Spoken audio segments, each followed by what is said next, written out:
I like how that's become a thing for podcasts. Is literally you sing when in distress.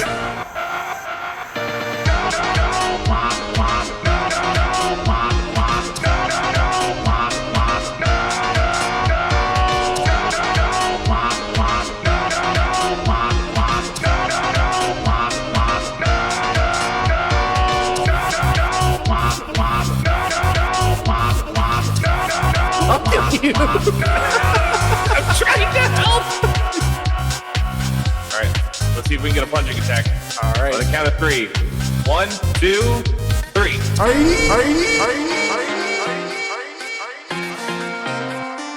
Ow! Shit, my butt! Oh, he stabbed me right in the ass. Oh God! No, my cheeks. Oh, come on! No!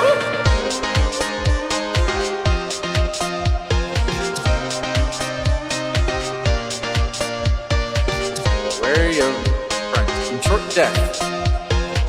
Okay.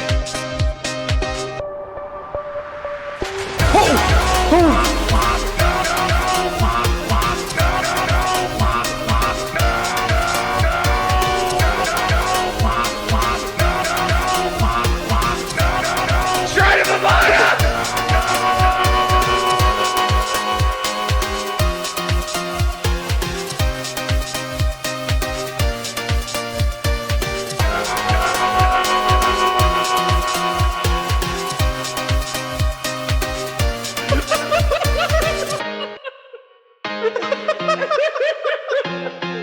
Please, somebody clip that right now!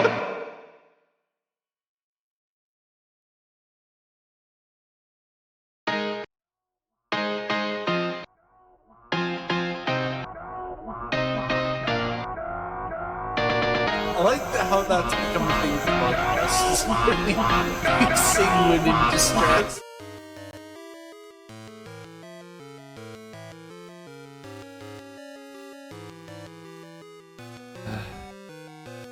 I don't know if the song played all the way. Kinda don't care at the moment.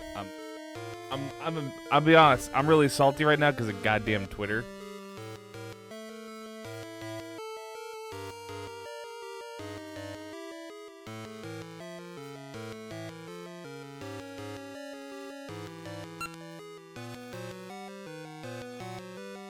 I don't need to count on that health.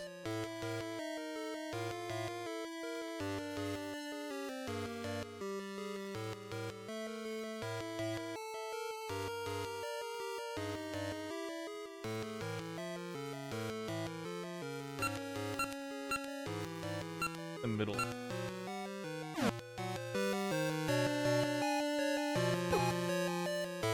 Don't remember where exactly I was going or I know there's water level.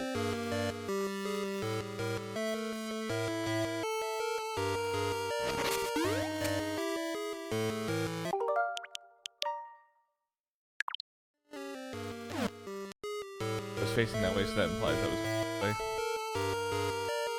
Flip this.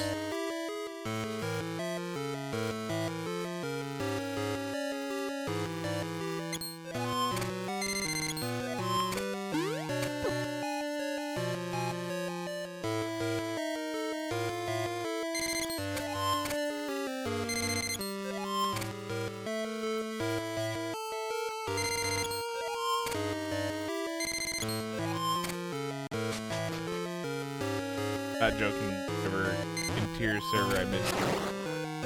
Literally every time I opened it. If it wasn't currently already working, so like usually like in the mornings, or like after I've not used like even like an hour. If I wasn't already just using it at that moment pretty much, nothing loads on it. Everything is, you know, grayed out and just visible.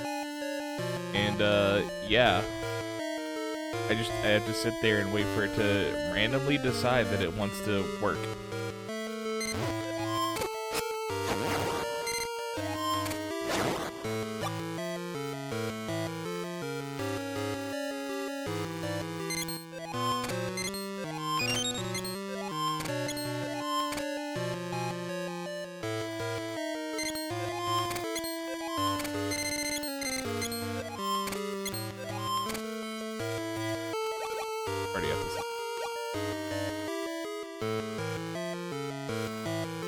Why do I want to go this way? Do I want to go this way? Actual. Go down that. Get to test.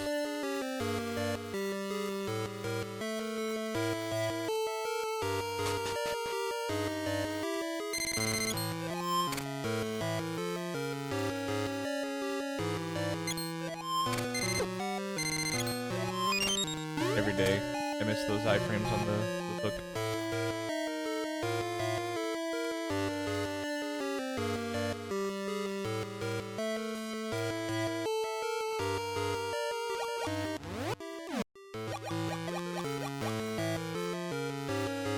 I've already opened.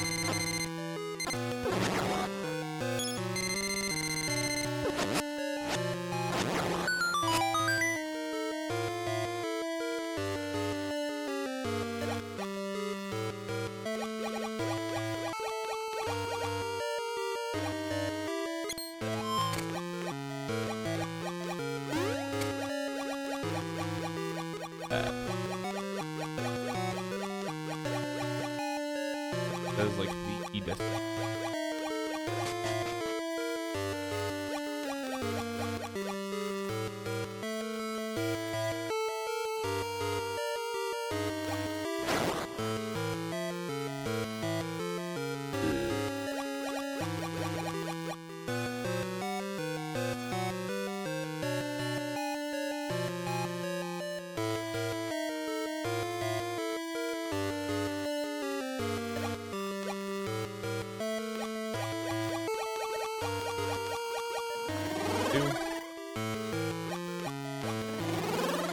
Game feels a little loud.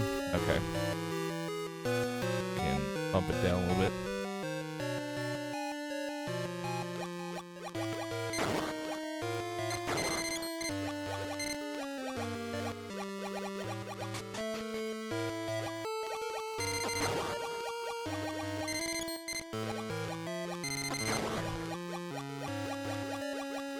Also not being super loud at the moment like I usually am, just because I'm like thinking.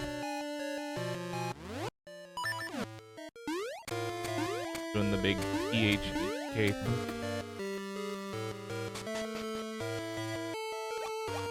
thing. Oh, right, because I needed... Okay. Right, okay. I understand my plight now. I gotta get to here.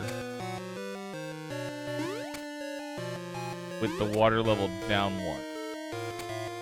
Right. So... That's... Okay, and that's the issue. How do I do that? If I lower it down... Then... The thing up there is just gonna... be on this... That's a problem.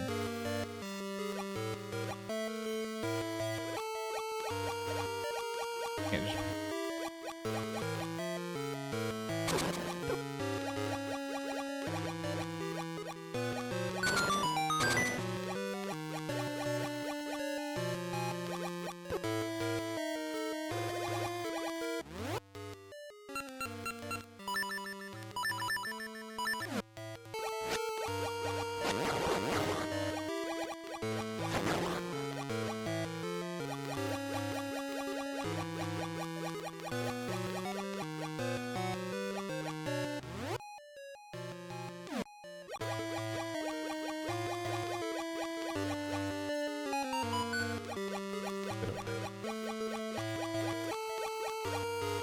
Dungeon.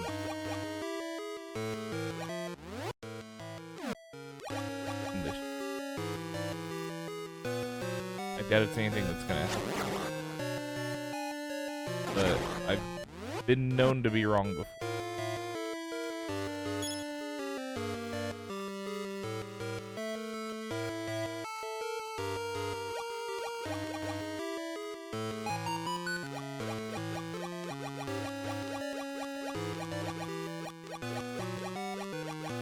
Need the water level 1 level higher for this.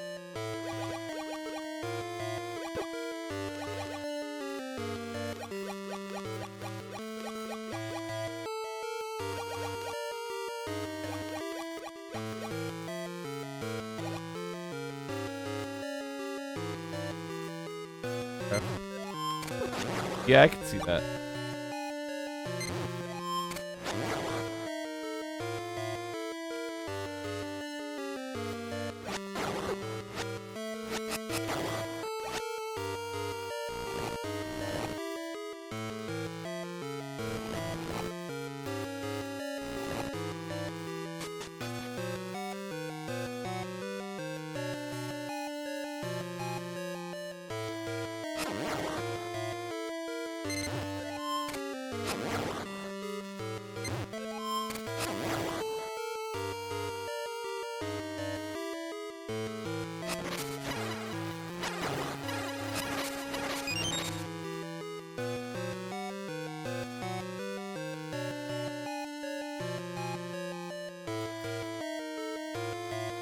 Lower it again.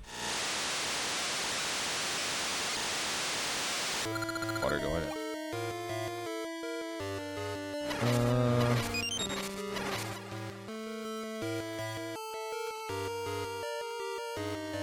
I mean, I am literally inside of a fish. So, don't ask me why the inside of the fish is like this. But if there's any place where the walls are gonna worm and squirm, it would be inside of a giant fish. What is it?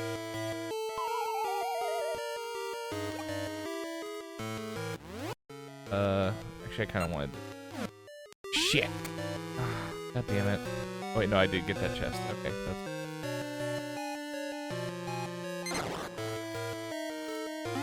So now I need to find out what happened if I can get back to the entrance.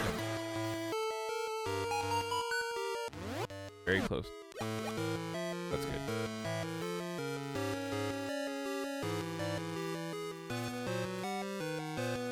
Yeah, I mean, it's literally Jabu Jabu's belly. Quite literally. Take the shortcut. Yep.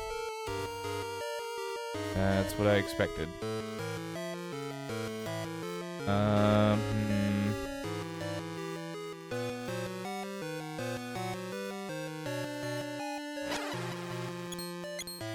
Got to get in there. How am I supposed to get in there, though?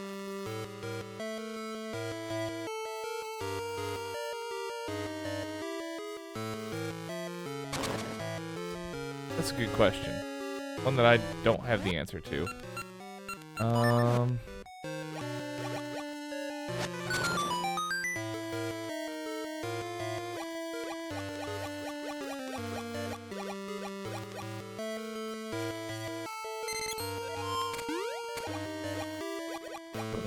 The chest. I don't know how else I'm supposed to get to there. Unless, like, I can actually open the block, and I just don't know how.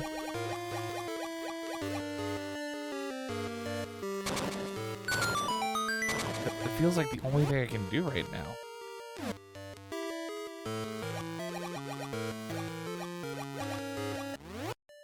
Go around.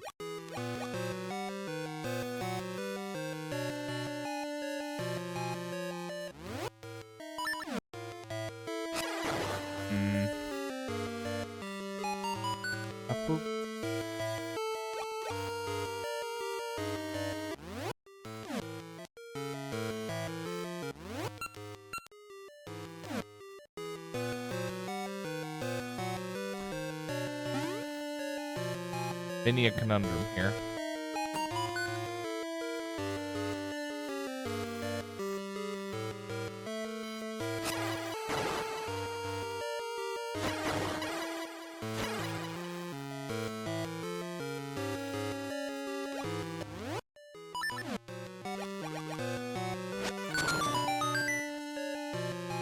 Go pee.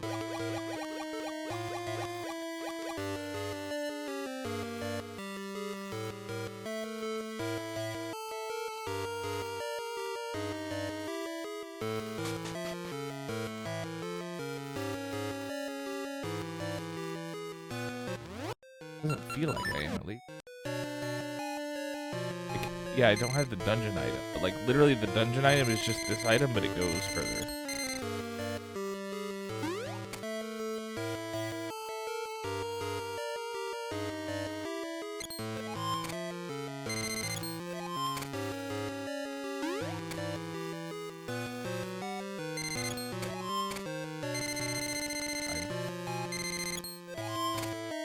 Do it by your turn.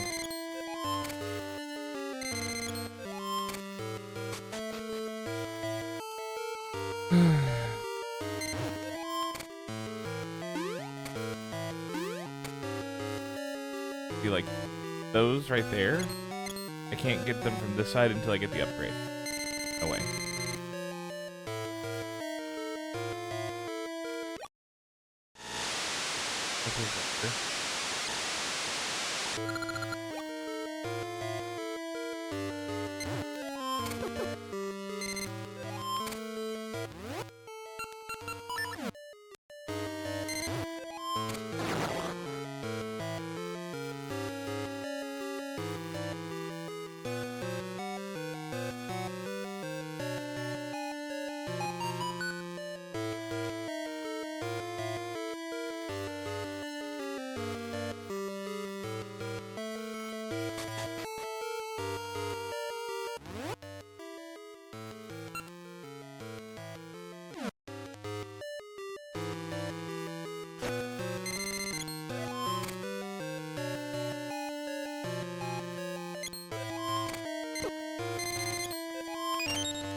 Try going over here.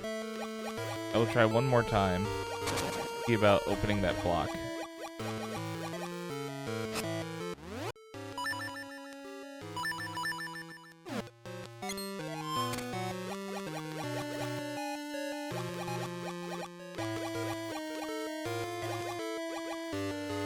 Oh wait. Have I gone down here? Oh my god. This is it. I still don't know how to get that chest, though. This might actually be progress, but...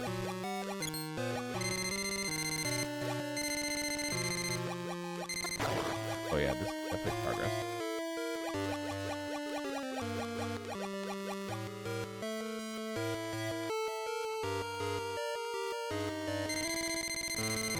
Not progress. Shit.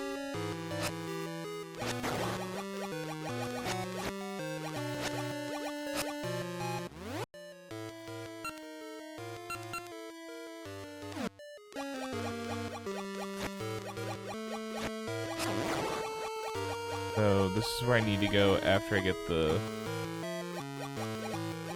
long hook. Whatever it's called. Long switch.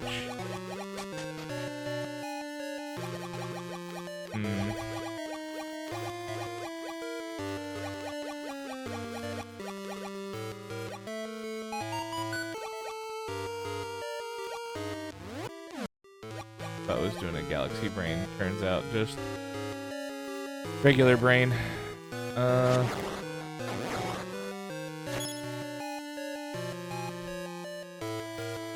If I could, I would like to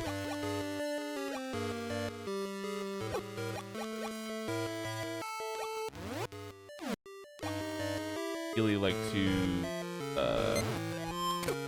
get the water level one level higher.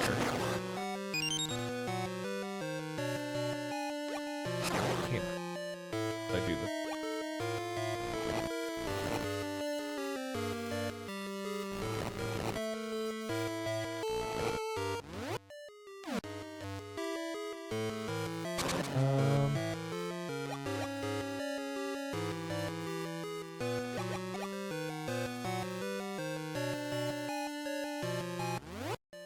Owl, share your wisdom. Golden Isle is on the water. Okay, well I already knew that.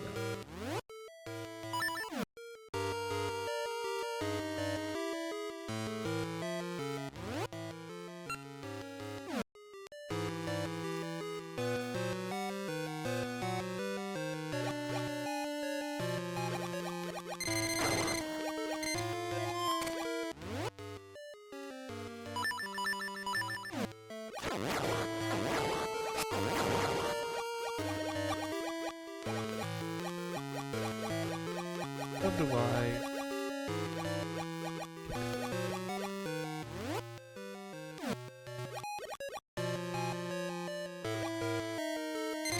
This?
The other thing is, I can't get here unless I come from up above. I don't think I can get to. You know, the water be.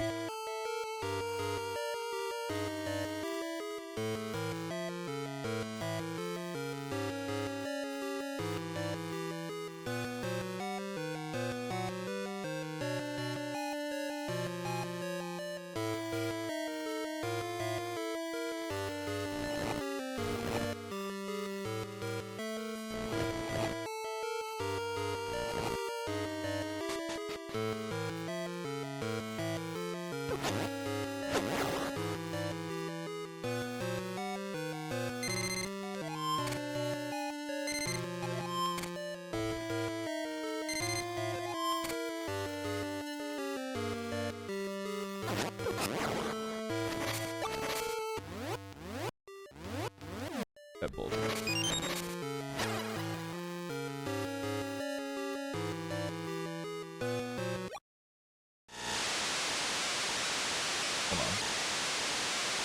Hold on.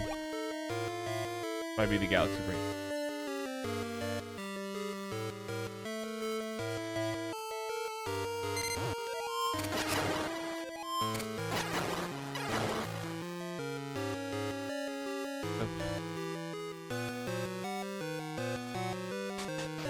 Normally I just go down that way. Fall through the thing, but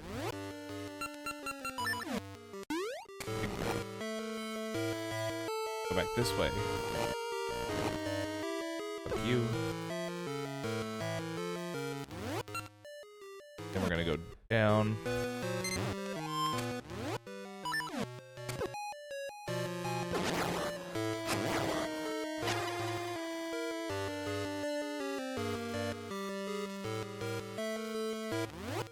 Got something. I'm going to use the save state. Because, god damn it, I don't want to have to go through all this shit again.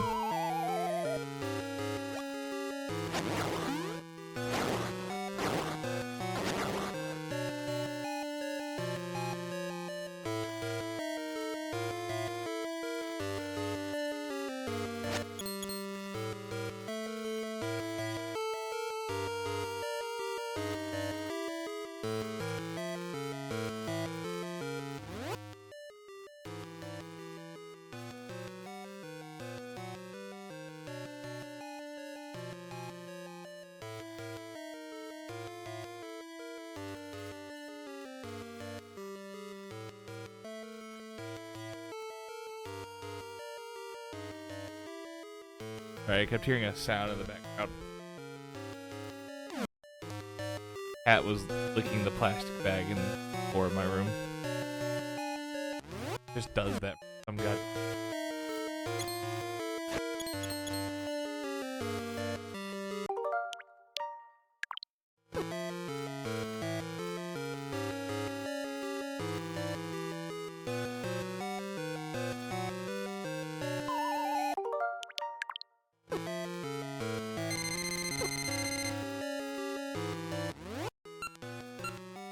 Definitely.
time.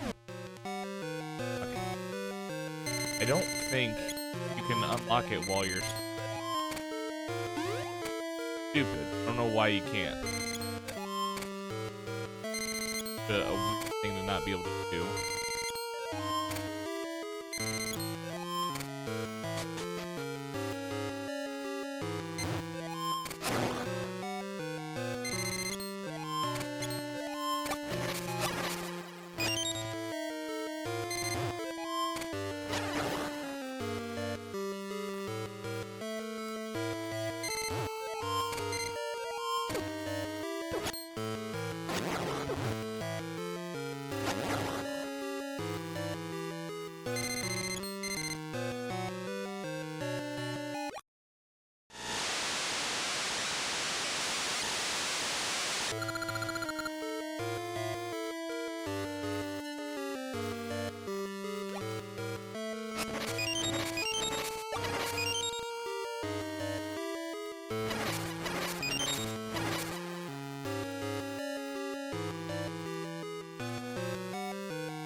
I knew this dungeon was giving me a lot of trouble.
Supposed to do.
Hello. Christ, scared the shit out of me. Booga booga booga. So loud too. Fuck.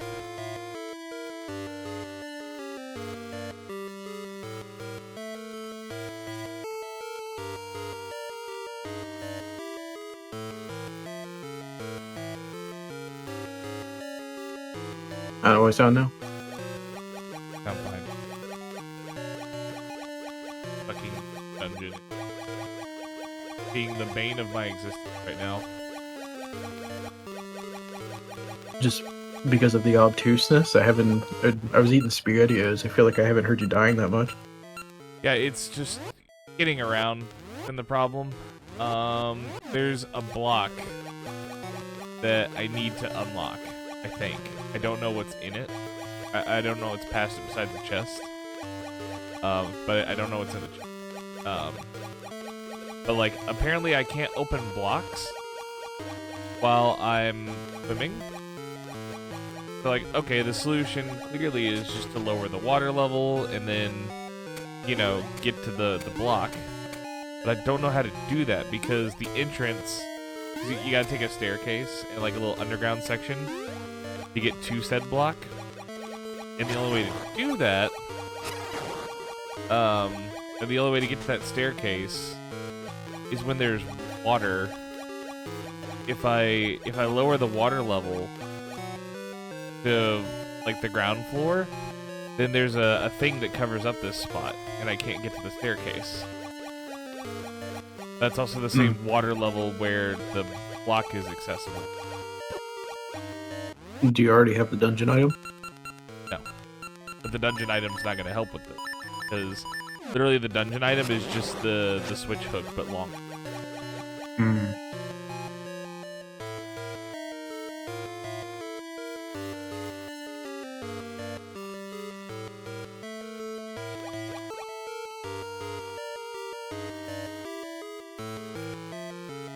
I mean, the absolute cruelty would be if the solution is that you have not found a bombable wall yet. Well, even that's not going to work because the room where the chest is in a corner, and the chest is on the north end of the room. So it wouldn't be there. It's also elevated, so I can't get to it through a bombable spot from the west side, which is also where the staircase is in the first place. Oh, I'm at the block.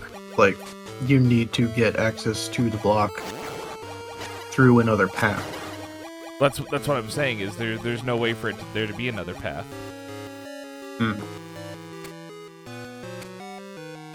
Like, you'll see it on stream here in a second. Like, I'm on an elevated section. It is completely surrounded by the little gold bits that you can't move over. The only way I can get over it is with the switch hook. But and also like with another item or with a thing to switch with on the other side. That's the only way I can get around these barricades. And that whole section is completely cut off by the little gold barriers.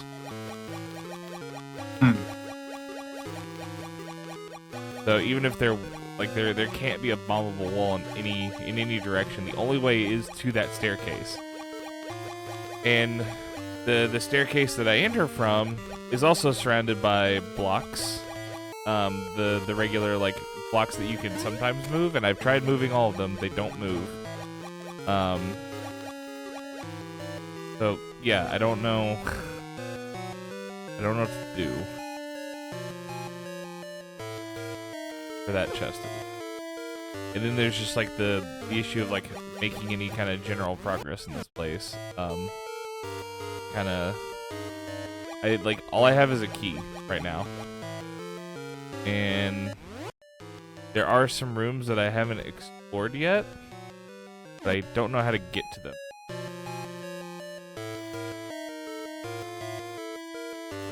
I hit a weird spot, but I don't know how to make any more progress.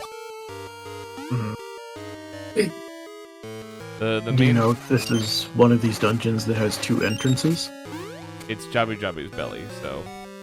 Well, I hope not. Yeah, that's what I was saying.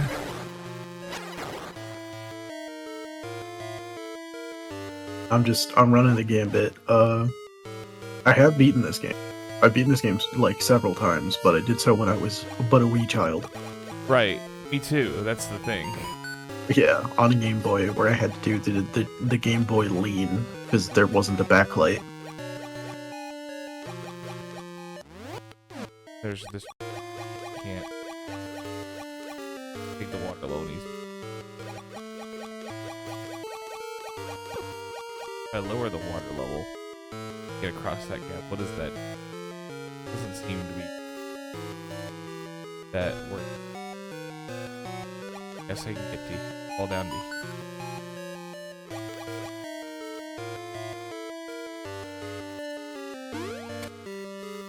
Actually, get that way.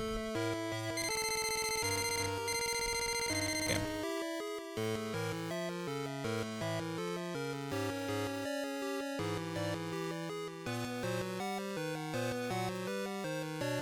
I feel like I've kind of run the whole gamut of things I can do.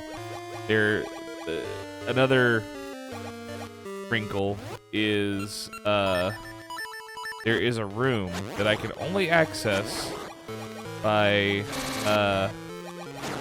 having the water level at like level 2 or higher. And there is a door to the north.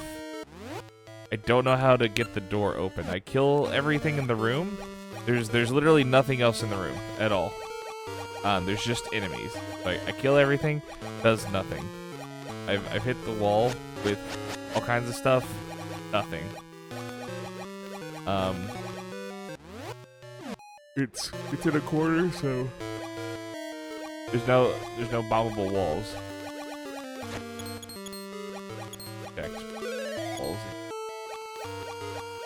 Not. Like I don't know how to get up. I feel like there's not a way down from that room. Or well, there's not a way to go from the second to the first floor. Because the room with the door is on the first. I mean, like, either there was something toggleable in the room that you missed, like a block or something, or that's a one-way door that you'll come through from the other side. Which doesn't help us. That staircase that goes to a room that I can't traverse because I don't have the dungeon item.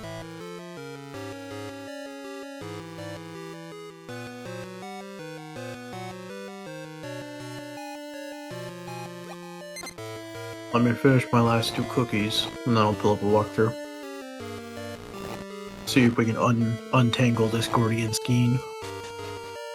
Right on this. But I've been at it for over an hour.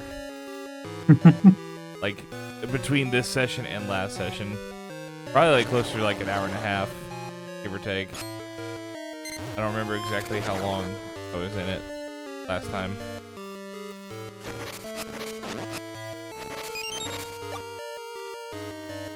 Gonna lower the water level. That's not what I need right now.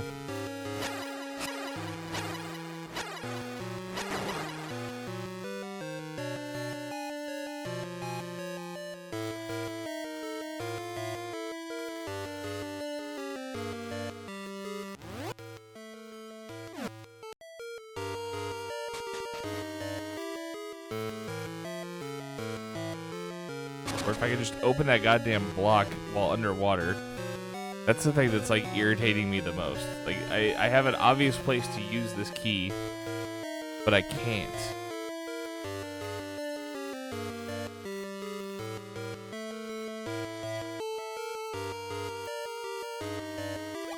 Having a thought. Uh-oh. Everybody hold on. Well, wait, no. Oh, that won't work.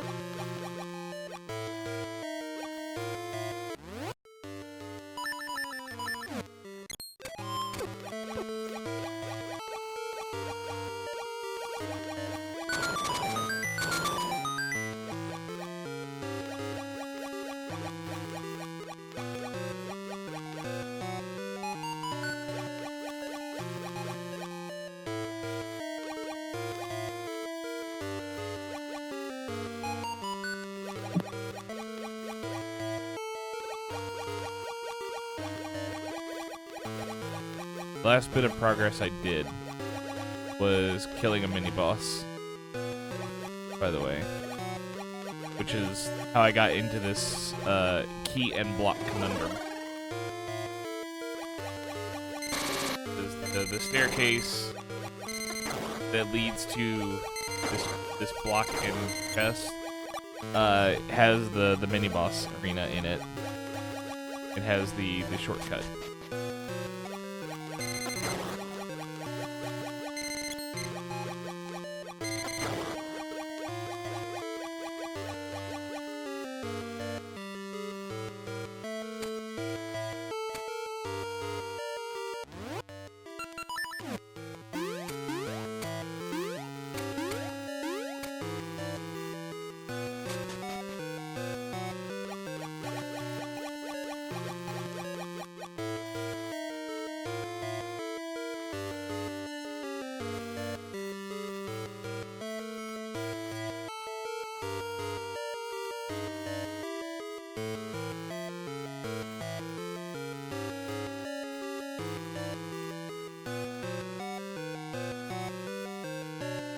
Oh my god.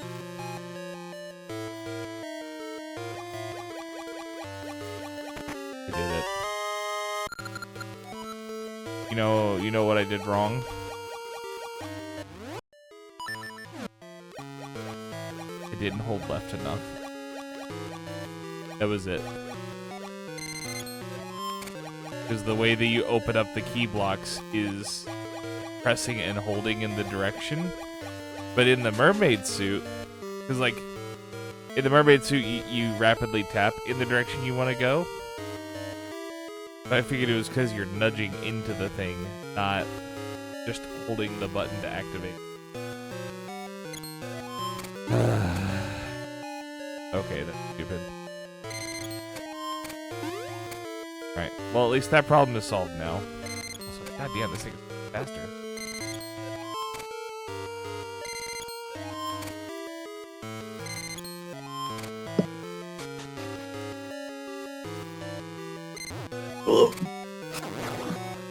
I was muted. Oh. I was responding to you. Uh-huh. What'd you say? I was stealing your glory by claiming that I helped you solve that puzzle by threatening to tell you how to solve the puzzle. I mean, I found the solution on an old GameFAQs forum. Oh, did you? Yeah, so it was like, It's a little counterintuitive because of how the mermaid suit works. But yeah, you press and hold. And that's how you do the thing. You were menaced by the idea of me pulling up a walkthrough, so you pulled up a GameFAQs instead. No, I get it.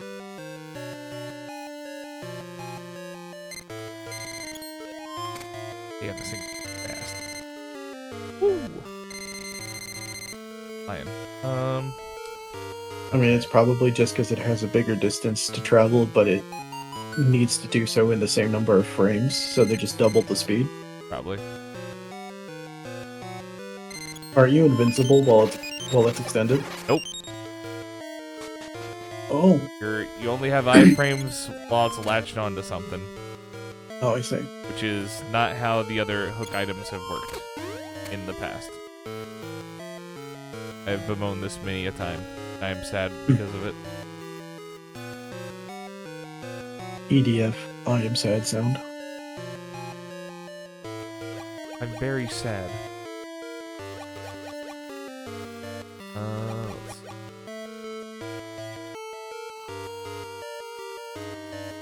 I can actually be making this comparison.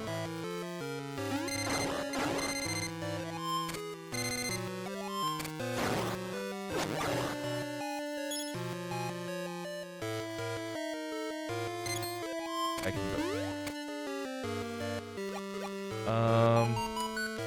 Either one. That's fine.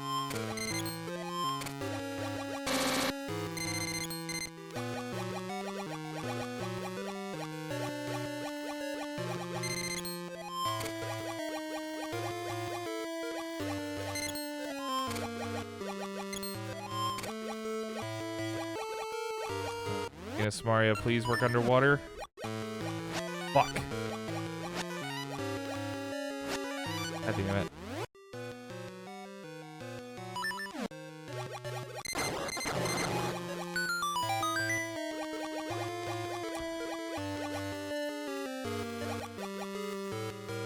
We go again. Go lower the water level.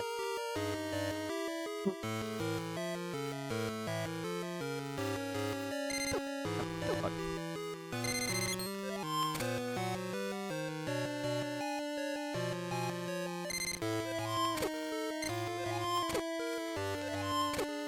Take the mask off.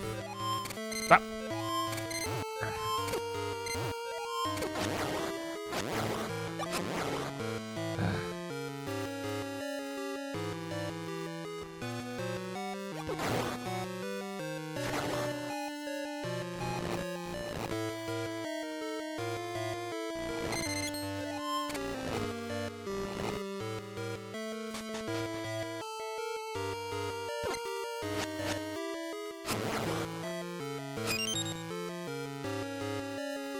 All the way around here.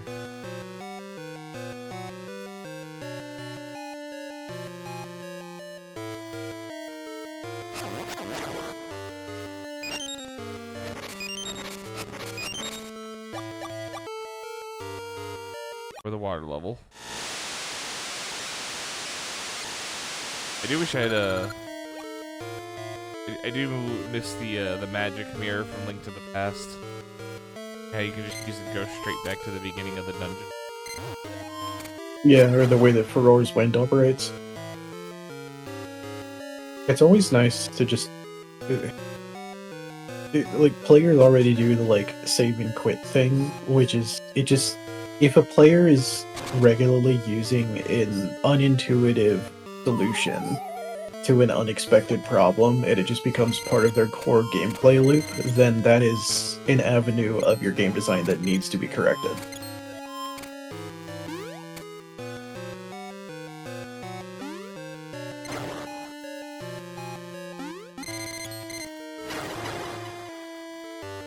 I do like the idea of introducing that feature as a usable item, especially an optional item or an unusual use case of an item that does other things. I like that.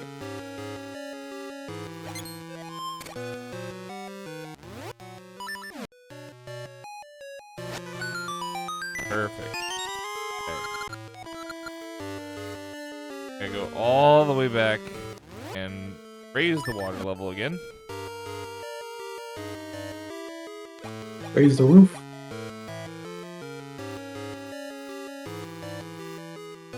Would you like a pup date?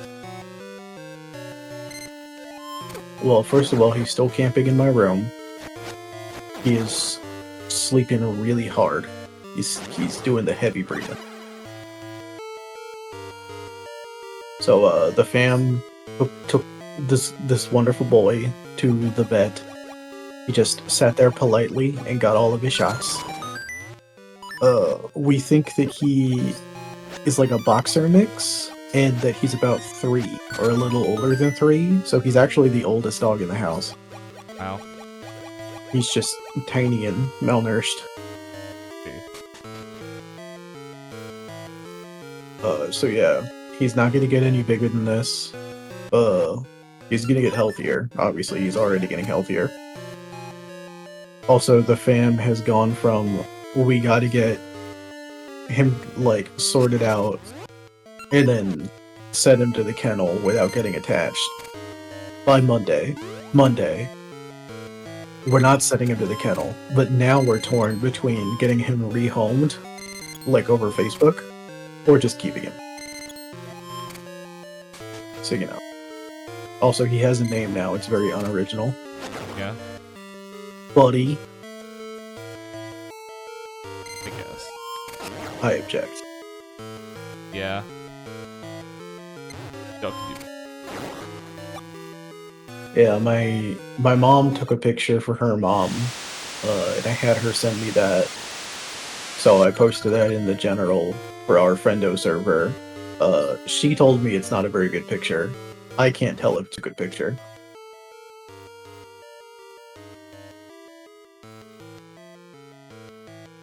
Oh.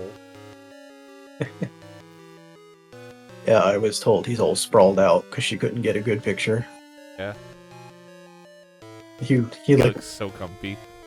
actually I heard it happening, which is how I knew she did this, because every time she tried to get him posed for a good picture, the actual puppy Leia like tackled him, just being a big like drama queen, attention whore. So yeah, we got the casual doggo lean.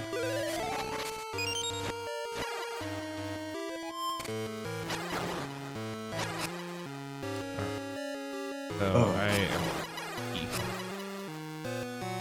But I can raise the water level again to even higher than before. Heights never seen before in this rapid adventure. Oh, I love that for you. I tell people all the time that Gathma boy, he deserves to have really high water levels.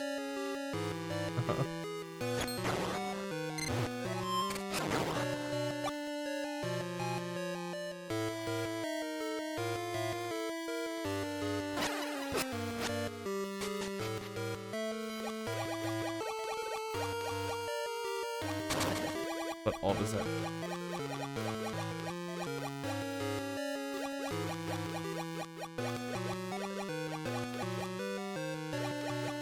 I think that lets me do this now.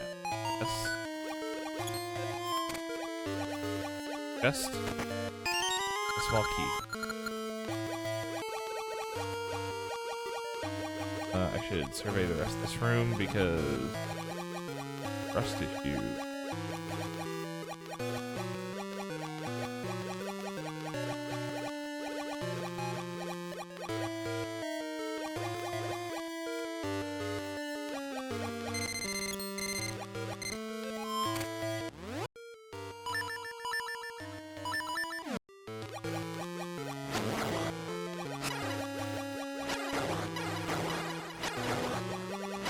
No, door still does nothing.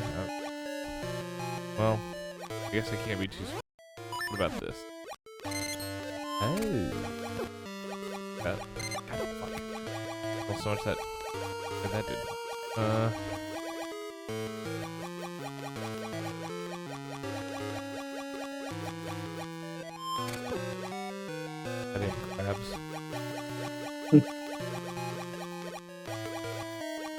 Also, it's weird that like Link still has to obey the like vague Z-axis aim even when underwater. Like, you literally dove down to get here in the first place. Why do you need to like, you know, try to obeying that? I'm up to the ledge.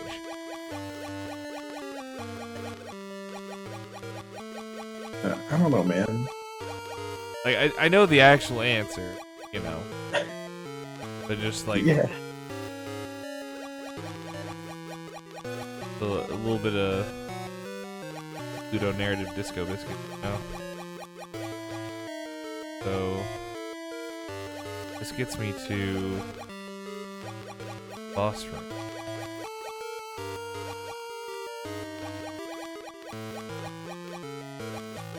Is like nice and all, but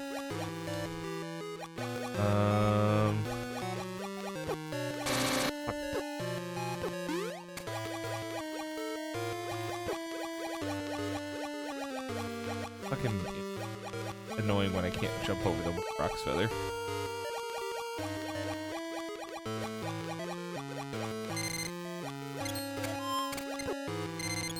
Having that.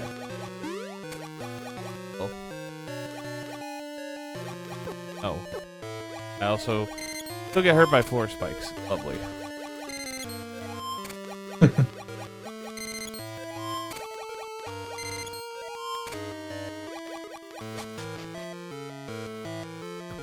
Why you dragging your nuts across the gotta.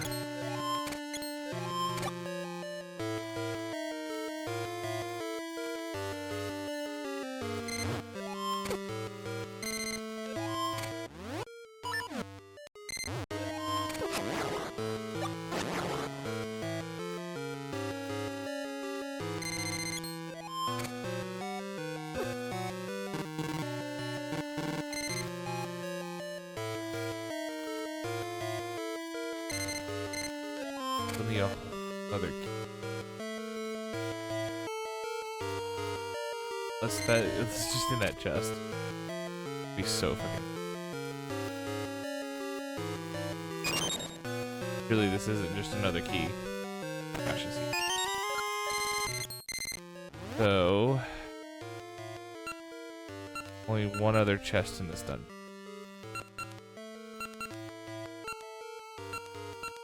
Aside from the one that's obviously the key.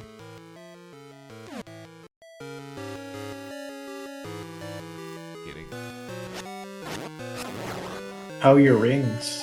I think I haven't joined you since you did the ring around the rosy run. Yeah, I basically got nothing good. It was mostly duplicates and just a bunch of like, okay, well that's a thing, kind of rings.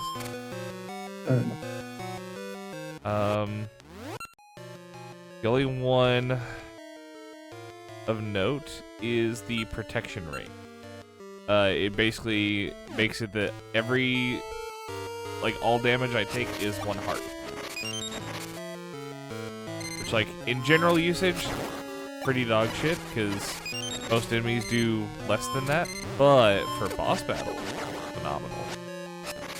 Because I feel like most bosses do, like, more than.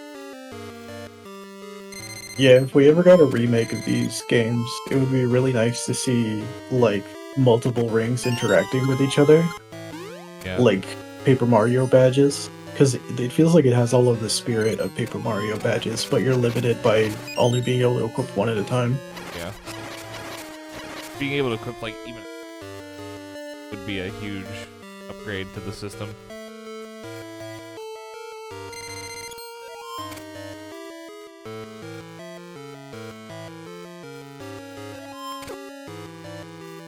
The only downside is that, like, there are a lot of, like, damage mitigation rings. So, like, theoretically, you could just, like, if you could equip any 2 rings, then, you could just basically take no damage even from, like, the final boss. Oh, other key.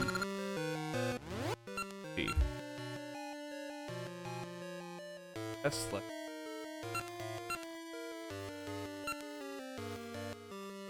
Except in the one mystery room that I don't know how to get to.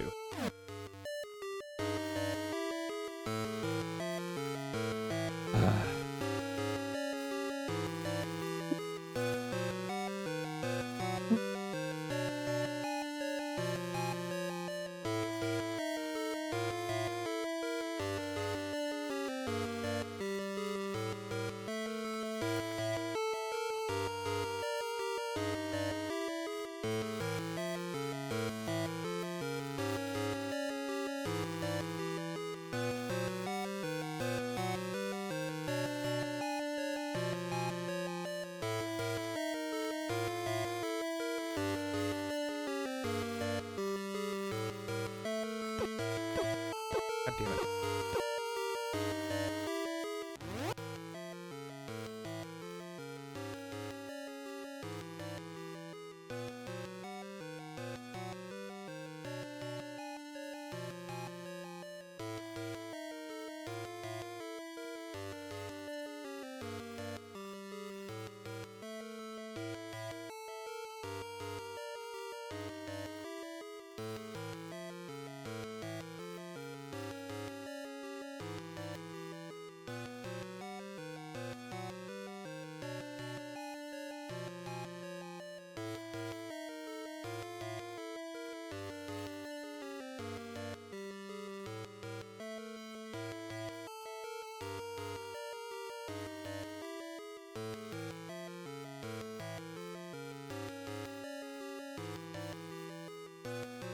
Oh, right.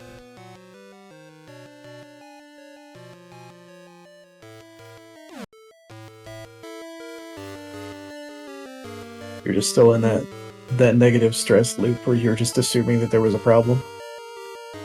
I just literally the place that I mentioned earlier that I'm like, oh yeah, once I get the dungeon item, I can do it. And I just didn't go back and do it.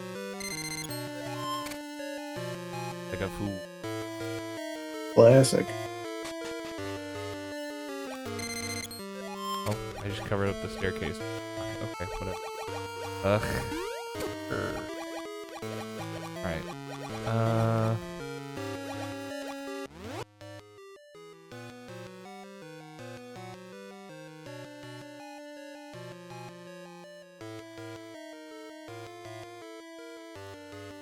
Man, if I could literally just, if I had the magic mirror and go back to the entrance of the dungeon, and that would make getting back there, like, super quick and easy.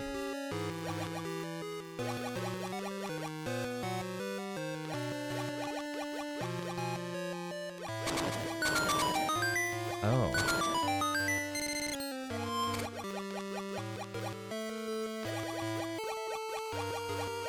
You don't give a shit. Okay.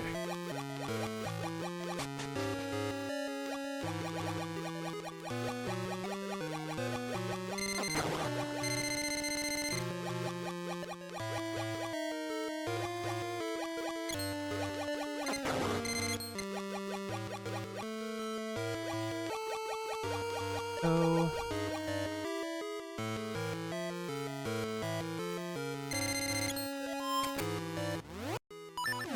yum.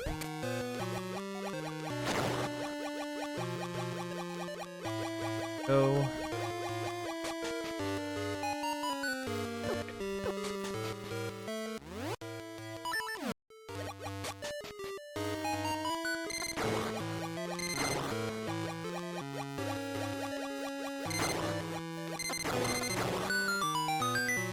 cool.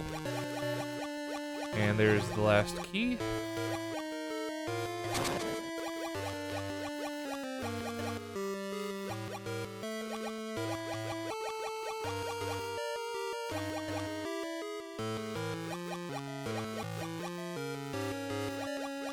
Probably should.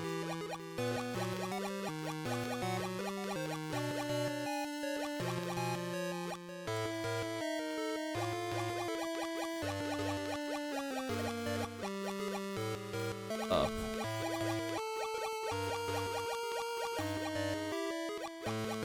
Or this.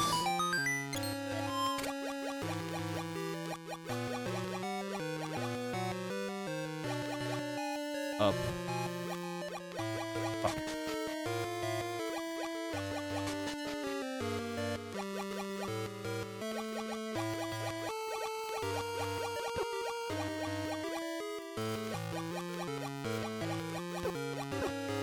Gotcha.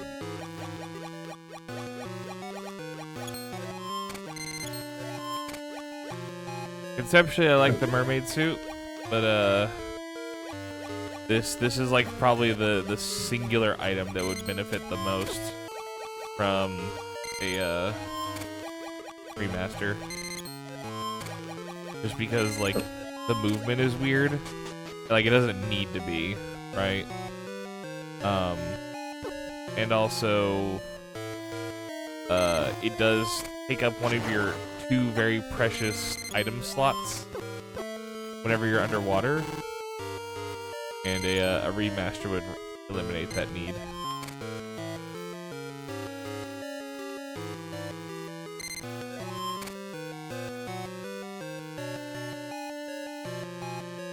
I mean, the ideal circumstance is that it basically operates like the Zora mask, but like, again, a bit diminished.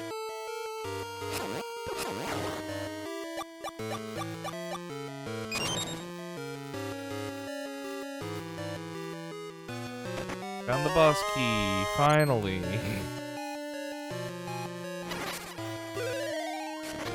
That dungeon would this dungeon would have been like lengthwise would have been cut into a fraction time if I just had known that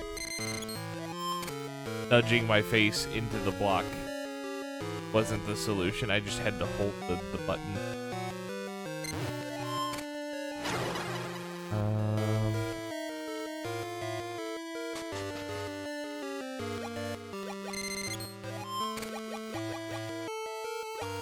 Boss room.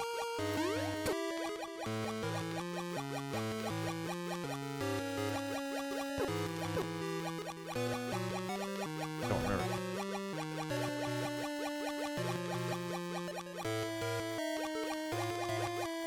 At least the path to the boss is.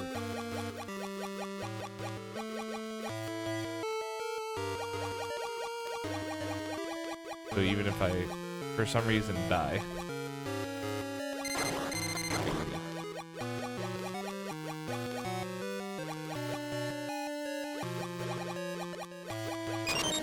Boss time. It's time.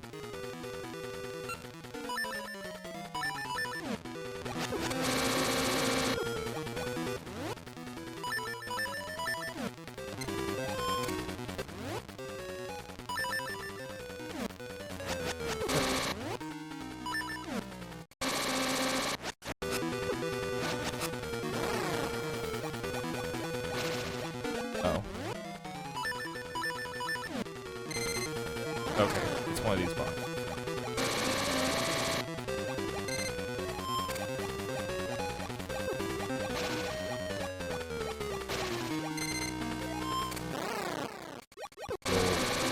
Make the boss hurt themselves.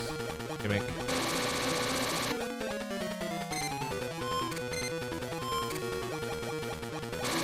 I mean, it's always fun when you're able to do that. The issue is getting RNG locked by the boss just not giving you the food that you need to feed back to it.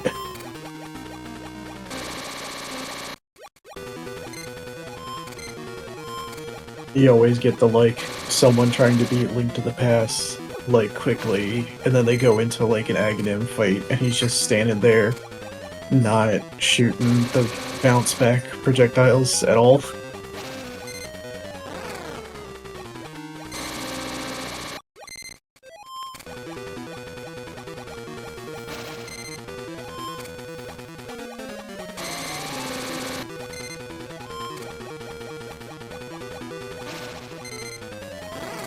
Gotta be getting low. Getting notably faster. Projectiles. There we go. Easy spicy.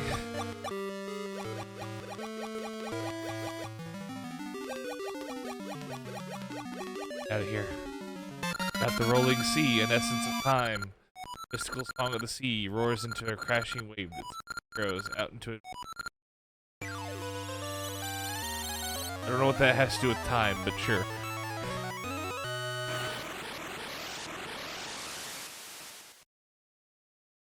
I mean, the ocean happens at regular intervals and is also a representation of the concept of erosion.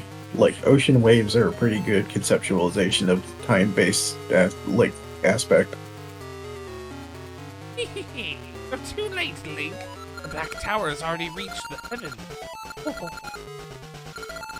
Your might alone can't stop this.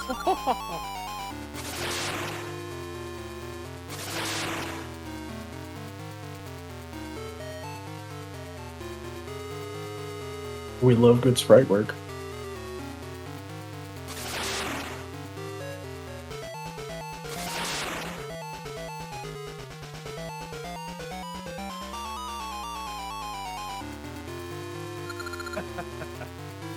The Black Tower is finally complete. Powers of darkness, come to me! Ah, the powers of darkness flow through. Powers swell. Ha! Even without the powers of young Nehru. Stop. Now true darkness comes. The sorrow of people shall be delivered to me, lighting my flame of sorrow.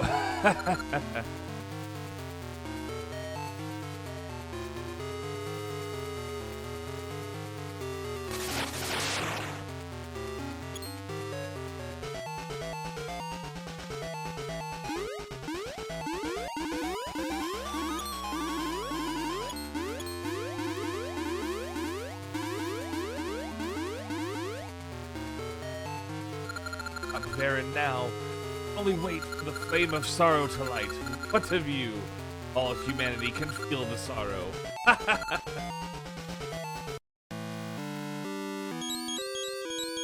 not usually what she says there, but that's enough. Baron's deeds have changed the world. Think, not hear the last S at all. Somewhere in Labrina. I'm relying on you. Ah, this shit.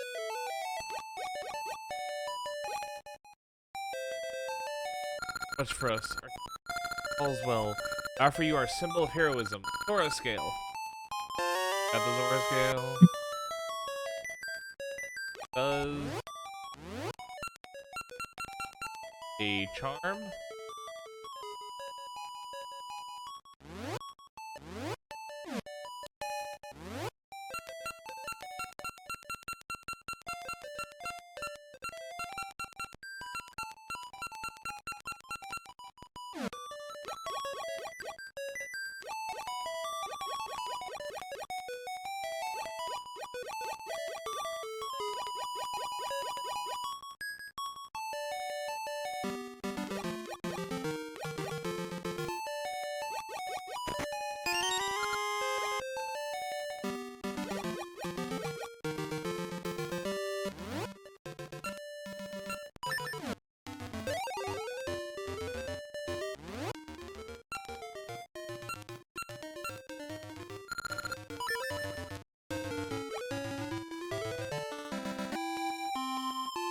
Look, power got. I'm in a while.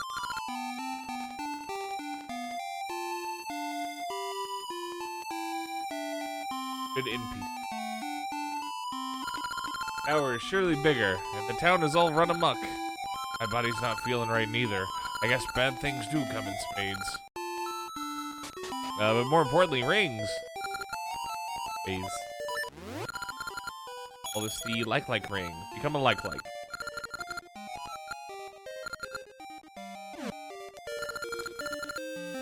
Lovely.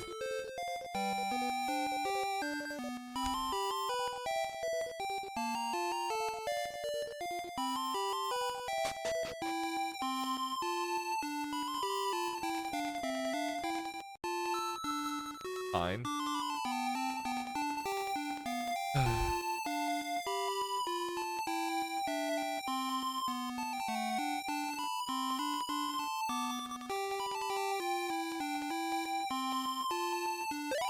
Sure. Area between. Okay.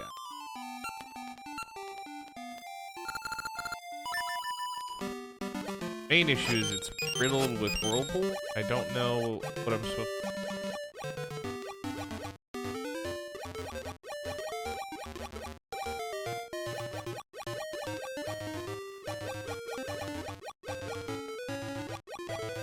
Don't you have your flute buddy? Dimitri, he doesn't do whirlpool. Hmm. Also, those whirlpools are there regardless. Do you get?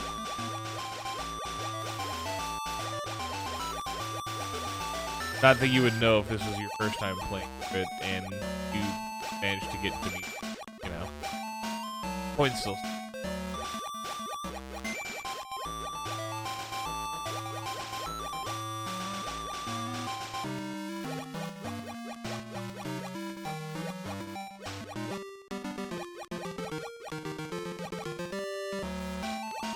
Actually, there's a guy here. These beyond here swallow up all who venture into them. Sea of storms, I can't allow a child like you to pass. Zora scale? For your link, you may pass. I know not what lies beyond, and I ask not why you must pass. Fare you well. That's how I get in. Problem solved. Wait, what? Think That guy there's- was just preventing you from passing, but he has no idea why. And he just decided that an arbitrary thing was the... What? Because I have the Zora scale, which means I'm a hero amongst the Zoras. Oh, is he a Zora? Yeah. Okay. Also, there's But pirates. he doesn't know... But he doesn't know what he's guarding. Knows that it's dangerous. Got it. Like any Joe Schmo. Like, I... oh, well, you know... You are down for gatekeeping. I get it. Heroes tale of giant ruins out east. Ianor.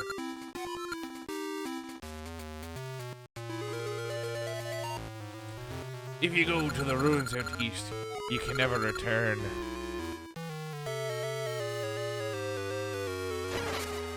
Captain is thinking about a thing. How long have we been adrift? Ahoy! It's been a long time. I didn't expect to meet you here. We've come all the way back from old Holodrum. We got stuck in this sea of storms and can't get out. Ha! Got the Zora scale seat. Aye, that could calm this sea of storm. How about you give me that Zora scale? Thank you. You're a good man. Ahoy, mateys. Be the spirit of a seafaring man. Aye, aye, sir. Now we can escape these. Take this sign of me thanks. It's the jewel called the Tokei Eyeball. And to be the thing that opens the way to the ancient. Which, what's the treasure of? Really helped us out. Hey, we found that Tokei Eyeball on Crescent Island. Maybe you should end up. We're off now. Ahoy, matey! Aye, aye, sir. That was all just a...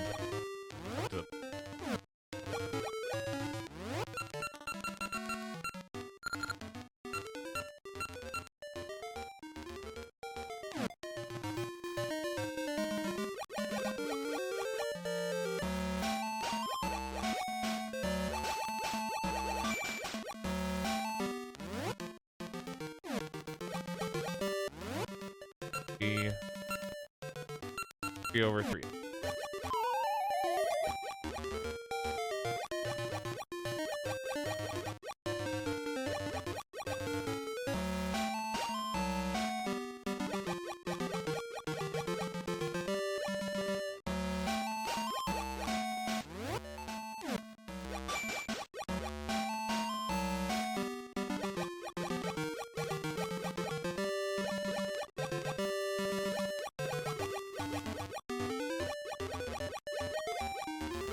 Oh, that's why.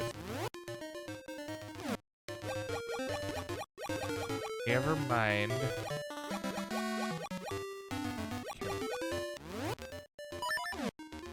Expect not.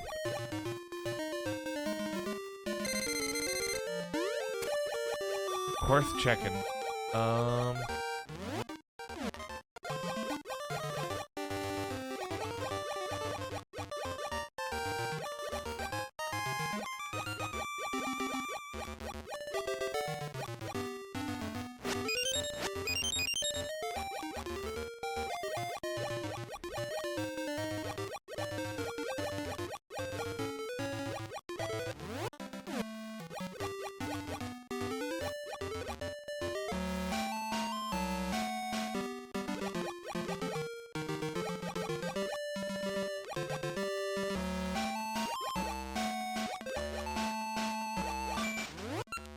Same difference. Really, that's not the last dungeon, right? Right? I think it is. I don't know where else it could be, I guess. I don't remember. Cause like, in the, in the present, that's the third dungeon.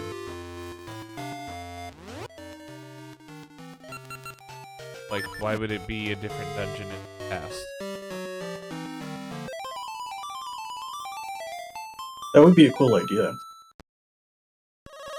Yeah. If you begin the game solving like a future dilapidated version of a dungeon, and then the last dungeon of the game is that same dungeon in its prime, that's a cool idea. I mean, there's been a few other dungeons where there's a future and a past version of it. Yeah, I in particular really like the idea of the ruined version of a dungeon being like your tutorial dungeon, and then the final dungeon being like that dungeon fully revived. Show your courage, wisdom, power, the road to the past. Okay, I'm already in the past. I'll show my courage by swinging big sword. Die. Still loving the honkin' big boy sword. And you get to use it a lot in that last dungeon because I just couldn't. Yeah. I really love the really nice arc, the like 40-foot, like 90-degree arc of the Oracle and like Awakening, like sword swing. And it's really nice to just be like, you know what would be even better? More sword. And then 3D Game Hero took that personally.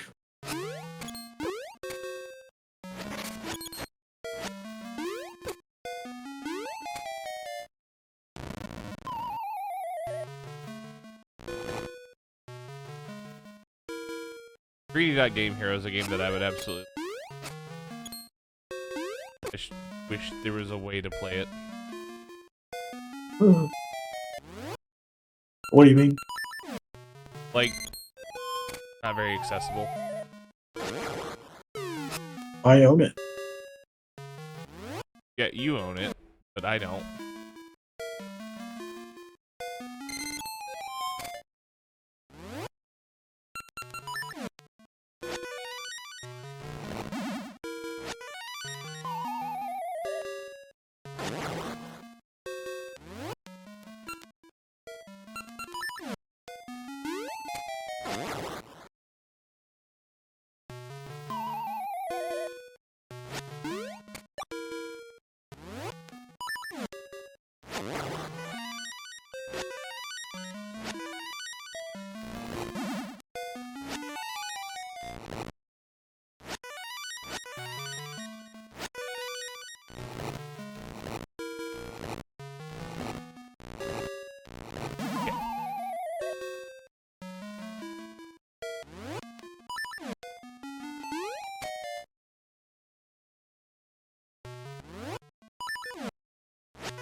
Wish I had ether.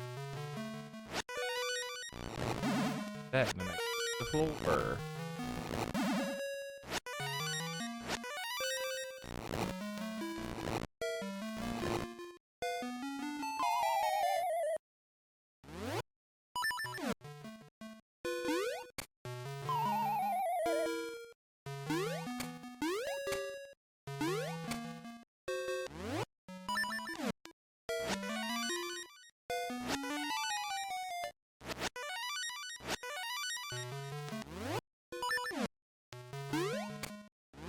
I feel like I'm cheating this a little bit, but that's fine.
I'm vibing with it. Open, sure. No. Definitely got.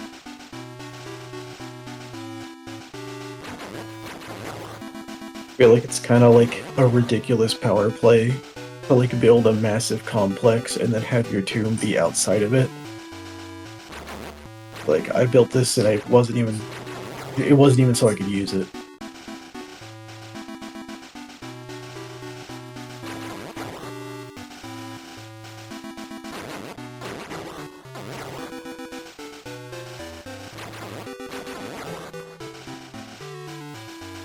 Get out of these. Level 8, ancient.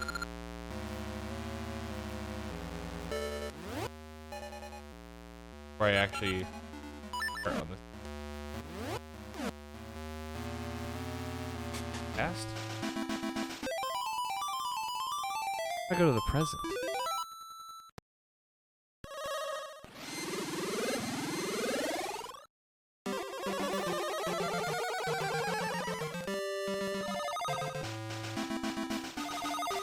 Backed by a strange force. Don't want me going from graveyard to ancient. Because it fucks with the progression. That makes sense. You're allowed to.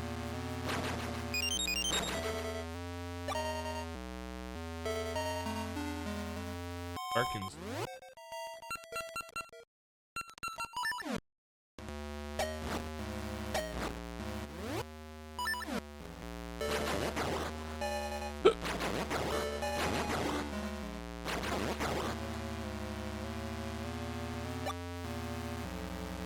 You say it.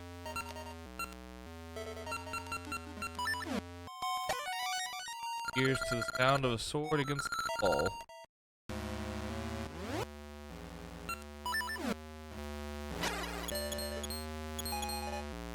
Oh, so there's bombable walls, huh?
Any map says out. Any.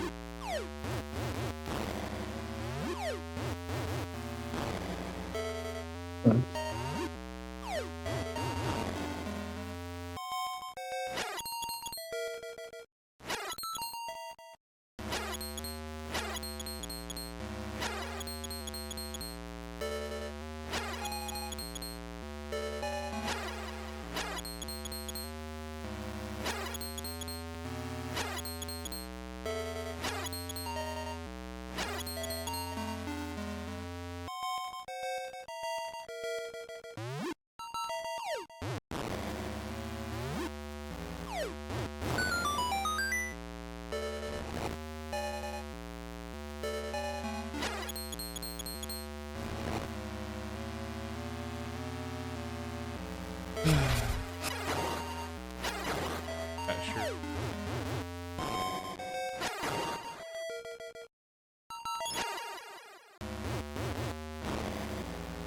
Understand. Well, but there was no audible indicator from the statue itself that I need. Mm-hmm. Supposed to be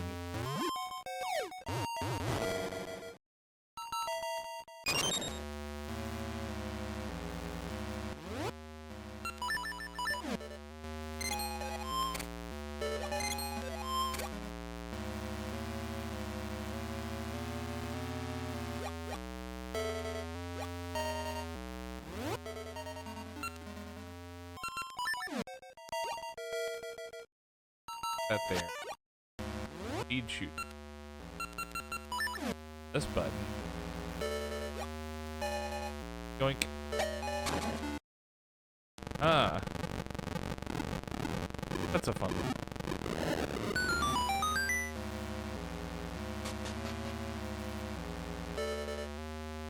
Item check.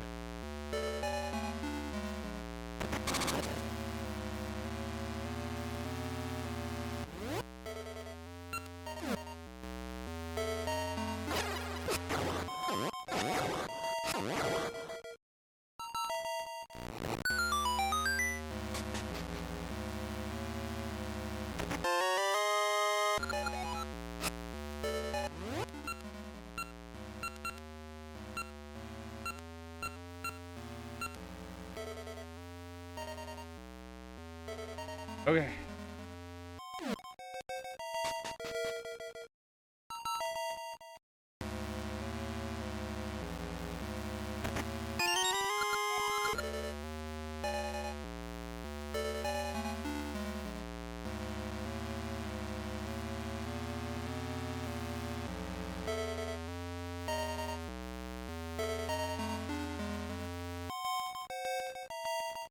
I think this is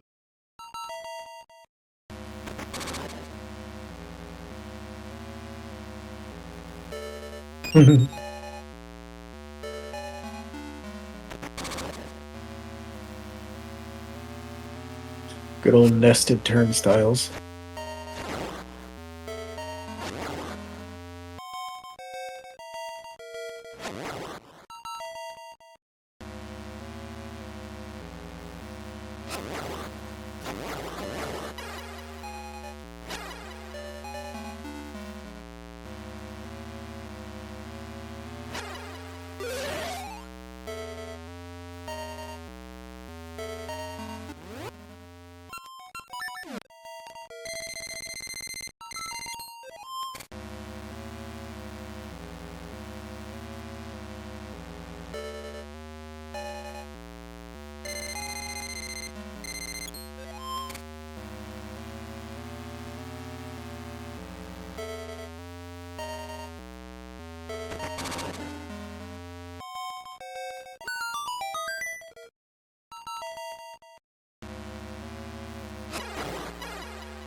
happening.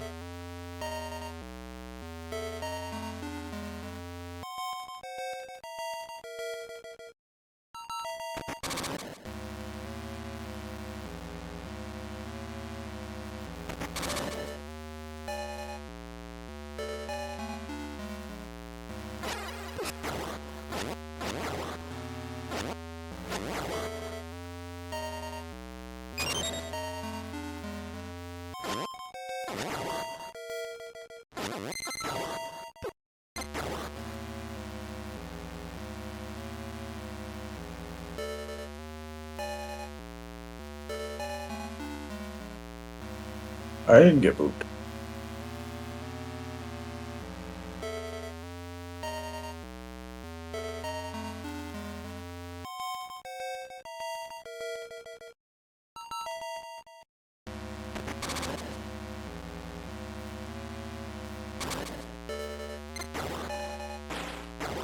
I can't stress enough how much I hate that they move DMs to above the servers in Discord mobile.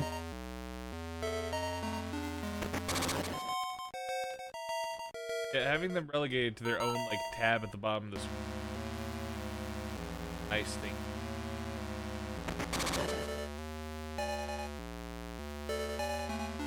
You just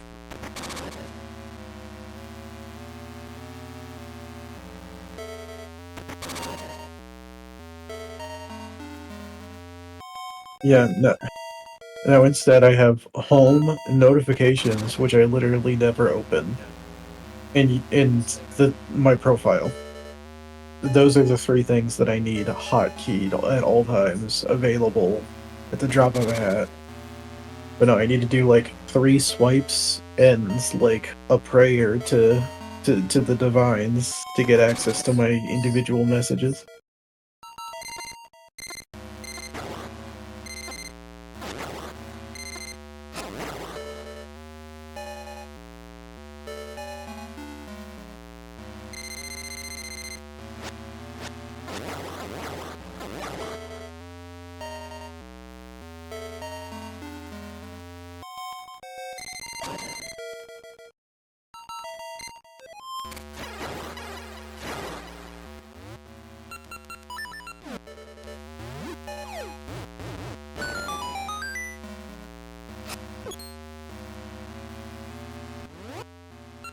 Uh-huh.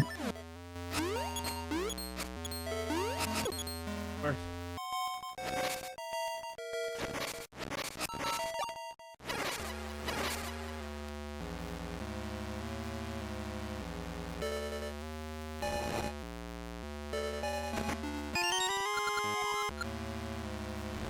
Be fairies turn.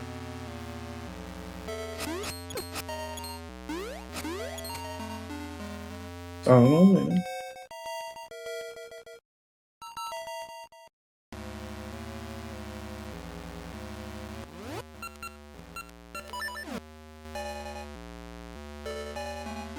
Maybe they're trying to tell you something. Or maybe this dungeon is just so long that they made a fairy fountain for you.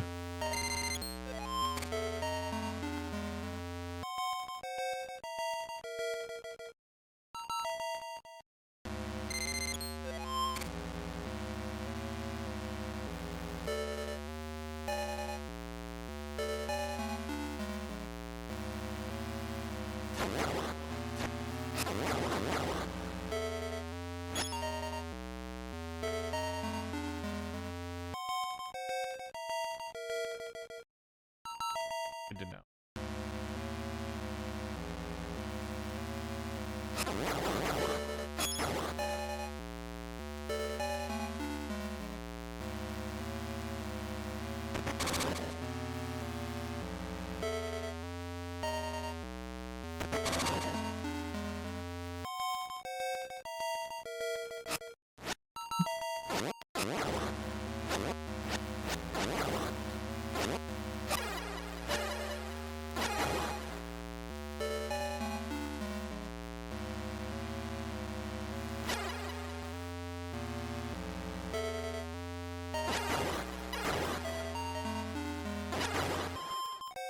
Top of that. I'm picking up what you game.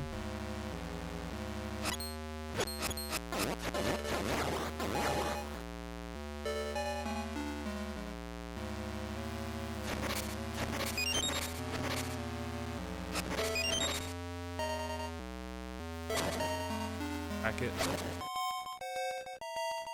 F.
Oh, I'm playing Aghanim.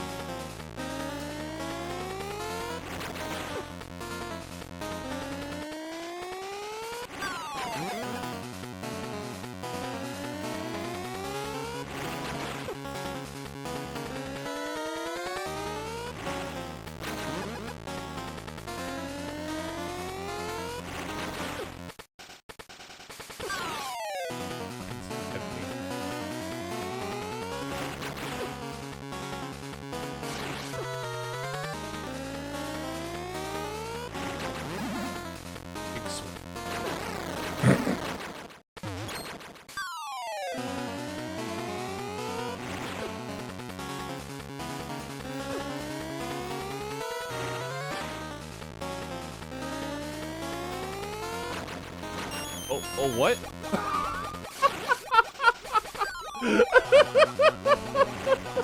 I didn't know it did that. Is he gonna turn into a baby?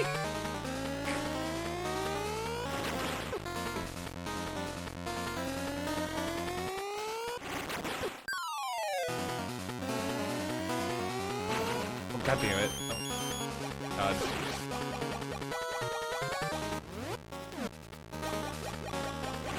But the baboo. Ow. Ow.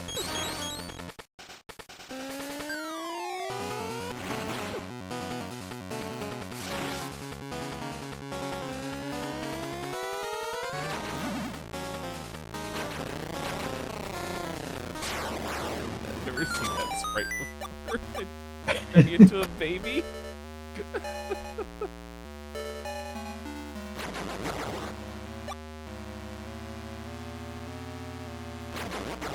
Always a funny attack to get boss. The comedic transformation beam. Yeah. Get babied. And now you're just running around like goo goo gaga. I'm now Babu. I mean, the funniest thing about it would be if you just like are on the ground rolling around, because that's all babies can do. I mean, I was crawling. Oh, there you go.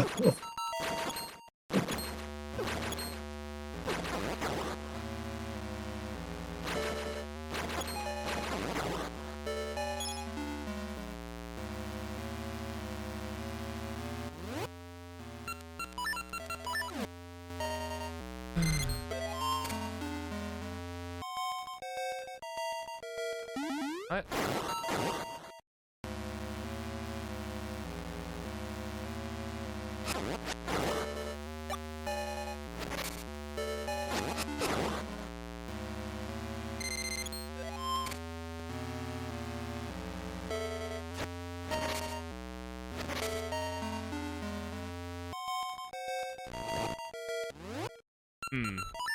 Not take me.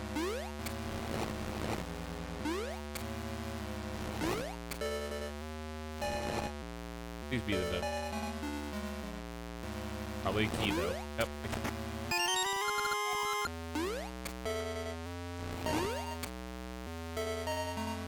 Like these in this chest right here. Plate. That's not gloves.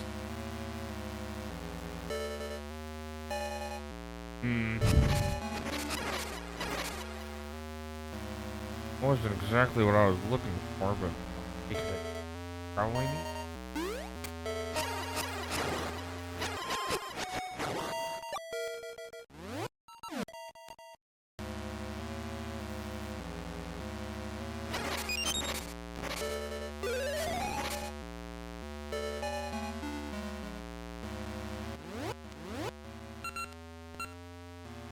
One of 4.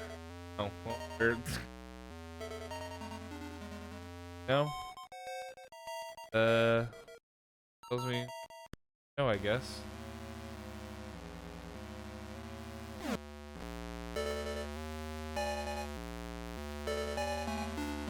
I'm circled around back. Got that going. I think the sword does more damage. Like, there's a part of me that's just like, oh no, it's because the laser's also hitting them for extra damage, but like, I am also like hitting enemies and the laser's not contacting them. It's one-shotting when it hasn't otherwise been. That feels like it would be good game design. Yeah. I like the idea of that. It honestly feels weird that the sword beams don't increase their melee damage. Like, I don't think that's the case in like any of Zelda's, despite the fact that that makes logical sense.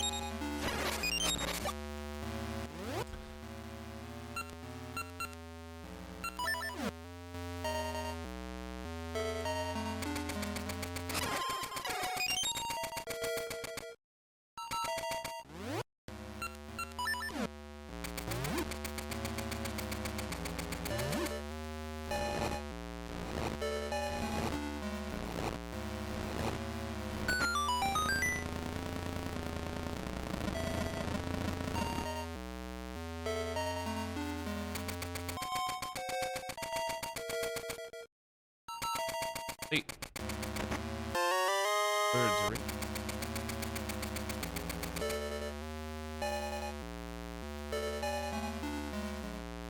Cite the ancient texts.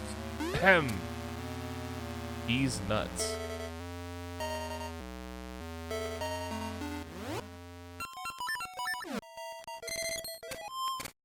Can you imagine a dungeon made by an ancient troll, and the riddle that you have to solve is just like you gotta it's just the joke is that the password to the door is you gotta do a gobble these nuts joke.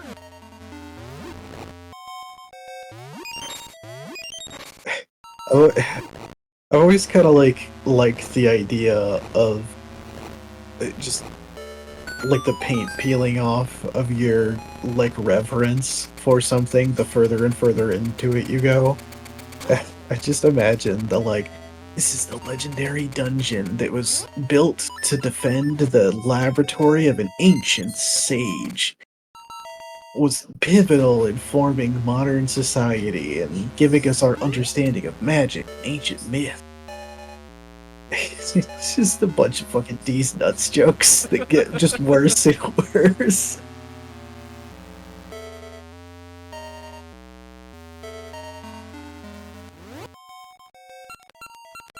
Yeah, like the booming voice, like like read the text on the ancient inscription, and like the camera looks over and just says Ligma, and the guy just like the person reading is just like, huh, I don't get it, and doesn't say it. What is And this, the voice- ancient elvish?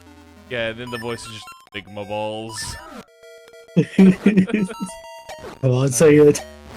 I love that joke. Just the like setting up the obvious like joke, and then the person just completely ignoring it. They just follow through anyway.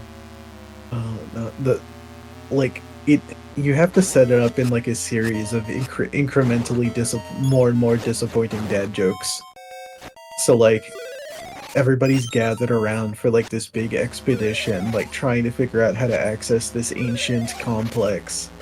And there's just like a big honking big door with no obvious like access, and then just like a carving of a face above it, and the whole thing is that the door is waiting for somebody to knock on it so we can do a knock knock joke with them.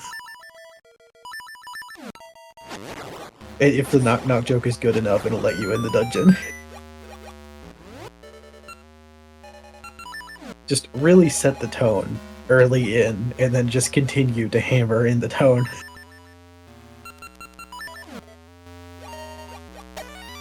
Paths open when birds are mastered. And Have you tried Ligma balls?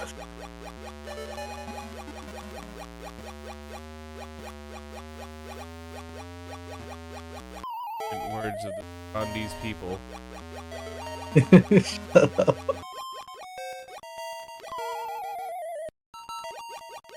I'll it's in. You're not here to get Trust sucked. me, I would know.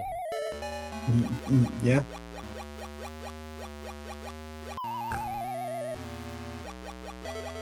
Did you add suck me space to your soundboard? I did. Okay.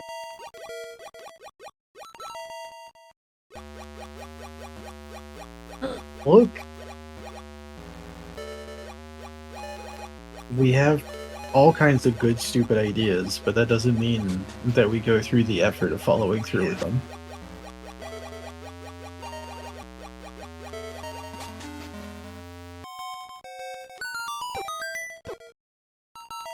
Okay. Take those.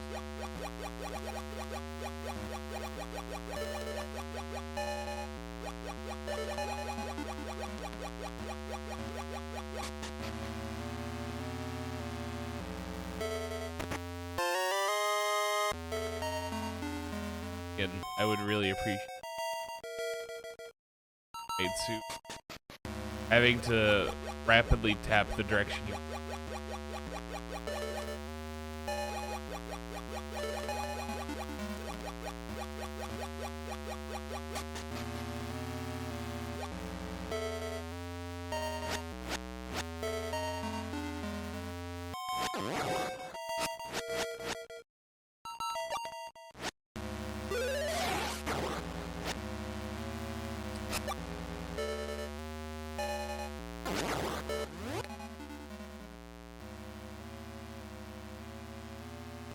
Left.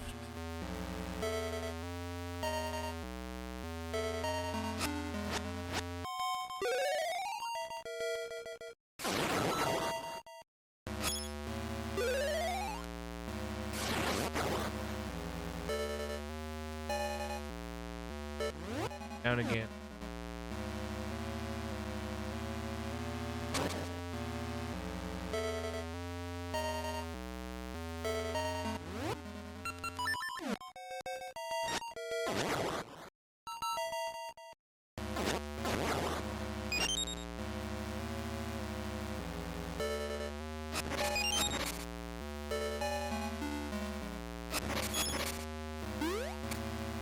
Doing that classic Zelda taunting you with the dungeon item stuff. But Yeah. Sometimes you gotta present the nuts to entice, you know.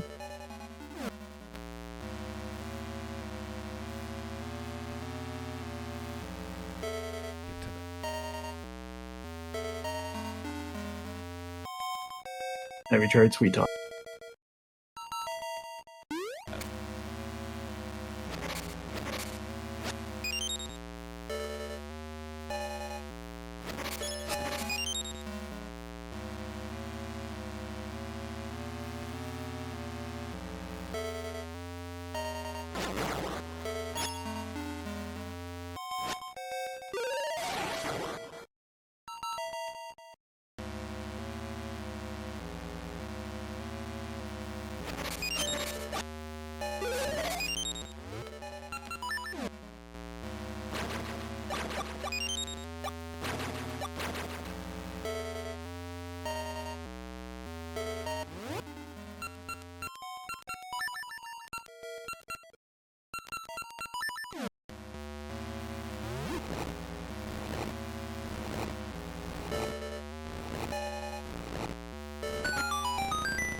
I think this takes me.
Probably isn't gonna be anything.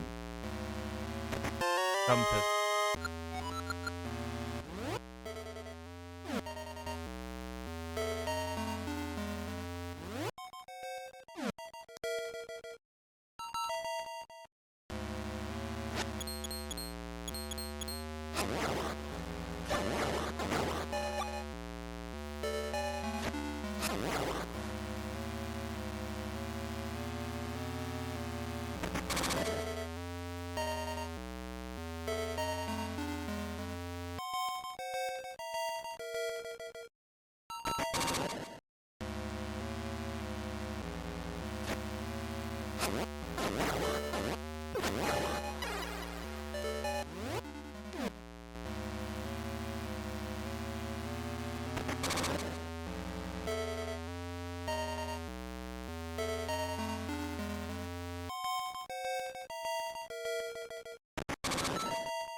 It's fine.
I got the power glove. Bad.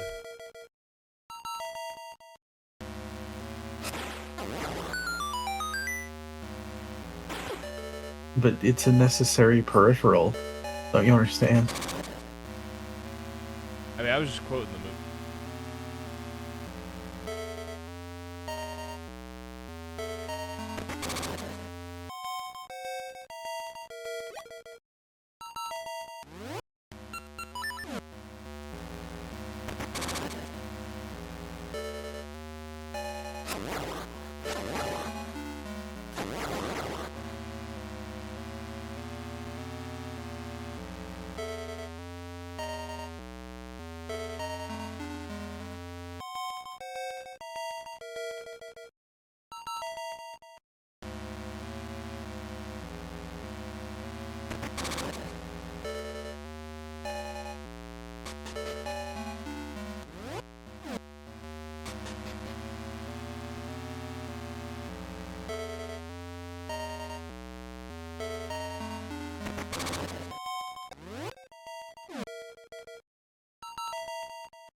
Actually, I get it.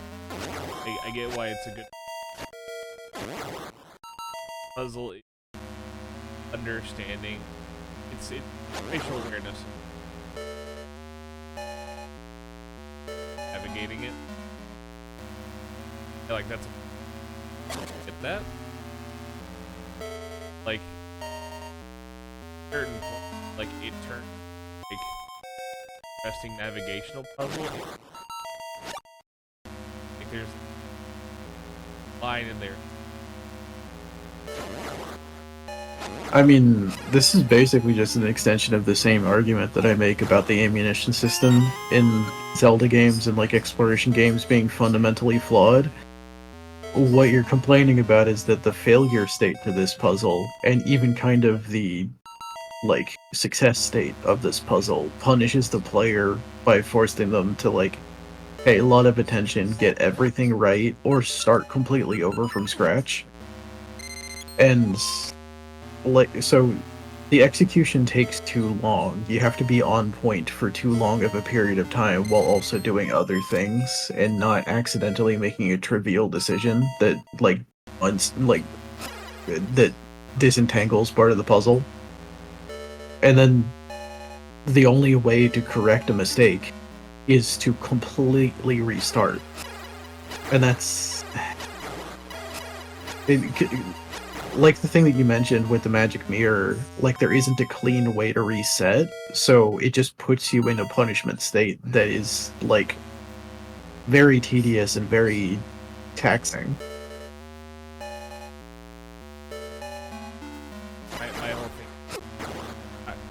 thing, because that you're punished in the items. It's a punishment for poor gameplay, for not actually like, you know, engaging with the mechanic properly. Basically being bad at the game. It's a punishment. Whereas this, I'm not being punished by any means.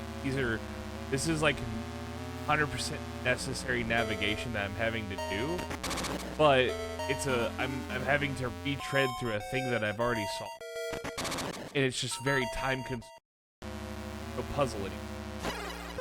Yeah, I mean, my argument is, what if you get halfway, 3/4 of the way through this puzzle, and then you just make a stupid mistake because you're kind of turning your brain off?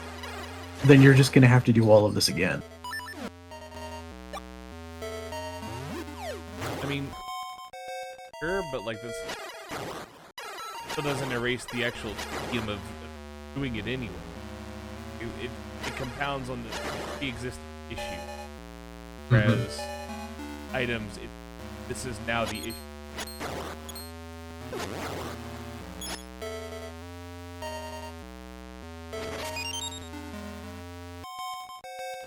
I'm just highlighting the commonality of like the length of. Go on.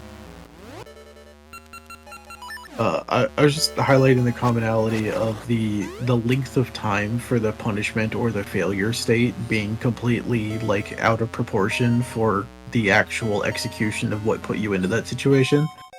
Like, that's my issue with these kind of things. If you make like a 10-second mistake or just turn your brain off in like an inopportune moment, or like just you don't count or like stop paying attention or whatever, and then you get punished for like 5, 10, 15 minutes of having to fix your problem, that's too much.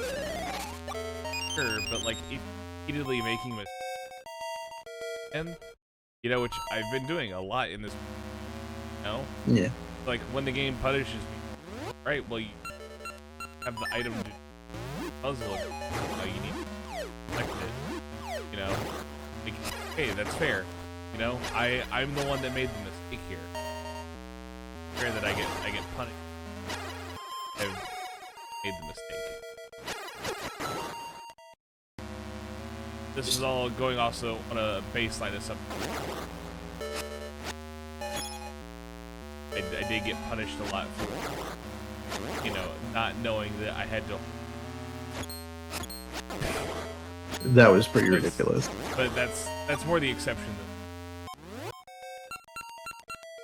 than No, just like that's the, also like the hardware problem. yeah. Well, and it's just also not transparent. Like, you didn't know that you could do that because the game never told you. And I think presumably you only ever had to do that one time, so you only have to know for that one block. And the whole game teaches you that that's not how that works. So you just assumed that you understood what was going on, and you were incorrect because the game didn't telegraph it well enough. No, I mean, the point that I'm complaining at is being stuck in a state of uselessness that is disproportionately inconvenient or lengthy compared to the triviality of the mistake that can put you into that case, into that state.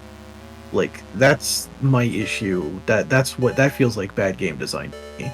If you put a player into a state of helplessness, specifically with the items, because you have no control over when you're actually able to reacquire the item, and then you have to schlep it back. I think that's bad design. Like, if there was a completely immediate punishment trade-off of like, give up a heart to gain an arrow to solve this puzzle or whatever, so that you could inconvenience yourself but still be able to move forward, and then you just have to bear the consequences, that's acceptable. Having it be like, oh yeah, go find a pot. The pot might have an arrow. Then bring the pot back to this room. Don't forget where it is. Don't use the arrow on the way back. And then you could solve the puzzle.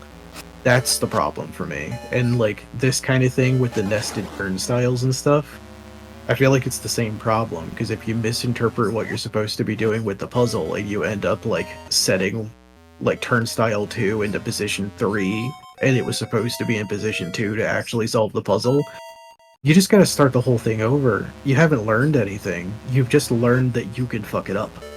And you just have to tediously go through the entire puzzle. You're not gaining anything from the experience. You're just doing an inconvenient thing correctly.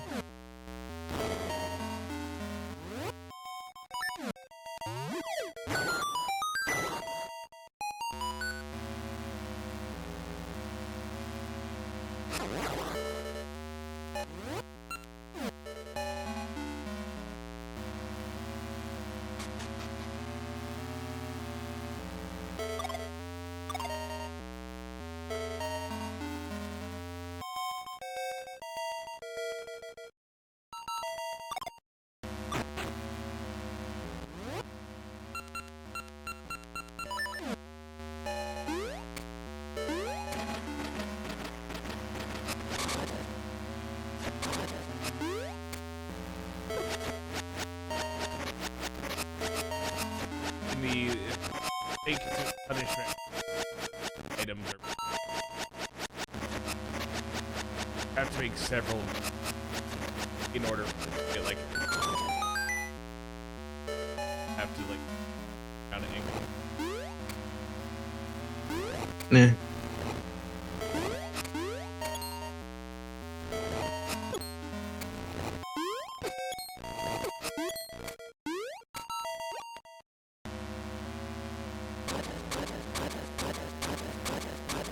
I mean, it's a dungeon.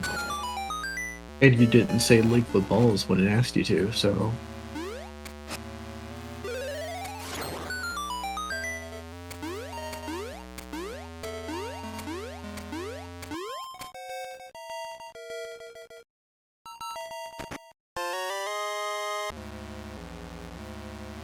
Mini-boss is a hulking big golem, and all it does is try to knock you prone and then teabag you.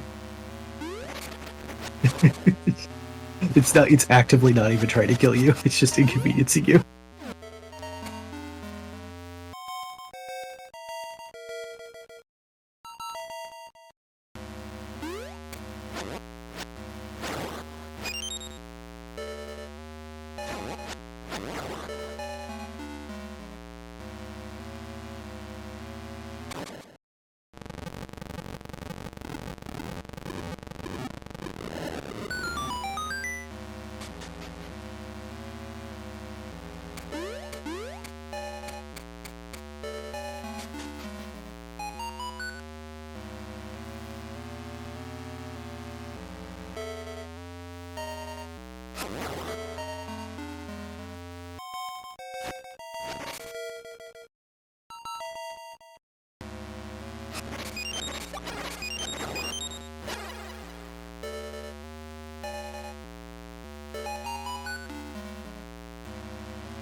At least that was.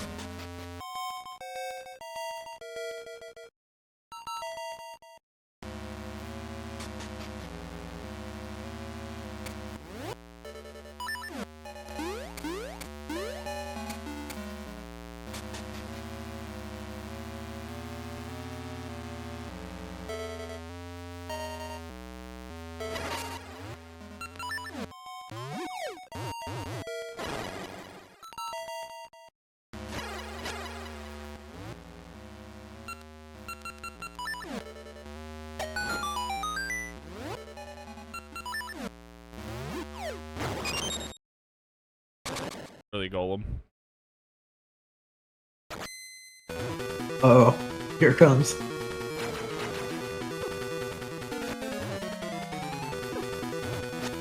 Gird thine loin, or it will be girded for you.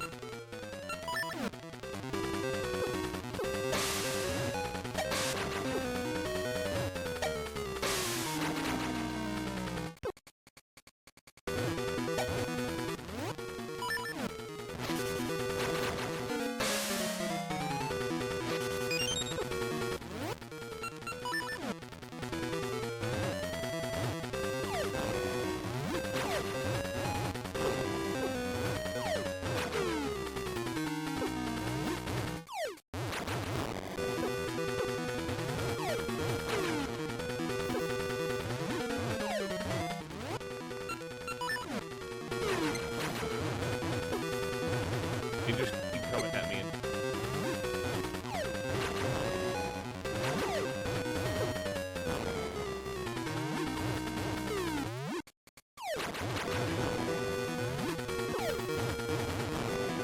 Bombs are.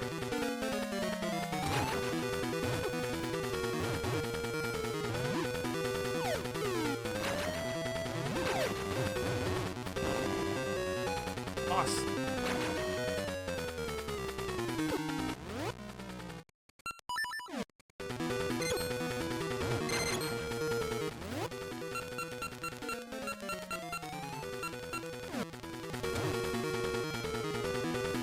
After me.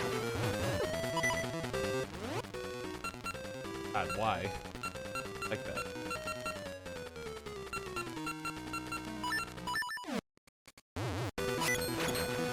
Oh, my sword does.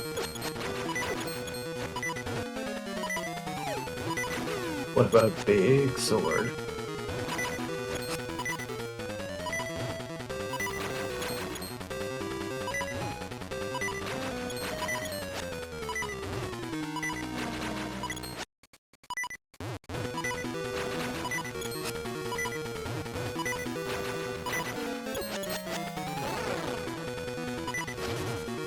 Well.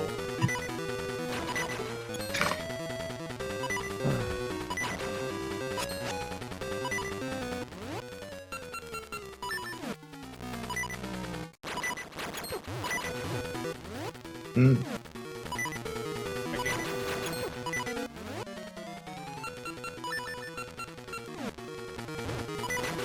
I'd be curious to know if the mirror shield works in this case, because you didn't do the mirror secret. That'd be rude. Well, also, this boss part of the Antis. I get Well, why you the- Yeah, I mean, you still have the sword that you can use. It would just mean that you have a safer option.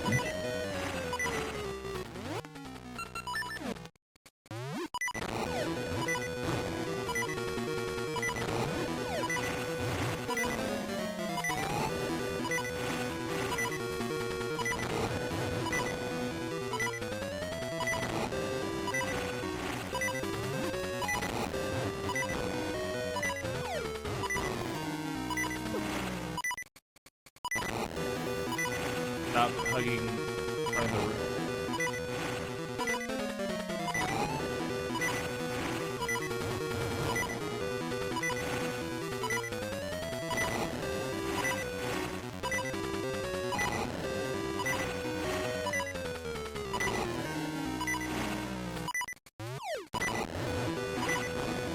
Wants to go down. What?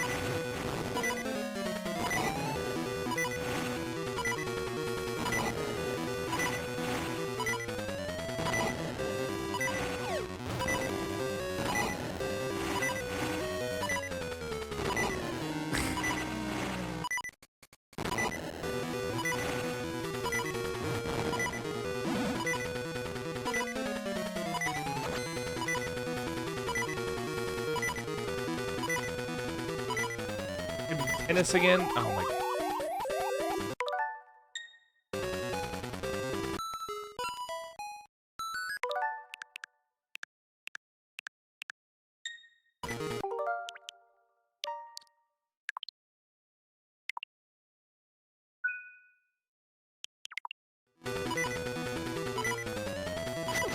Oh, no.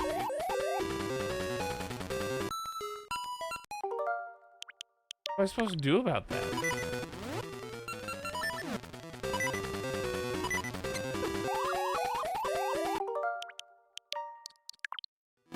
Don't know.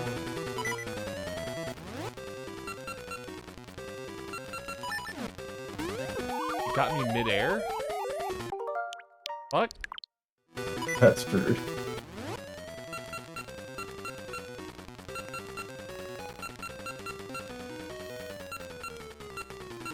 Still doesn't work. Thing doesn't work. I can't dodge it.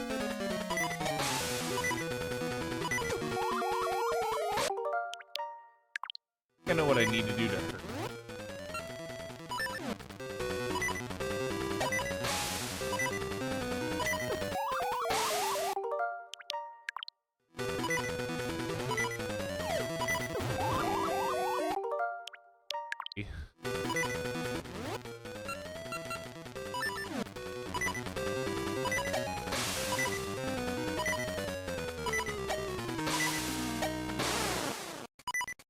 God. Hard ball.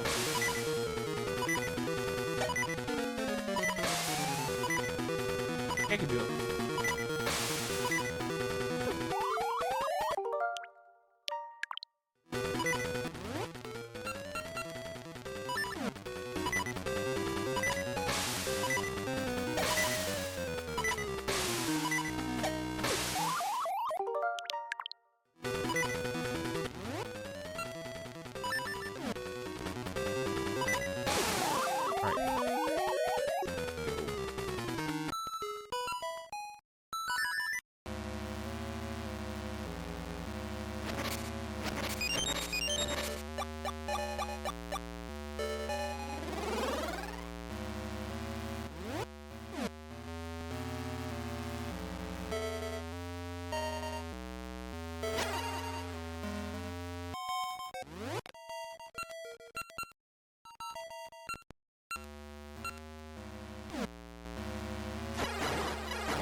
Able to see.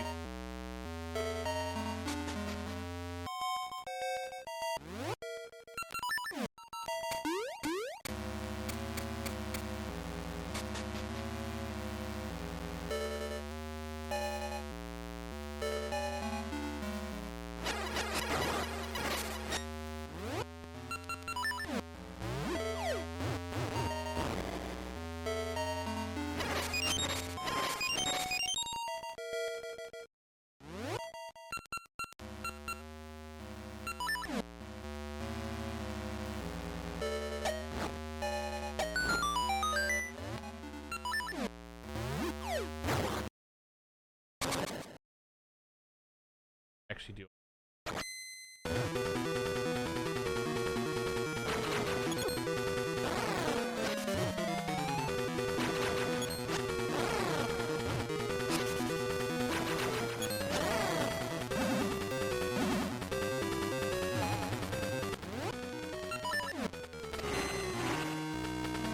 Not even because it uses bombs.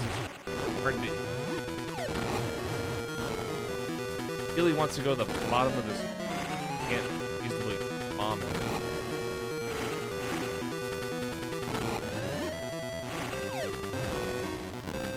I do suddenly regret not having the ring that lets me bomb it. But you know, this is literally the only time that it's been an issue. Yeah. So I mean, you can't really blame me for that one. that's the great disadvantage of the technical limitation of the ring box, only allowing you to carry so many rings.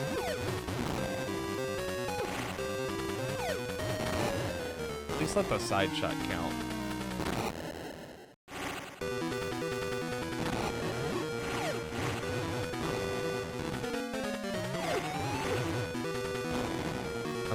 just letting me like. I can't remember if there's a ring for that or if that's just a technical. Come on. For technical condition. There is a ring that lets you put down 2 bombs.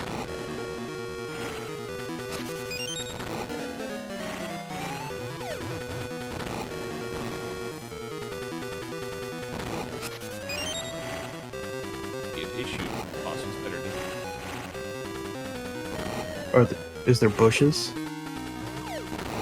Yeah, the bushes drop bombs.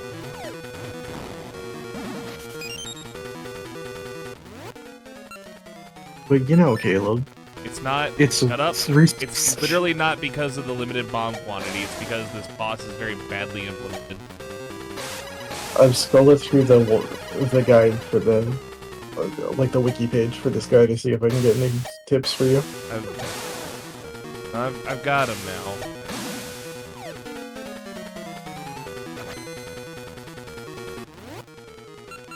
Jesus, does he have me? Christ.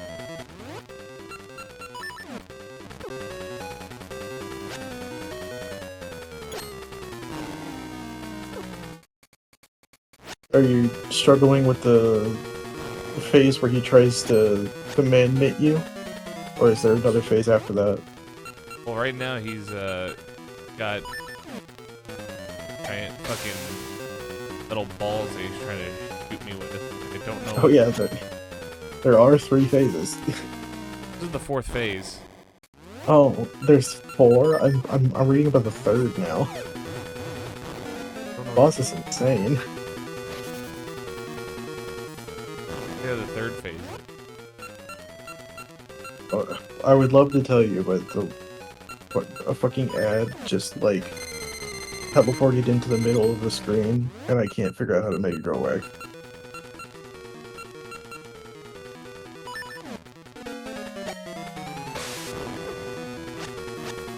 Wait.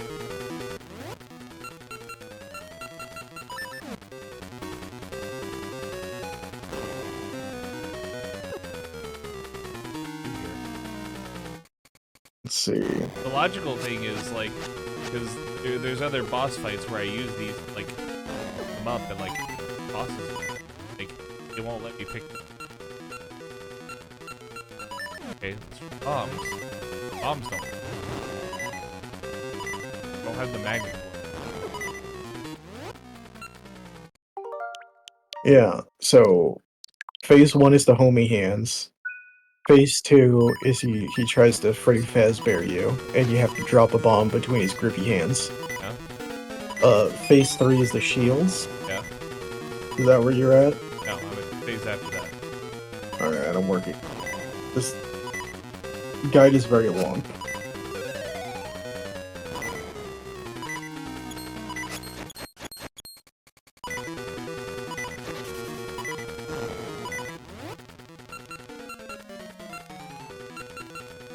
Oh my god, and this wiki page is horrible.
Okay, so you made it through the shield and laser beam phase.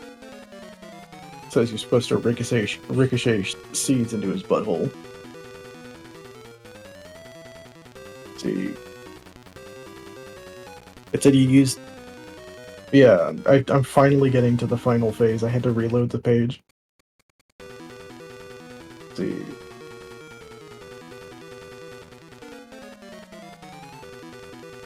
He's got cannon arms. Grab the other.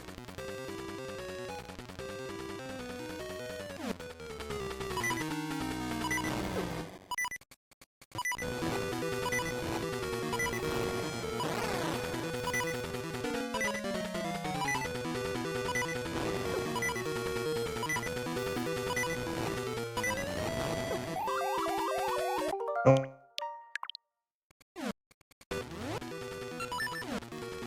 Oh my god, this wiki page is fucking infuriating. Yeah, he punches with one of the hands, and then the wiki page says, the wiki page says in the brief time before Ramrock retracts the, and then it just completely loses all of the rest of the text.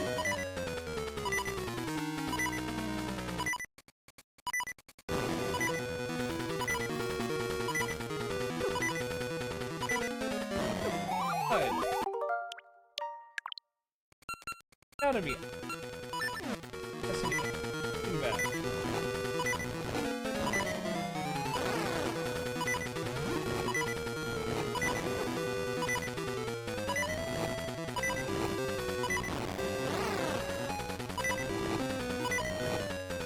There.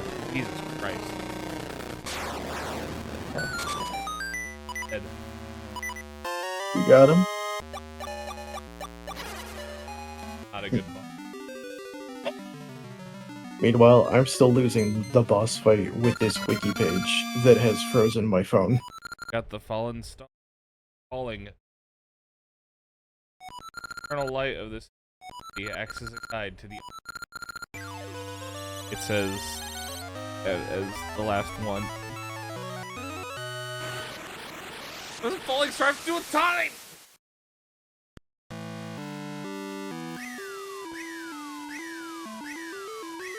In Stars and Time. Shut up. Just trying to Alright, I'll give you the last one. You're stretching that one. And it all the essence of time. Now I can create something that better help. Bear in mind that there are other celestial events, such as Halley's Comet, that are repeatable, like comet or like meteor shower events that occur at regular intervals. Therefore, measuring time on a grand celestial clock. That's literally true. I'm not even fucking I around. know.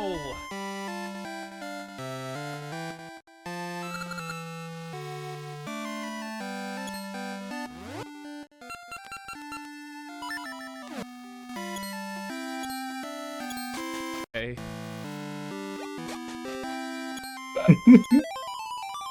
Let me sweat. Don't judge me.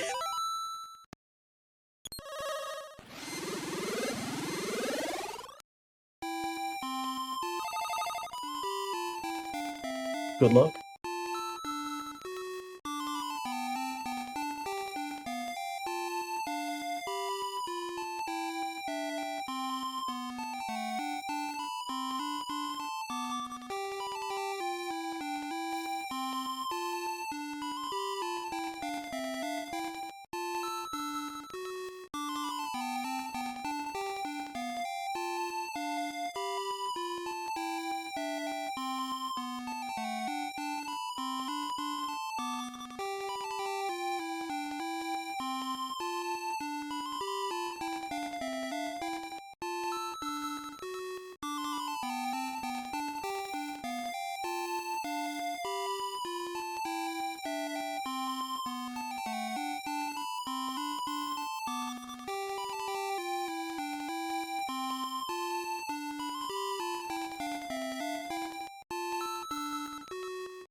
Welcome back.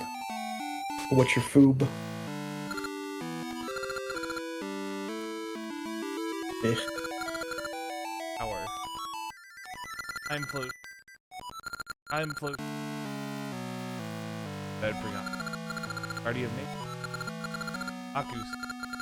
Used only by a hero who knows the powers of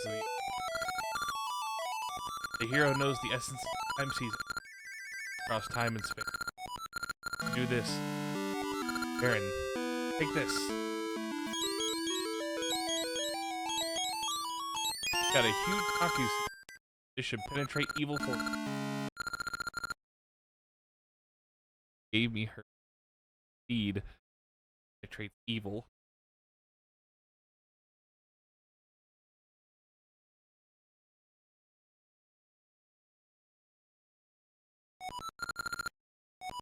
Struggle see.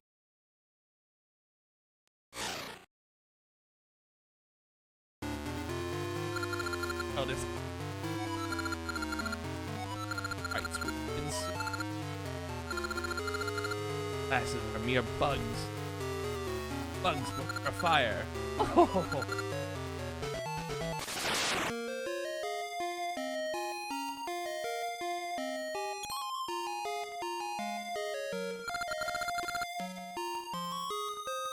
My dad turned to stone.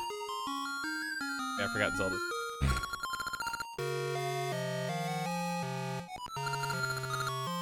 Sure, your father will.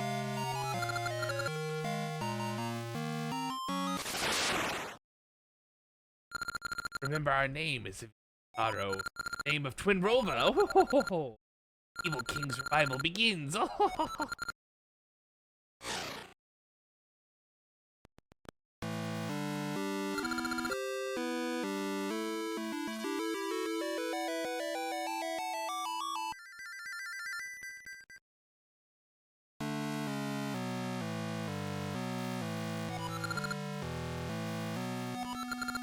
Aro is a world doomed.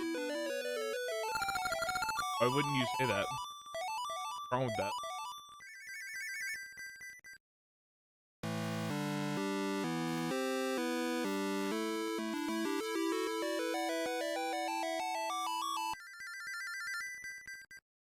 Up Queen Amber, Black Tower, and cast down Baron. Oh shit. I needed to go to the past anyway.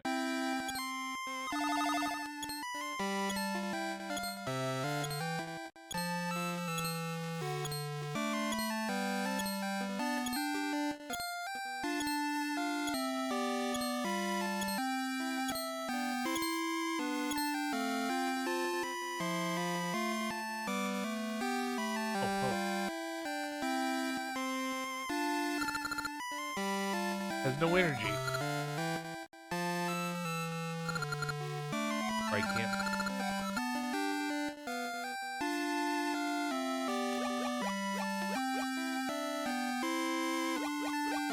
Dr. Ralph is a coward. I don't care what happens. Nothing matters anymore. Not quite, buddy, but.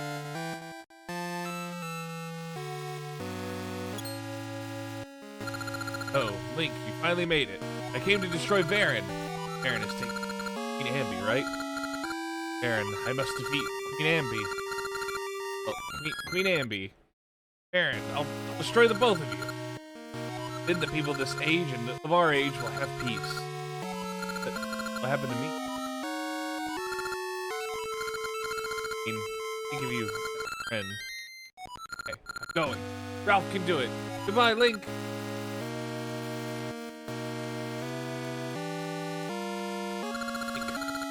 Past and found something awful. Ralph is a descendant of Queen Amby. You know what this means? Ralph lives now because Amby lived in the past. Amby is slain. Ralph will never exist. I came to try and stop Ralph, but I couldn't. Please, stop Ralph. He means to sacrifice himself for the age by slaying Queen Amby. And allow Ralph to make sacrifice. I too ask for you. People, not just those of this age, will Eru, and I will try to give strength to the people. Counting on you.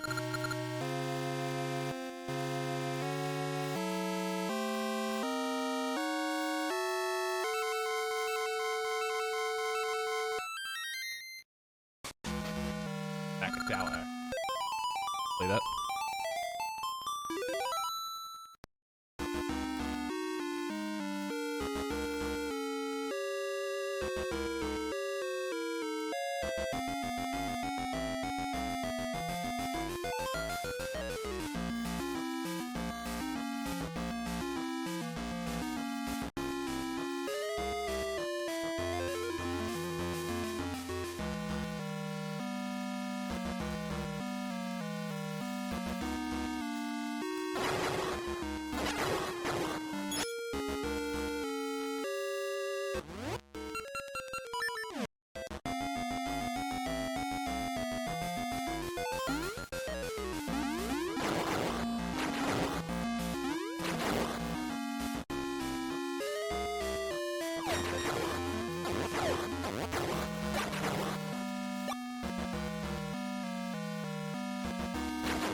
I had to hold it in because I didn't want to scare the baby boy.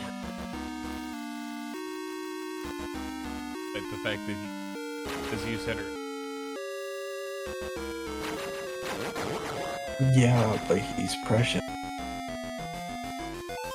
Precious never stops being baby boy.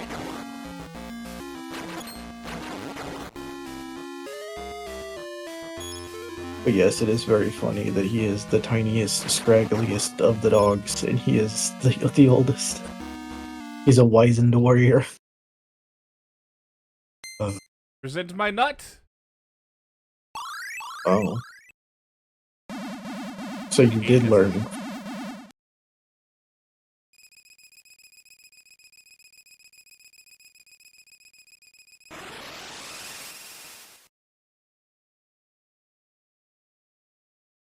Path lay before me now. Ah. Cutscene? Think. Your struggles seem fruitless. Behold, time has been disrupted in the Brenna. The people have lost all joy and are filled with sorrow. The time comes. Already the flame of sorrow is lit. The flames of sorrow and destruction burn brightly. Only the flame of despair remains. When the three flames are lit, we will offer the sacrifice and complete the dark rites.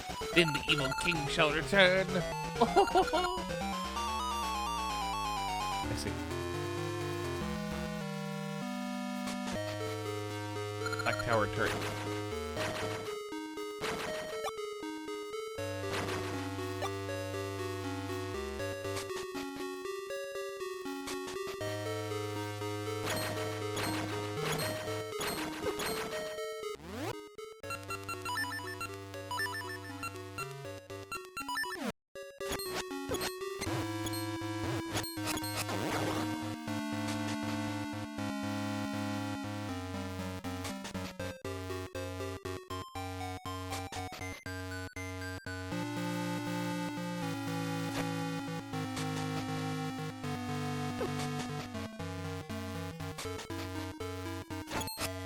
God, fuck.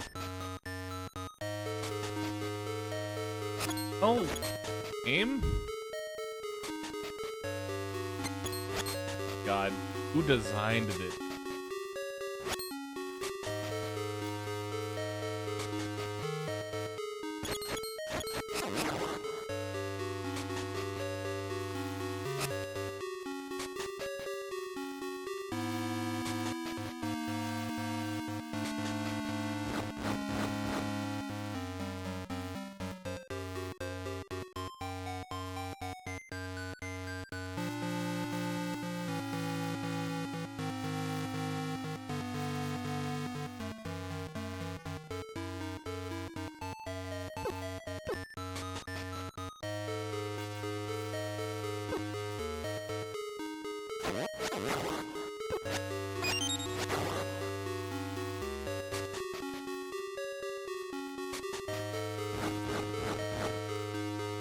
Got the correct.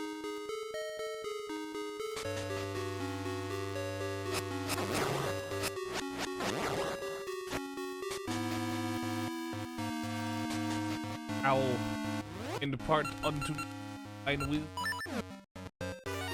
Truth glares at your back.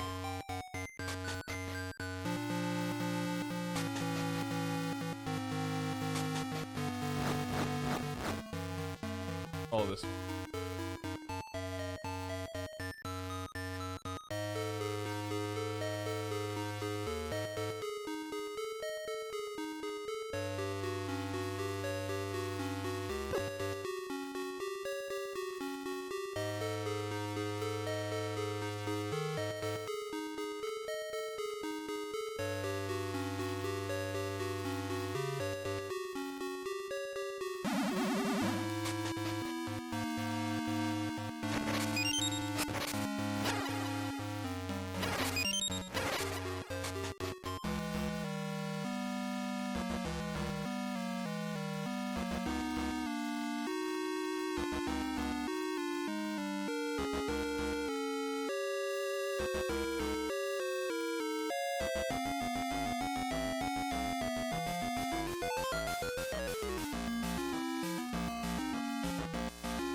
Ralph, give me some time. I have no time for this. Right. What's wrong with you? You're gonna fight me. Body of Ansem. If you slay me, you will vanish. Fight. Trickster? Fine, if I slay you, I vanish. It is terrifying. I must. Do nothing and live, just it means nothing. I'll destroy you to protect the people of this age. And to protect Nehru.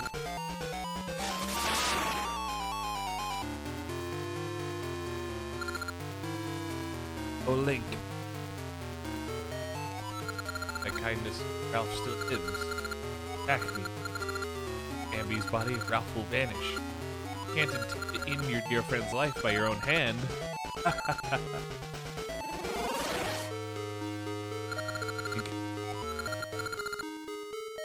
I look.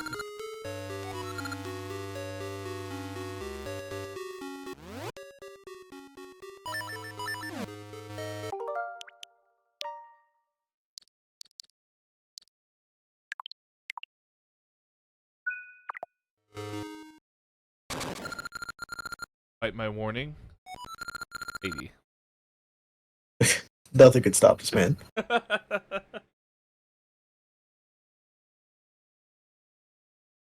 Going.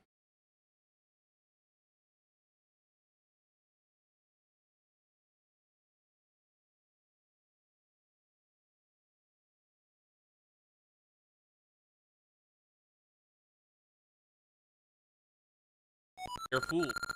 Regardless, it won't be easy. I'll teach you. Kind as well.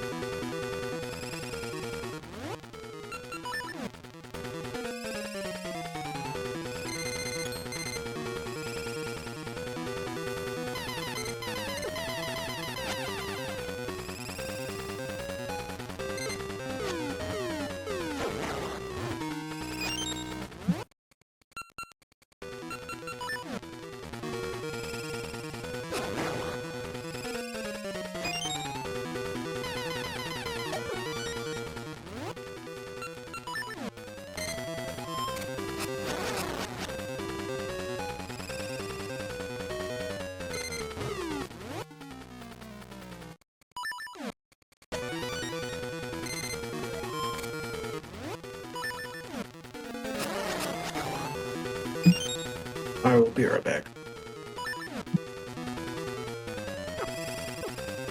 A bitch.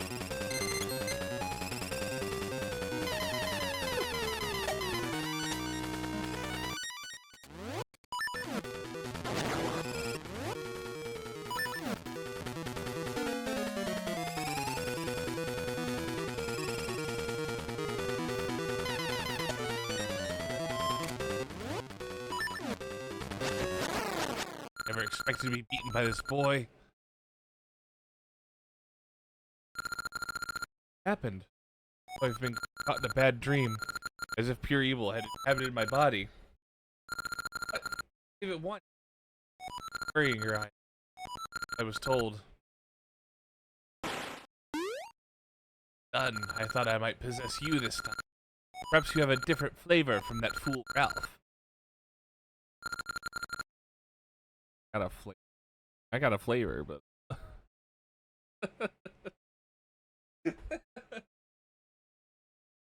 seen me like this before, but this is true form. You'll regret making me show my true might.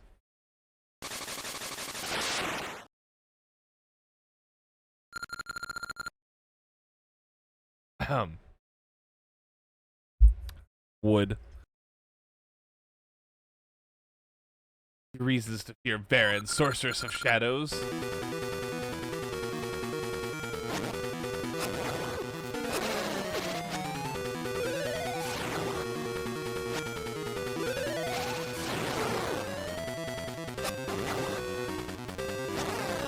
What?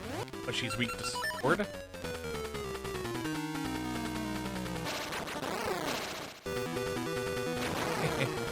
Not have happened to me. What? No way. No way she just dies that easily, right? What? All right. I think you did it. I thought I was over this. Can't always remain helpless. I need to train so I'll be able to protect Nehru on my own. Finally beaten Baron.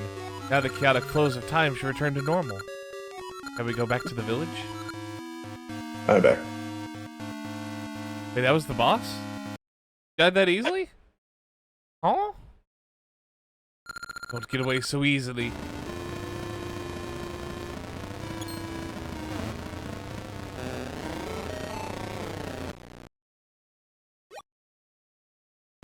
How cold of you to run off and leave me all alone. Spoiled all my plans. I hope to avoid revealing this vile shape. You'll pay for my humiliation with your life. Now, Link, it's your turn to taste despair. In the fear of death. She's a turtle.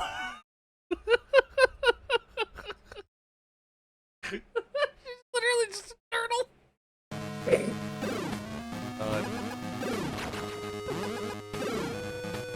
I should probably...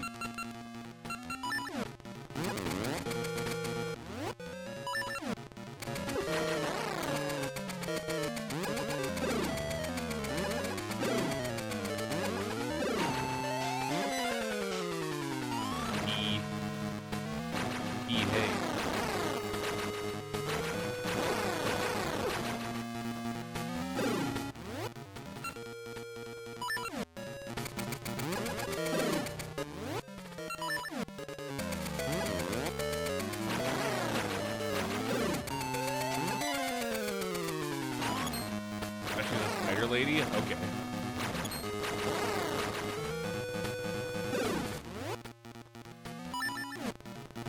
I mean, she already had a sexy pixie form.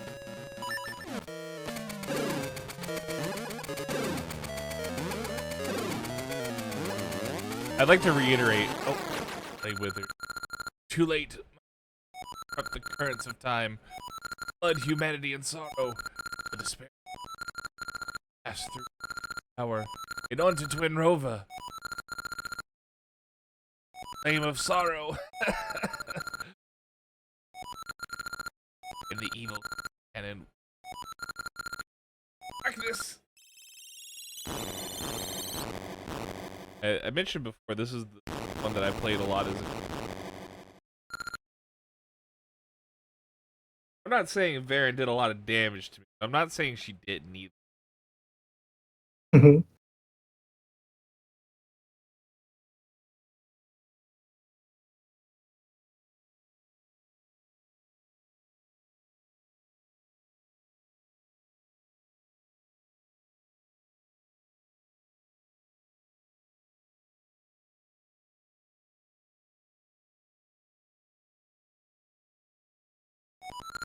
Harbinger.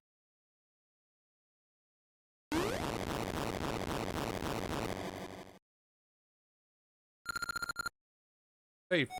Thank goodness. Really beat Varen, didn't you? Amazing. Huh? You get shut in and turn. Let us go.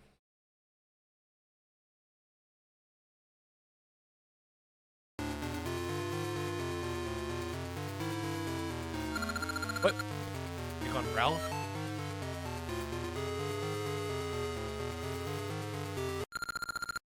Safe. Called my knights from the palace to help since locked inside the tower. Don't startle me like that. I thought Varen's tricks had gotten you. You back to normal. I thank you.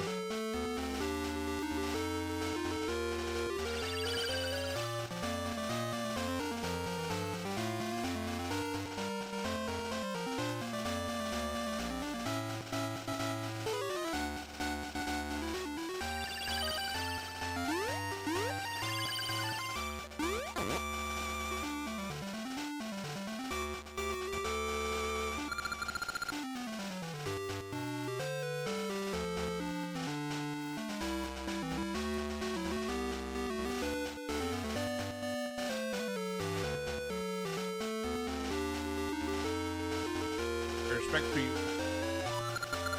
Thought it was got locked in the tower. Never thought you'd outdo me. Ralph, I've been outdoing you every single step of this. What the fuck are you talking about? Terrible. Zelda, oh Zelda, listen, just the petrified townsfolk began to get better.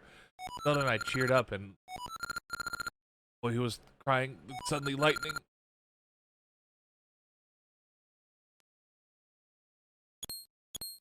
Going flashback. Oh, wondering about foolish princess.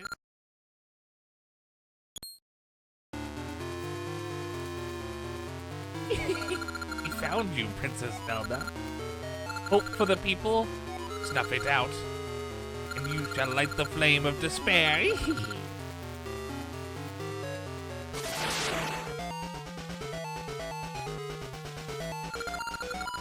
Sacrifice in our grasp. In Zelda, the people's hope vanishes. This land will be stricken with despair. It's time!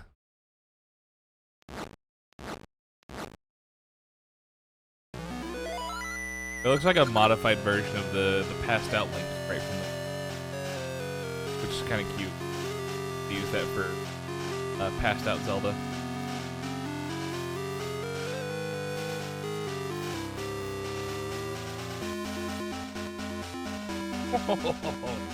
Long-awaited flame of despair finally burns. The flames of sorrow and destruction have been lit by Varen and Nox. Now the loss of Zelda fills all with despair. Oh, flames of sorrow, despair, and destruction, burn with the... Excuse me, dark powers our disasters have wrought. Come now to the three flames. Come from the darkest depths. Come, Ganon, evil king.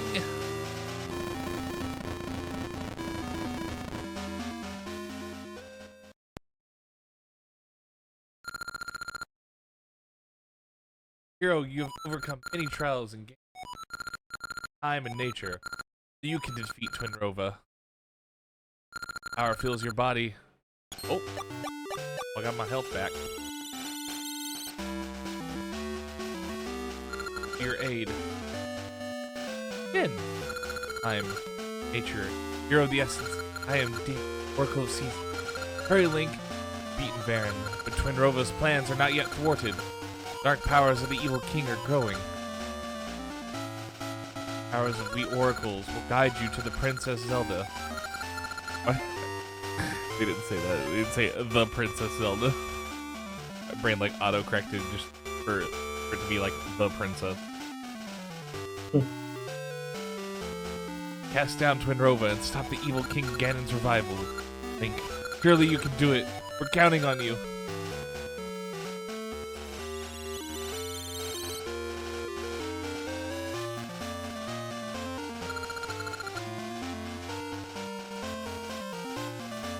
The divine protector, Triforce, hero of the essence, time, and nature.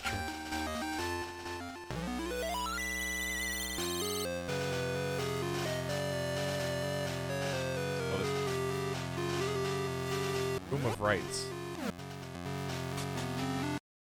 Oh.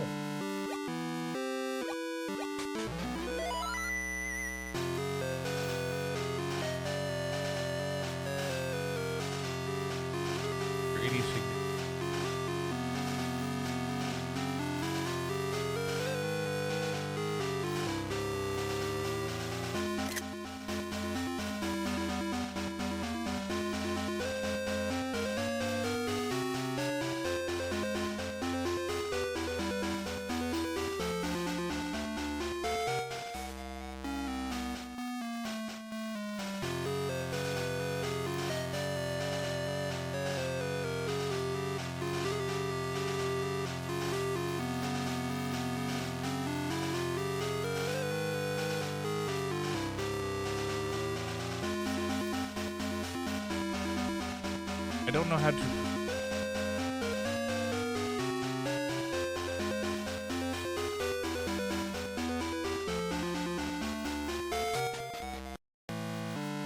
I have to see it won't... I'm sure of it. It is currently affecting me. I don't know where the fuck I'm...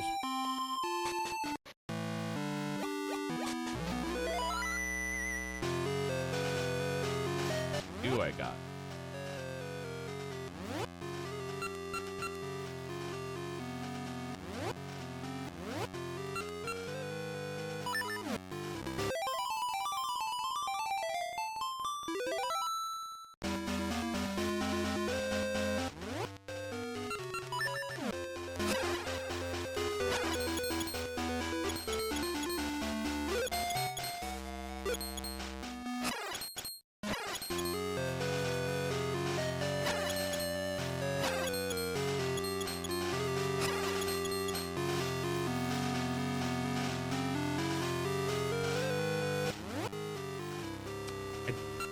Whatever.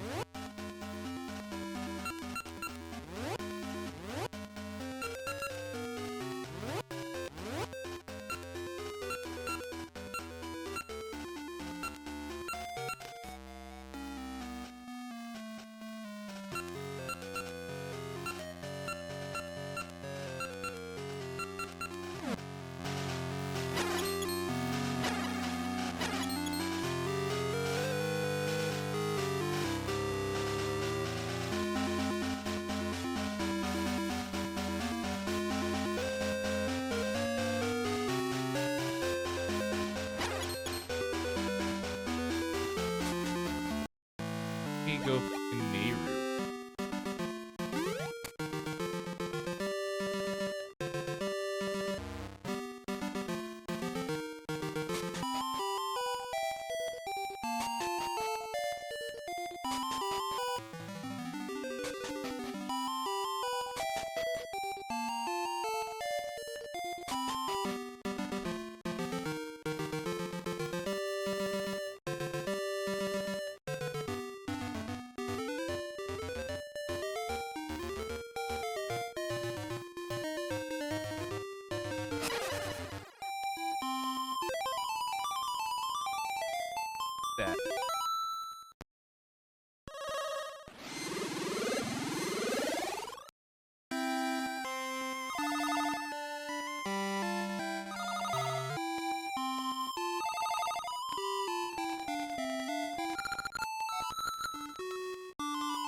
That's fine. I could have done this forever ago. I forgot about it.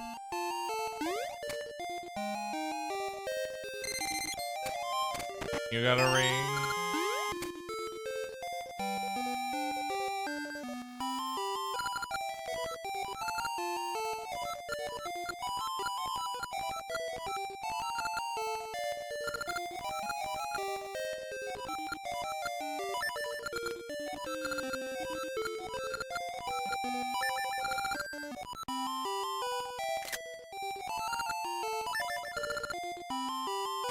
I also just now realized I never got an actual proper spatula.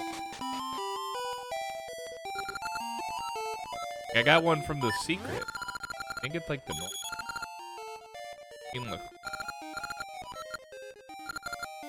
Do you think it's optional and you just missed it? Guess so. I mean, it doesn't matter because I don't really need more than get to. That is a pretty absurdly deep inventory, yeah. Doodle has called him.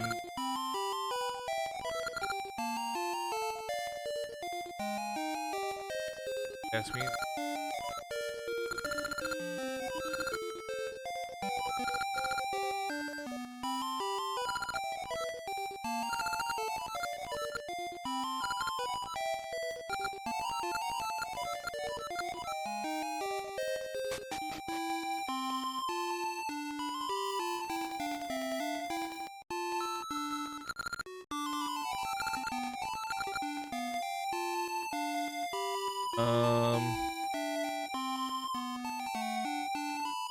I would like a queue area.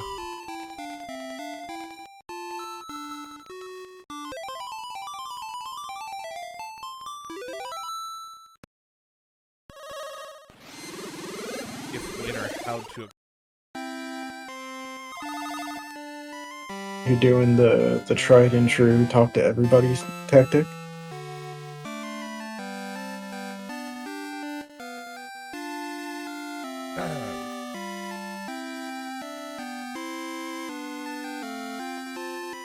You want me to look it up?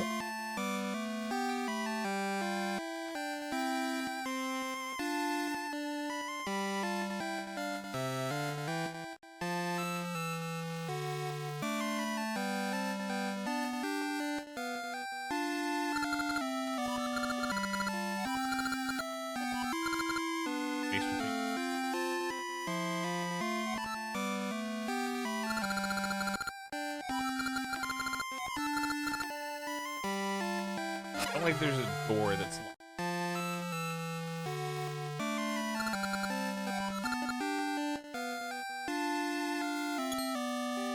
Well, I was expecting Nehru to travel a trap called Eye of Deceit.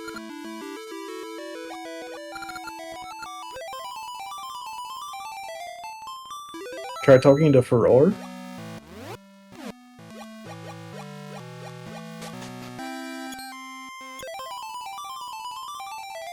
I mean, there's the Din route and there's the Nehru route. The final route is supposed to be the Furor route. Albeit a very constrained one because they didn't get to do a third game.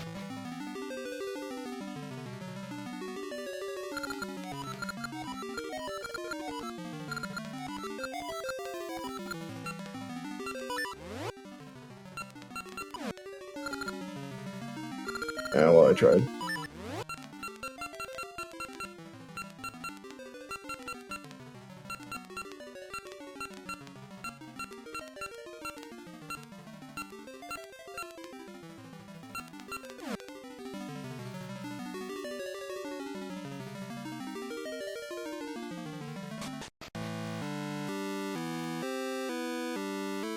I should see.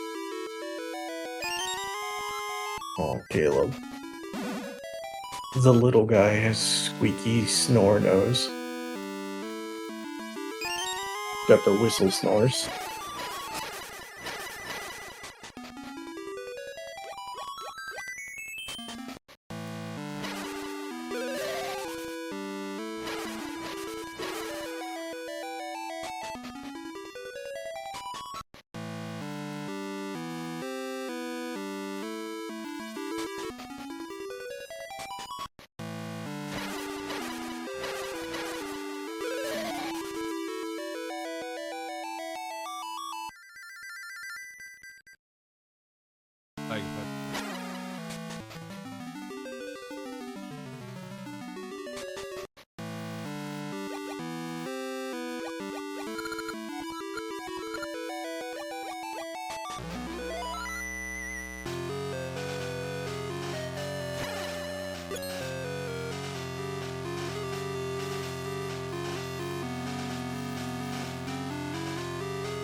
Aha! That was the... Okay.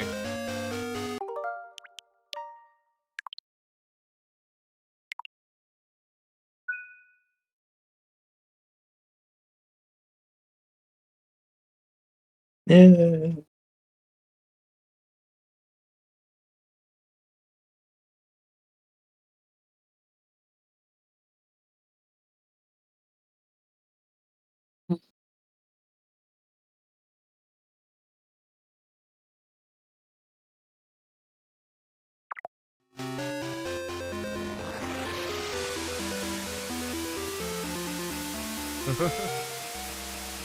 I love how the capture like only captures.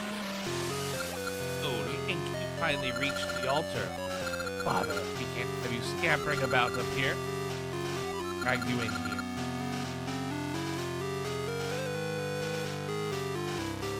Games of sorrow, destruction, and burn brightly.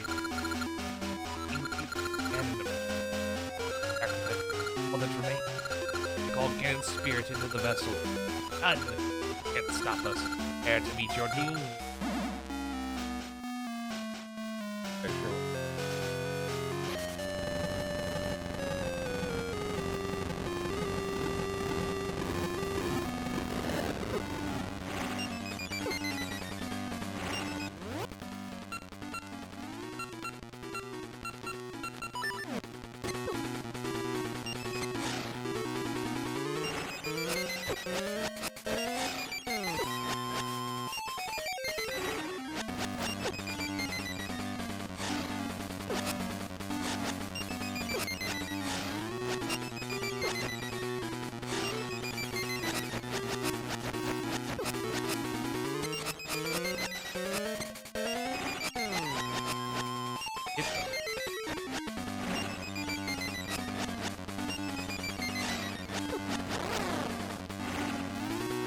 God, this is really hard.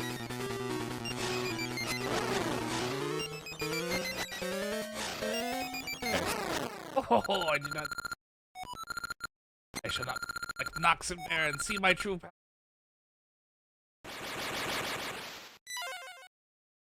I see you, evil king can return.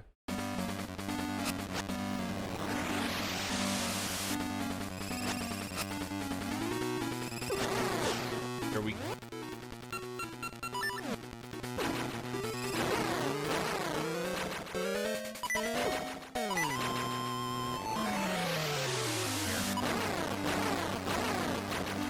Fantastic.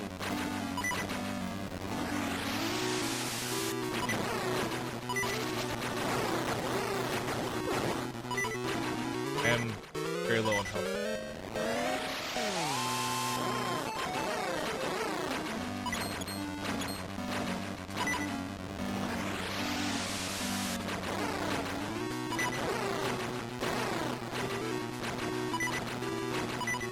Definitely the kind of boss battle gauntlet. Of having a potion. Yeah.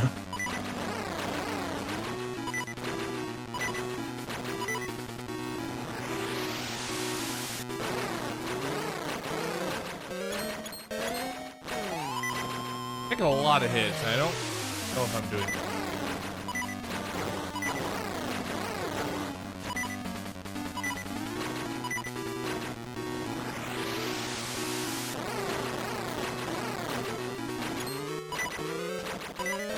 Also sitting on a quarter heart.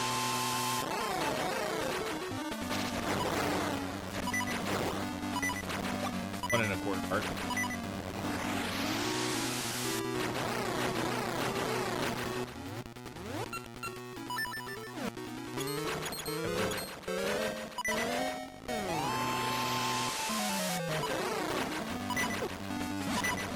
But I didn't forget about you. Jeez.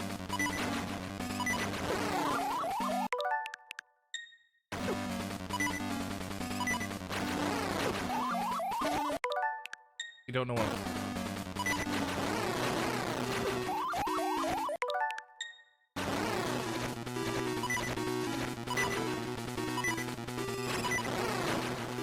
it feels like I'm doing the right thing. Like,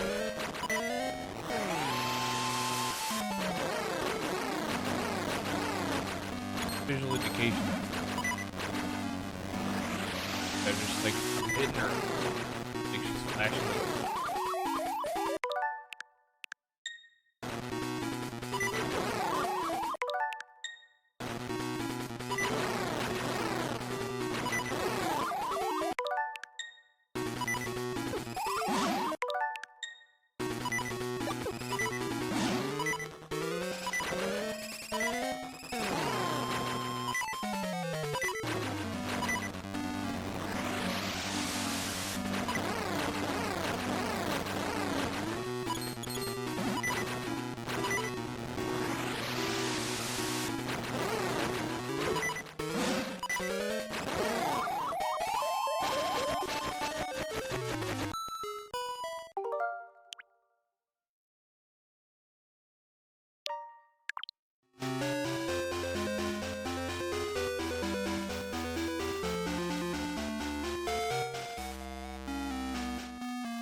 Probably a good call.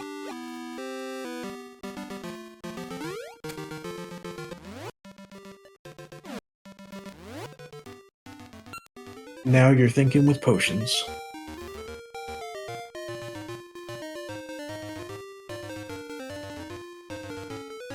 What? Potable.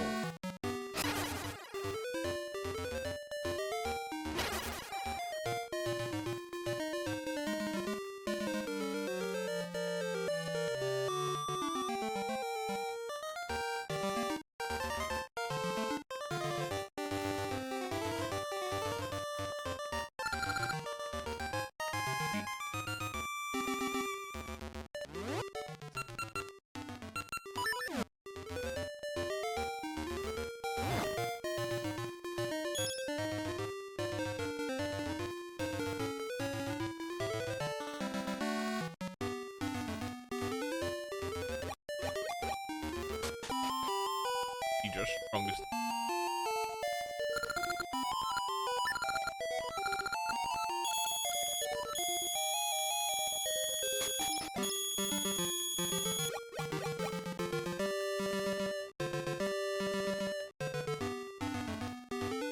Stab at the plate.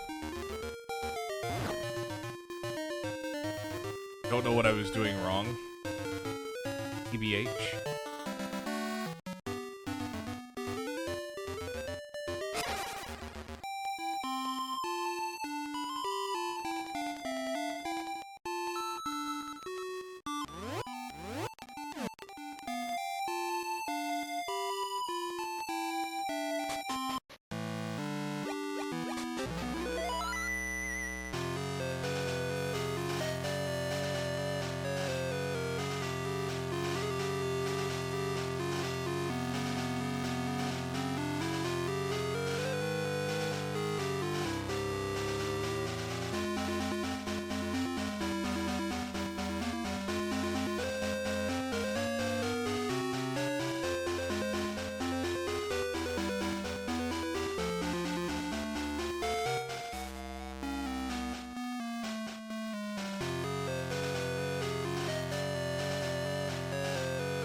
how you're swimming.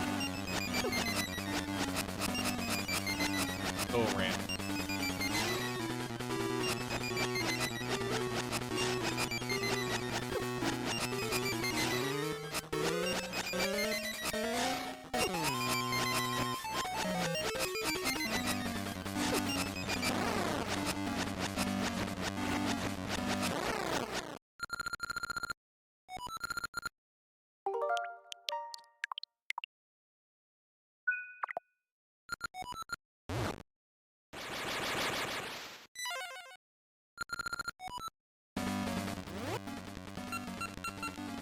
I do have Ember.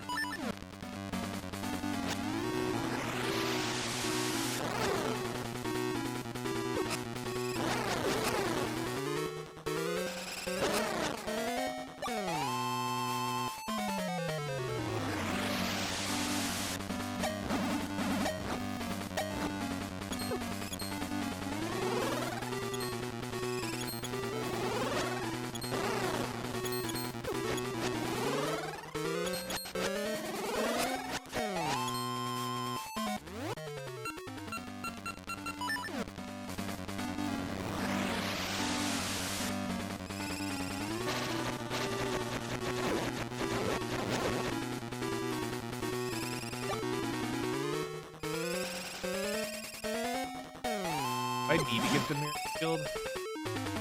That was my assumption, but I didn't want to tell you. You look that up for me. I already am. I started looking it up, like when you said that I would need to, eventually.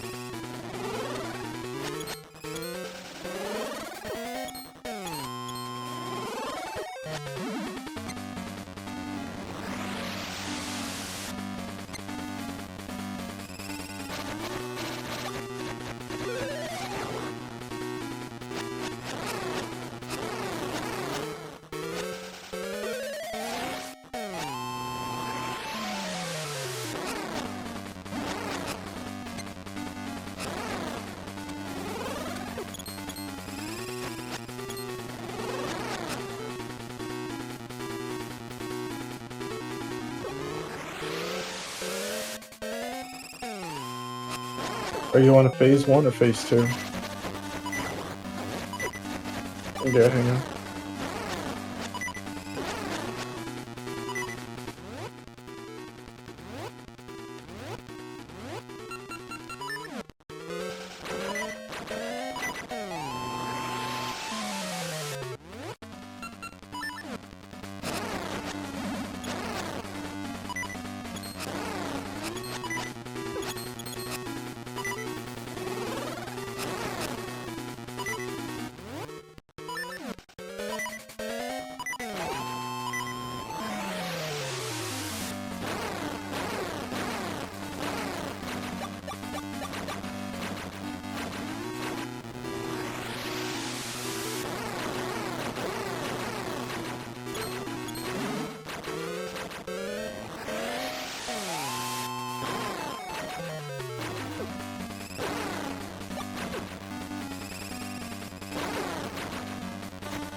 It seems to just be saying that you sense-seed the bitch.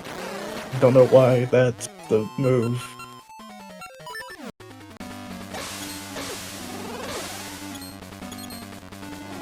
Yeah.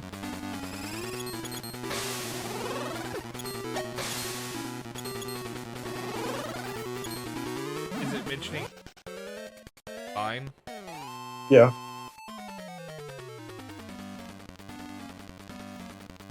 Says that Twinrova will combine for phase 2 and then alternate between ice or fire, which just changes the hazards on the map. And then it just says, like, whip out the scent seeds. When you have hit her enough, then she will do like a phase 2.5. And I'm reading about that now.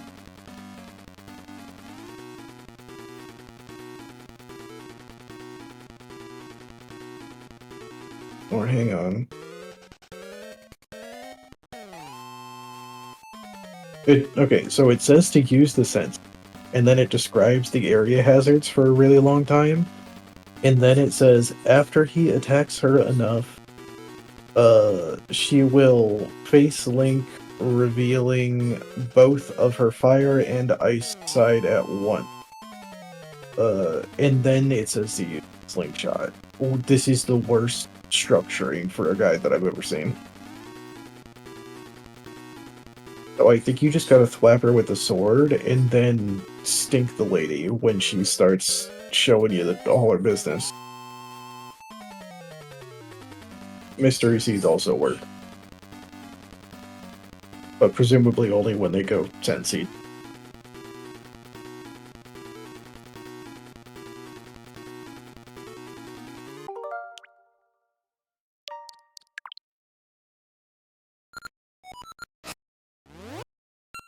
How you're supposed.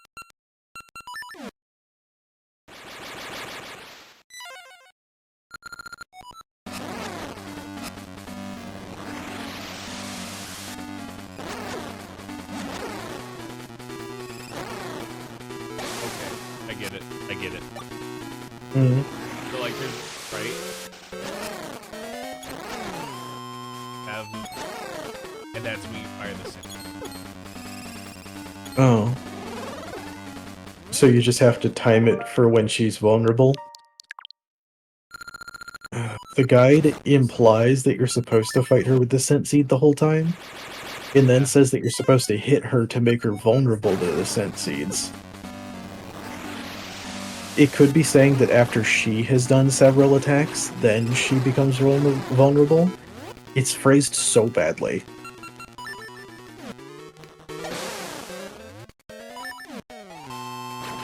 But yeah, when her sprite changes, Thinker.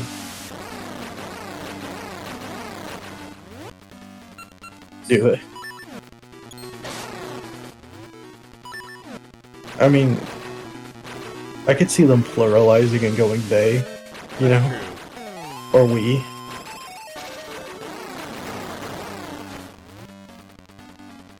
But yeah, referring to Twin Rova the boss as a he is objectively wrong. Specifically within the lore, Gerudo males are a very specific thing.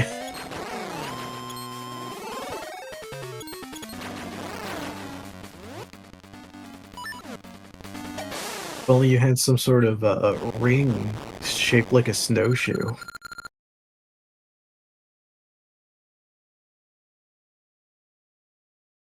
I really like the idea of the ring system, but it's so hard to plan for when you actually need the niche rings. Also, it's just menuing. Party has too much. Yeah, it's the limitations of the hardware. They were just too ambitious, I think. Like, I would love to. Base less awful. Mm-hmm. Like, I already have to pause. Well, for me, I was using the Goron sword for that. Like, I had to pause when she was vulnerable. Speed shoot. Get a shot off. Pause again. Switch back to Big Goron sword. Like, Big Goron sword was like the optimal thing to use because when you hit something with it, you don't get knocked back like with the. Oh yeah, it also just has a ton of clearance.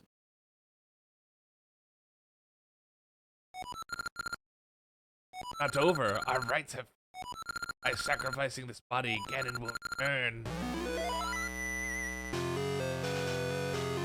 Who could have seen that coming? I don't know how you're supposed to guess. You have to.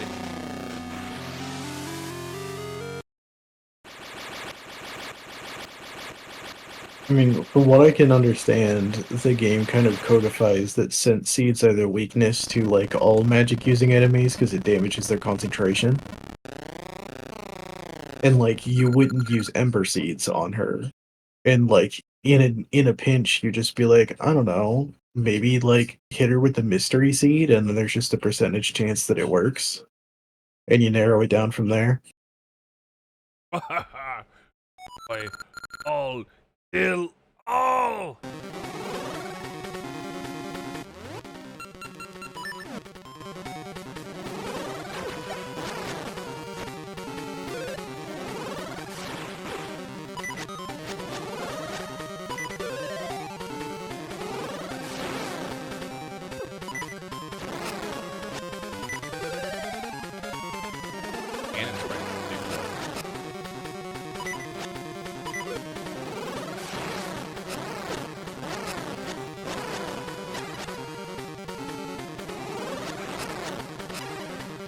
I mean, it's also just Whoa! really. Oh god! Oh my eyes!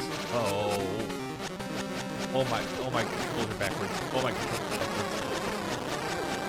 I'm the evil King Ganon. Okay. That was a lot at the last second. Alright. I killed Ganon!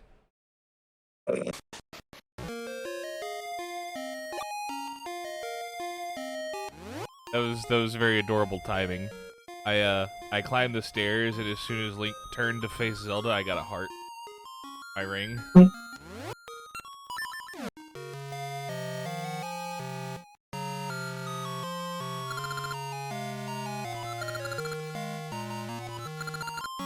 Also, the completion of the fights by Ganon.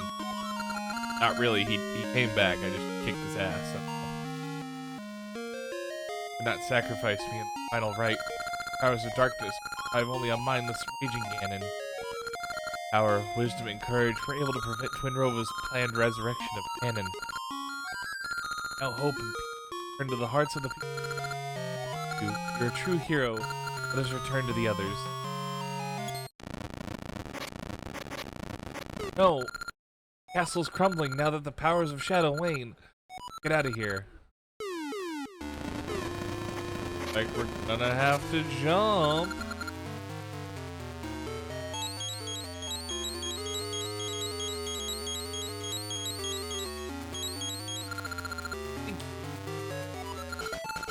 Hey. Rocket tree. Second time in this game.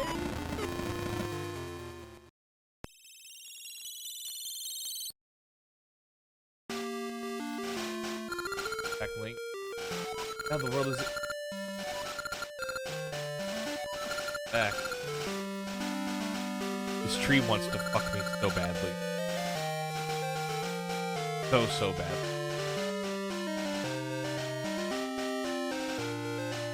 You too. All over it. I knew you'd find a way, Link. Let us dance together again. Zelda, I'm glad to see you return safely. Link, you're all I expected. I always believed in you. Triangles on your left hand symbolize power, wisdom, and mark of the hero who is fitted to the essence of nature and time, the courage you possess, fought back the powers of evil. What's that? Secrets? Oh, shut up about that. We don't talk about that. Anyway, the guidance of the Triforce made you into this legendary hero. Thank you, Link. Listen to me, Link. You have to Little remove. smooch. Oh! Oh, I love that. Oh. Adding that. I do love a little smooch. Got all wavy. And listen to me, Link. You have to take your current cartridge out of your Game Boy Color and then quickly insert the other cartridge. It's an ancient secret technique called stop and swap. This will allow you to get Furor's ending. Furor just looking pained in the background. Like, yeah, that'll really work.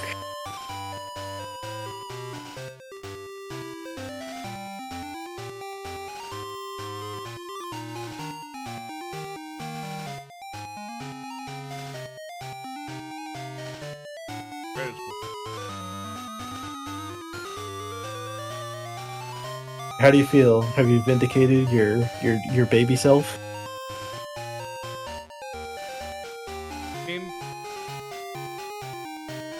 That idiot child that you were that sold all of your Power Plus badges?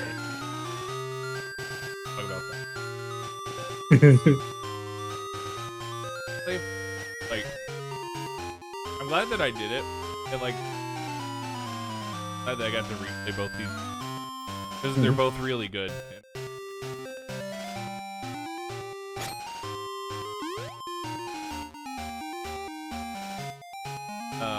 Oh, he does have a broken horn. Oh. know that. I always wondered about that on his. Yeah, I do love the Oracle games. So I just play. Honestly, like the Link game didn't add like a ton. It was mainly just like 2 boss fights.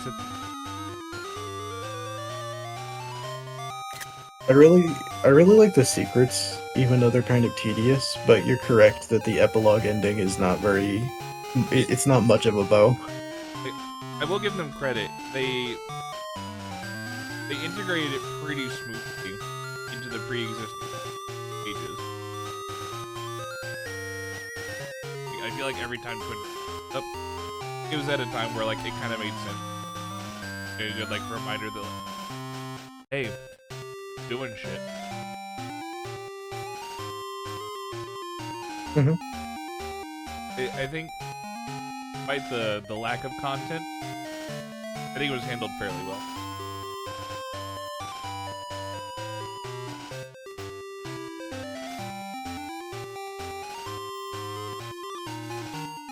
Passwords.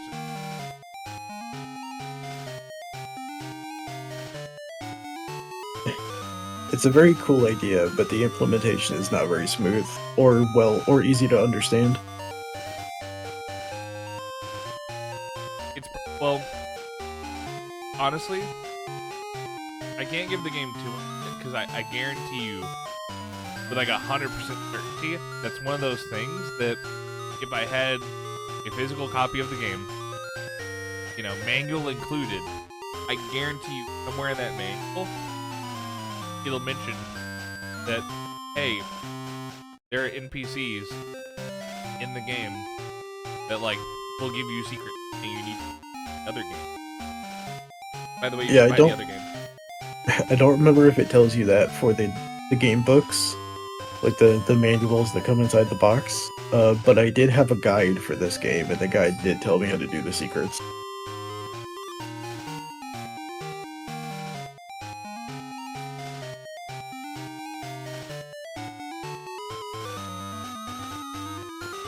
Yeah, I'd love to see, like I mentioned, I'd love to see somebody come in and just.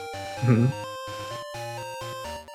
sailing away on a boat Oh from no. everyone else. Does that mean these are a prequel to Awakening?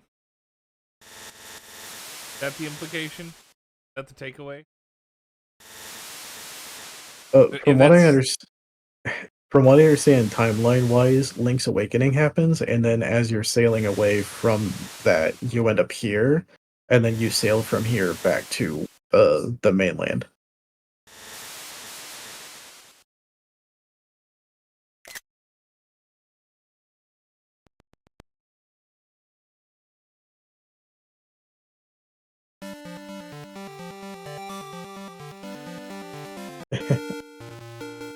I mean, other than getting like all of the power-ups and like carrying your rings over, there's not a huge incentive. It's just the same content. I mean, slightly different items. Yeah. Really doesn't affect. But yeah, like I was saying, I'd really love to see somebody take like both of these games and Link's Awakening and give them the randomizer treatment so you can pass between all 3 of the games. Especially if they can make a way for the linked stuff to basically always be active so that you can like trigger the secrets like holistically within the game without using passwords. Yeah, just like, okay, you've reached this point which flags this up, which that you've talked to NPC.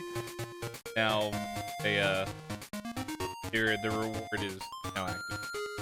Well, yeah, well, also just like if you acquire shield level 1, shield level 2, shield level 3, instead it's just level go up by 1, you know? So if you get level 2 shield, like, the things that can cross over should still cross over. And then if you get the upgrade in the other game, then you just upgrade what you currently have. So the way that it's handled now, but less clunky. So, you know, wooden sword to noble sword to master sword. But yeah, it could be really fun, like bombs and some stuff carry over, rupees could carry over. It'd be kind of fun if you have like a shared heart pool. I think that would be one of the things that would make the linked game matter more if it was a shared heart pool and you couldn't get maximum hearts without doing both games.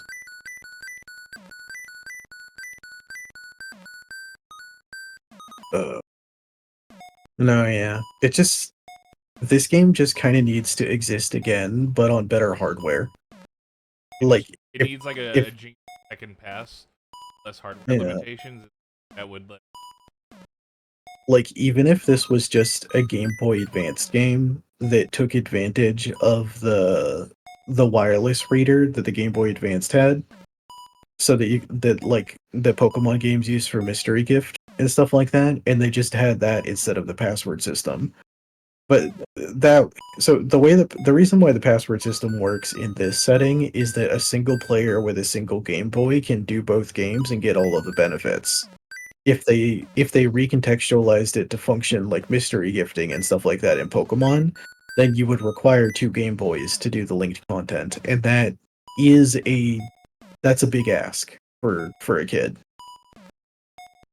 Like that's just the shit that I did because I grew up in a household with like two kids, so we had two of everything. So we always had both versions of every Pokemon generation, and we always had two devices to trade with. So that was just never an issue. Like if nothing else, we had like each generation of the DS. They were all, and we just used we just daisy chain them. But that's not like the standard. So the password system allows somebody with just a single like device, but both cartridges to go through the full thing. Like arguably, you could also like get passwords from a buddy and do the linked game like with a pen pal basically.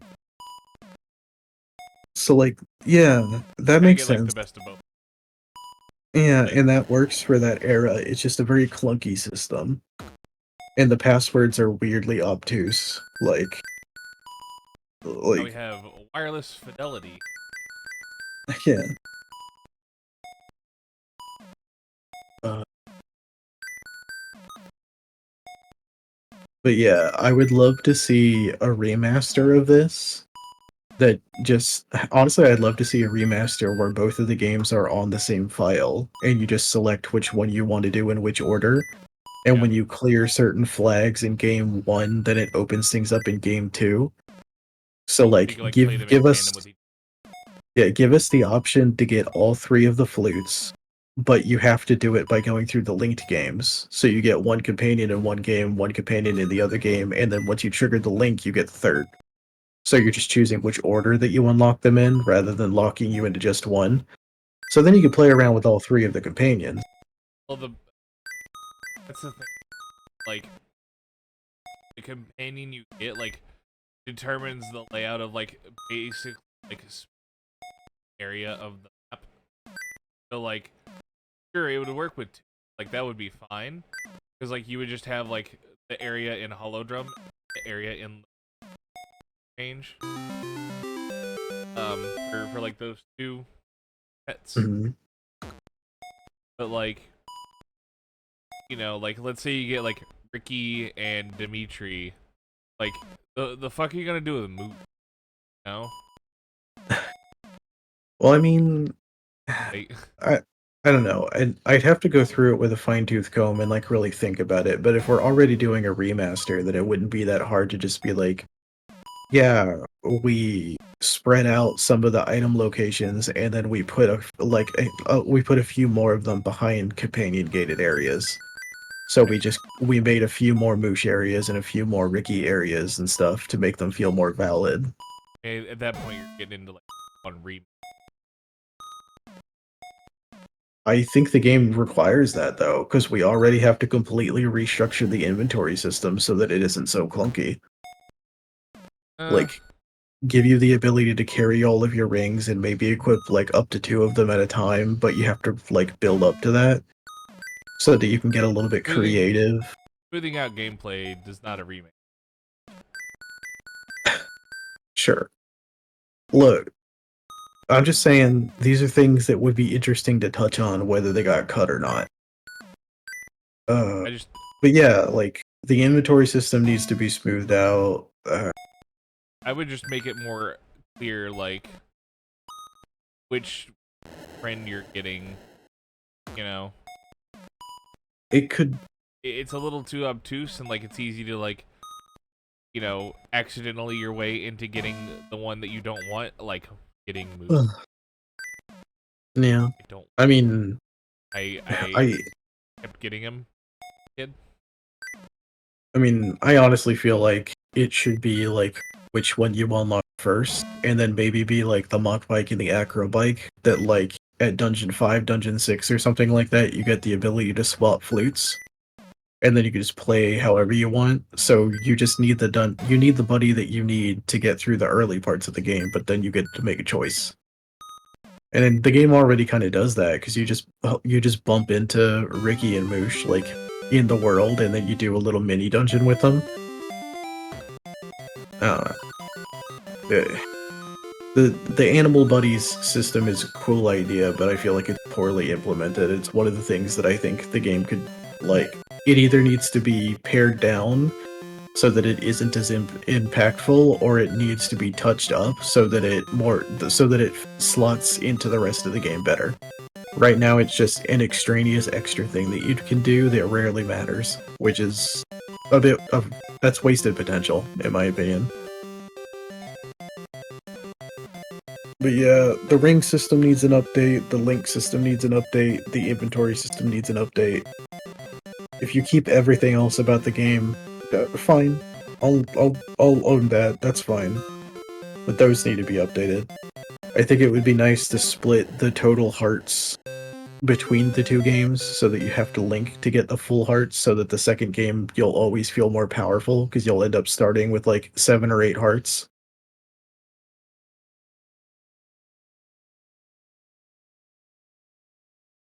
You know, plus your rings. Yeah. Or so, like full master, like okay, you're playing Oracle Ages second, and like you get to start off with the got in season, and we made it like hard. Well, I mean, if nothing else, like when you fully clear one of the games, you get the option to like trigger a thing, and then it just palette swaps all the enemies up one stage so that they're all like, instead of green Lionel, you fight blue Lionel that has like twice as much HP. And, you know, everything just keeps in parity with you. And then once you've cleared both the games, then the palettes like go up one more stage and everything gets harder. I think there's a way to do it so that it's just like flags. Like, I mean, the main issue with doing it that like Master Quest variety is that you would basically be designing 4 games, but you would only get to see 2. You'd only get to see 2 or 3 of them. And that's a lot of, well, because you go through seasons and you get seasons 1, and that triggers Ages 2, which then overwrites Ages 1, and now you only get Ages 2 content. So if you want to experience all of the stuff, then you would have to reset and go back to Ages 1 and beat all of that to unlock Seasons 2, and then go through that way. And that's a cool idea, but it's... there's like a game design philosophy that I can't like super well quote, but I'm aware of, where there's a certain amount of effort that game designers discourage themselves from going through for fairly reasonable reasons, where they won't put in a whole bunch of time and effort for things that your standard player isn't going to experience.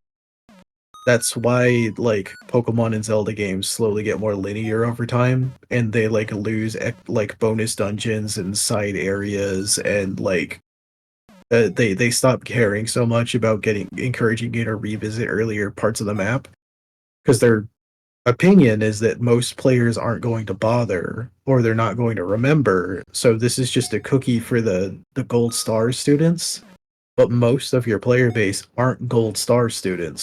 So instead, you just make a decent kind of brain dead game that anybody can enjoy, and the gold star people are just going to be a little bit bored. But that's the mistake. That's the sacrifice you make. You either alienate most people to validate the like super neckbeardy people like us, or you alienate the neckbeards and you make a ton of casuals happy. And monetarily, it's better to make the casuals happy. Counterpoint. Games are already made. Don't like you're not designing, 16 new dungeons. Designing like 8, maybe. If you even like decide to do that, like I was just thinking like make it harder, as in like just make the enemies. Yeah. Don't Well, have I to, mean, like completely redo all the puzzles. I mean, no, granted, yeah. I would also appreciate that, but I mean, there are a couple of puzzles that could use a polish, but I don't think completely redoing all of the dungeons is appropriate. Now, I mean, that's what Master Quest is, though. Like, Master Quest is more difficult, but it's more difficult because all of the dungeon layouts have changed, and the visual logic of most of the puzzles are completely different. Like, this is the dungeon where you have to talk to cows that are sticking out of the walls. That's not a thing you would expect to do in a Zelda game.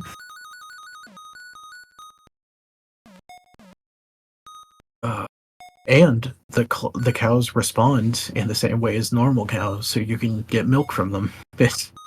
You can just milk the walls.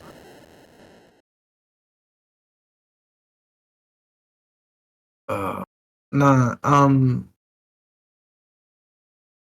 so yeah, like, Blue Skies, I guess,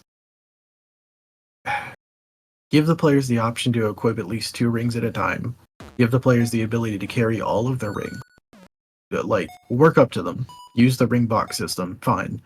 But the end game, you should be able to equip 2 rings and carry all of your rings. So you can whip out a niche ring in a weird situation, and you can try out like silly permutations of rings, like equipping the increased throw range and throw 2 bombs at a time rings, and just like do a joke build that's nothing but bomb hucking. I think that would give the game like a lot of flexibility in life.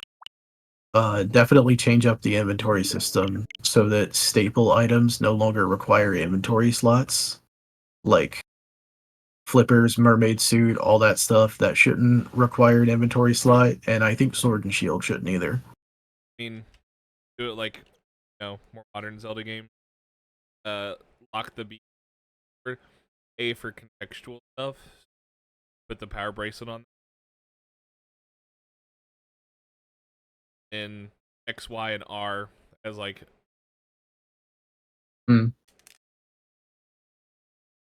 Ugh.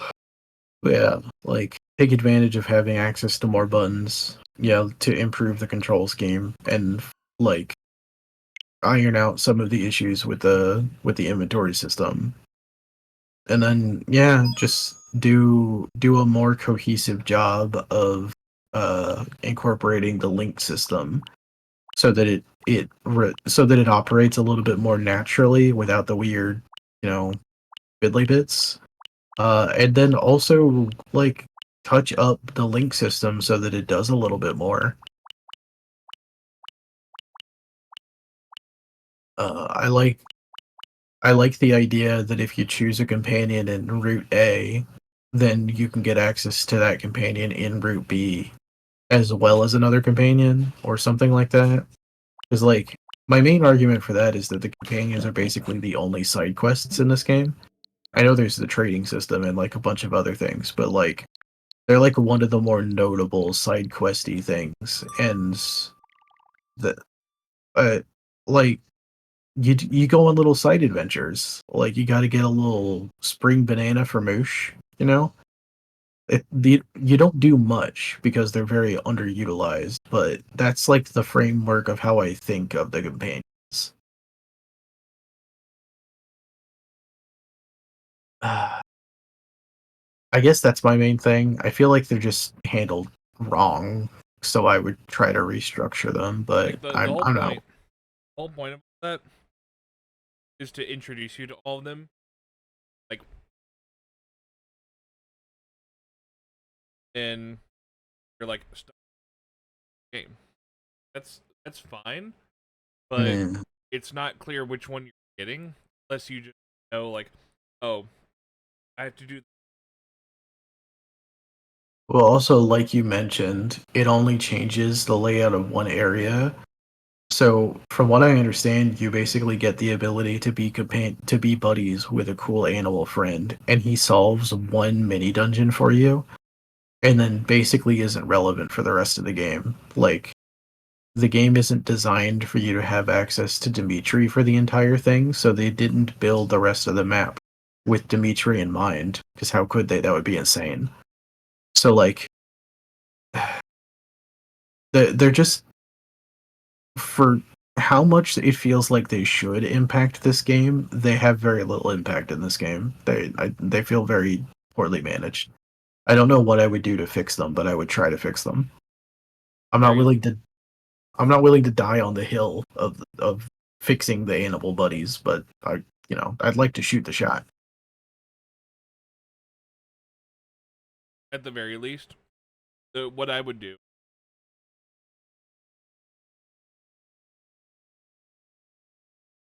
Make correct flute, correct partner, less up to. Like, okay, um, like whenever like there's a flute available in the shop. Oh, this is Bush's broken flute. Game gives you a warning, like, hey, if you buy this flute, you can't get another flute. Like tells you like, okay, there's other flute. There's one flute animal buddies. So I need to look around and figure out how to get to the point where the game locks you into the animal partner. Then add in a thing where like Ricky shows up and he's like, oh, I see you have my flute. Here, let me fix that for you. Boom, problem I solved. think I think the way to do that would be to have the broken flute piece be like a thing that you can acquire separate, and then whichever animal companion you go with gives you a prompt like, oh, let me fix that flute for you, and then you lose the broken flute piece and therefore can't get the flute from the other people. So like each I of them have half a flute, and then you have to match your one half flute to theirs. there's a problem with that. Like I get where you're coming from, and like on the surface that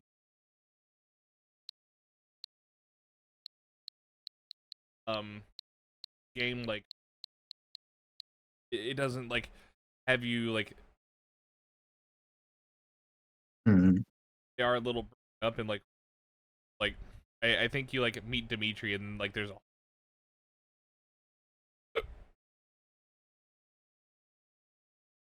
and also usually whenever like they take you somewhere, it's a one-way trip. Like if you go through that, It should have been me, not him! you pick whatever you're It's expecting. not fair! So like let's say like Boosh is a hello Shabella. Okay. Night. Sleep well, friend. Oh, you mean hello, hello, Shabello?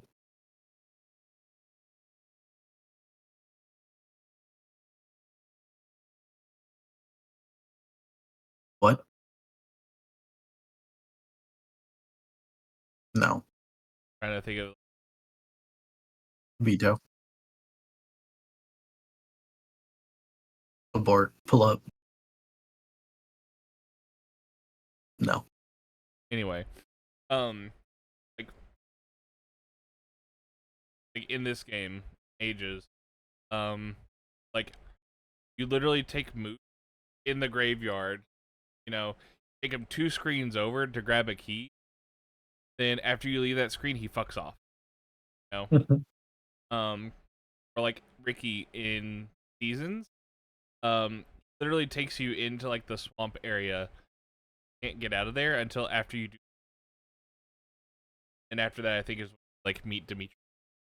You know, Yeah, so, like they're pretty like separate apart from each other. So like they're like as a new player, like hey, I've met this kangaroo. He offered to fix my flute. Okay, sure. But now you're like stuck with Ricky, and you didn't get to meet Dimitri. You know, so you didn't get to make like a fully informed decision. Like if like let's say like Moosh, like the last one that you picked or whatever, and that's known to you, like you don't have a way to get back to where Ricky and Dimitri are. You know, have like the map is like man, it's just I a think- weird, it's a weird system. I'm not sure how I would fix it, but it does need to be fixed. I feel like at the very least, you're correct. You should have more clarity on which companion you're buddying up with.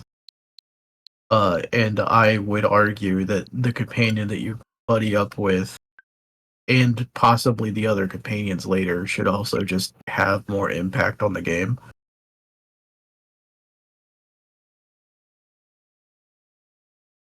They're just they're a weirdly obtuse and underutilized like system, which sucks.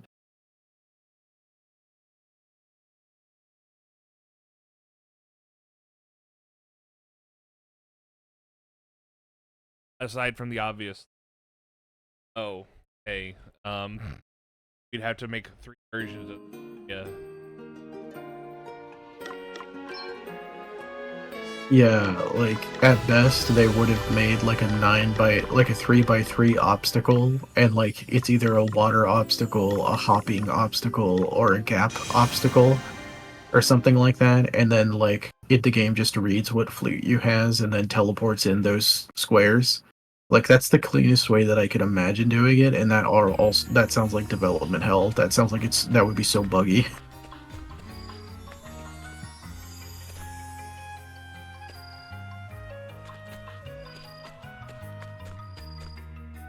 The other thing that could like whenever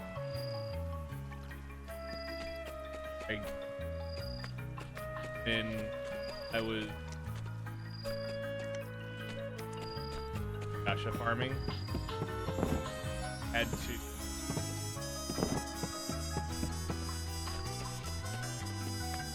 those gacha. I had to get through that area, and I got to the next area, which was the Dimitri acquired area. I had to stop at his flute, summon him, get on him, and then proceed through. Like, if you make more part of the map like that, I feel like that would get really Yeah. having all in having it. Yeah, it's a very inelegant system, and I'm not sure what I would do with it. Like, sort of contextualizing it like the mock bike versus the acro bike, but there's a third bike. Like, I can see how there might be a way where you just go to a specific location and get the ability to swap between the flutes, and then those are your, like, navigation tools. But there's just not really any reason to. You'd have to like restructure the entire world map so that the ability to summon kangaroo would be a thing you'd actually want to do on a regular basis. Otherwise, you would have to make dedicated animal segments like Donkey Kong Country, where it's just like, this is the Rambi map.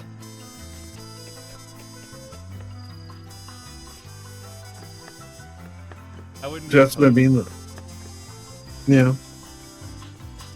That's what I mean, though. You either need to pare them back and just, like, make them as unimportant as they actually are, and just, like, not focus as much attention on them, or you need to, like, bake them into the rest of the game and figure out the issue of, like, how do we make this engaging and also not tedious. I'm kind of leaning towards, like, pare them back. Like, they just need to not be. They don't matter, so why should they matter?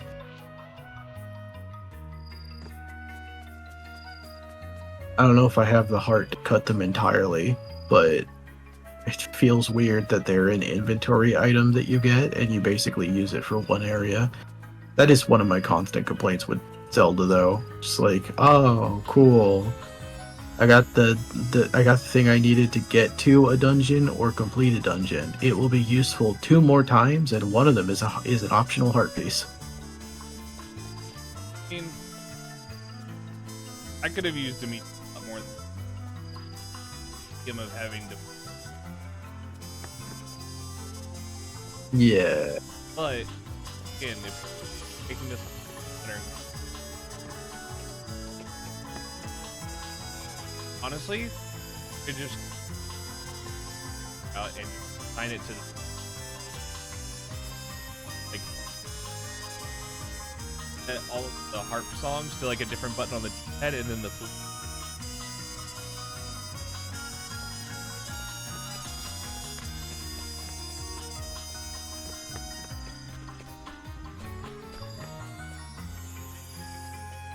I mean, Having to like honestly, what I would do is flute is a D-pad, seed satchel is a D-pad, your special item, the harp or the rod, is a D-pad.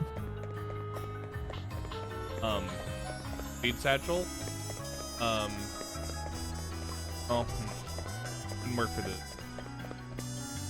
Well, Feel the like- thing that the thing that I'm suggesting is you press the button and it triggers it. If you hold the button and then it lets you radial to change what it's selecting. That won't work. So That won't work. Press and hold. well, no, you equip the seed launcher or the slingshot, but you still have the D-pad to select what seed you have active. So you just you hold the D-pad to reselect a different seed, and then you just use the Y button, X button, like launcher, and then it pulls from your bag. I'm not sure what you would put on the 4th D-pad button, but it makes sense. I don't know. It's not a perfect execution to fixing the nested menus, which is kind of the issue with these games. Because it's cool that you get the harp song, and it's cool that you get to play with the seed satchel, but it doesn't feel good to scrundle through your inventory to get to the second inventory that lets you select the thing that might work on a boss, but you aren't sure. So yeah, there should be a hotkey for it. And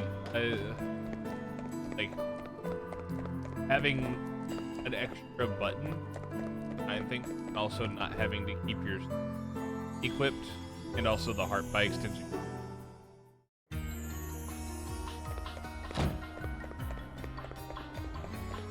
It's just the sheer fact of having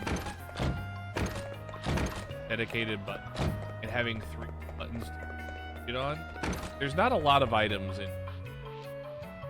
They have a very small item set. That's fine. But honestly, thinking about it, but and also having the power break set to it. So I don't understand why it needs to be equipped. It's a bracelet. It's not like it's taking up your entire arm. well, again, it's because hardware limit. I know. They don't have a free button for extra. If anything, I might tie the 4th D-pad button on the layout that I'm describing to this is your context sensitive button. I know. Button. Well, no, I mean this toggles what your context sensitive thing is. So if there's a circumstance where you wouldn't want the power bracelet equipped, then you would be able to turn it off. And then I don't know. but you like change it out for the mermaid suit or the flipper for when you're doing water stuff. I don't know. No, just have it be the. I know. Look, I'm trying. Okay. No, those should all just be like HM moves in like Gen 2 Pokemon Forward, where you just walk up to a thing and it's like, hey, would you like to do the thing that you're able to do?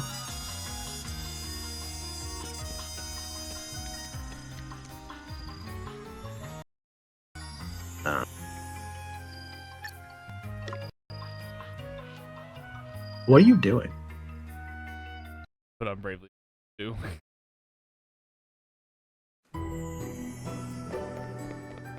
This is your podcast background. Guess so.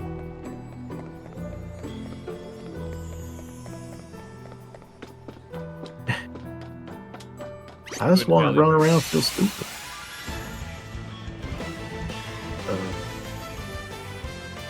All right then.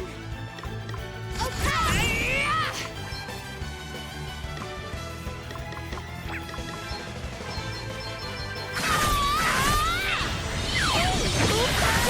You rang? Alrighty!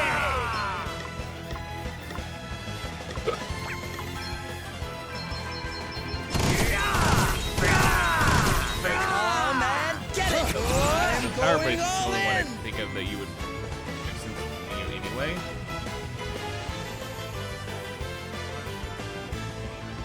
Use it. Nothing. Oh, hang on, no. I know. The fourth D-pad button would bring up your ring menu.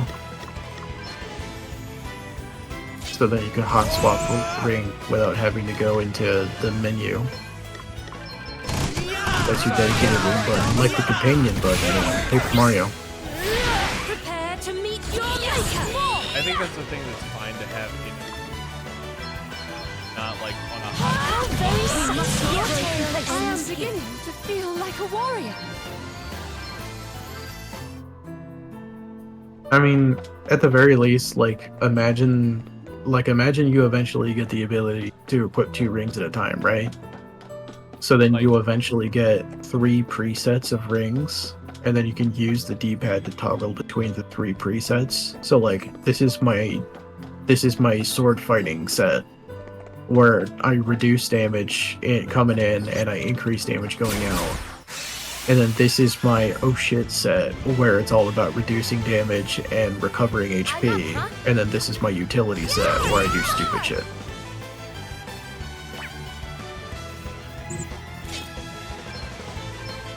I don't know. It doesn't matter. The point is, there's a lot of things that this game could benefit from if it wasn't a Game Boy game. Come and get it! I say this game, but we're still playing it. You are about to witness my true power. But the only game that You matters. must not grow complacent. I'm done here yet. That was nothing. Well, you still had fun, and that's good. You also, like, got your shit pushed in. You kind of got beat up by a kid's game for a while there.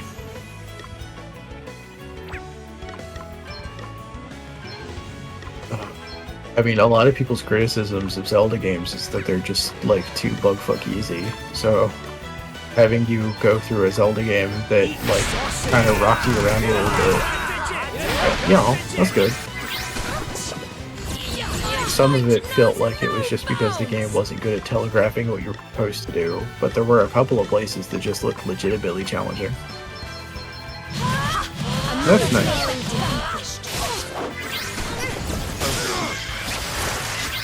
I Yeah. live to fight another day. I think actually outside of the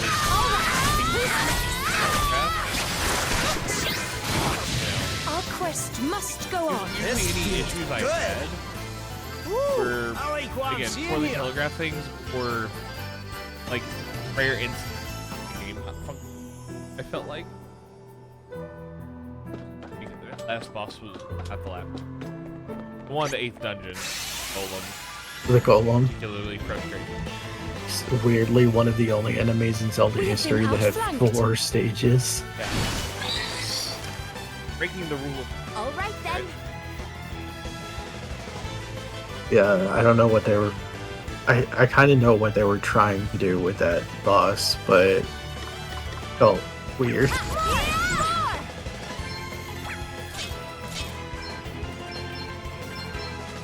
this out. Hey! Why?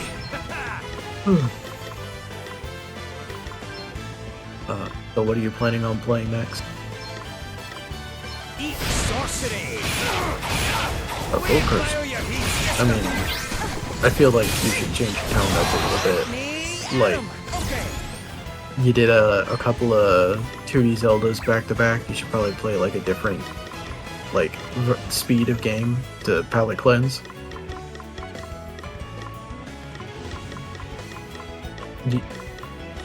You did play like a couple of other shorter games between these.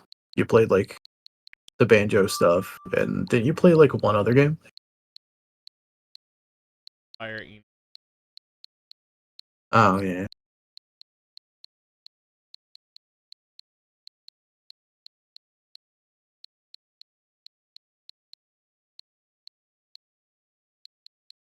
I still want to sit down with you and figure out how to get those uh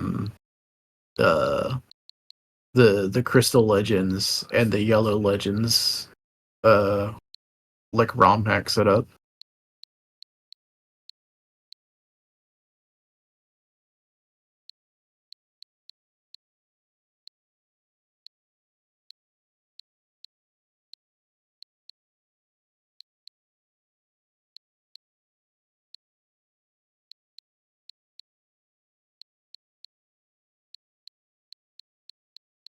Are you still feeling like adventure-y, or you want to play like an RPG, or you want to play like an old classic?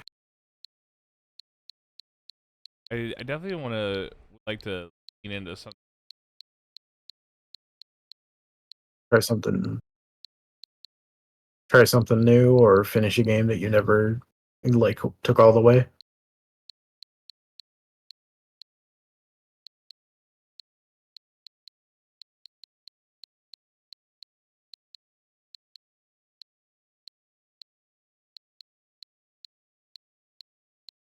Oh,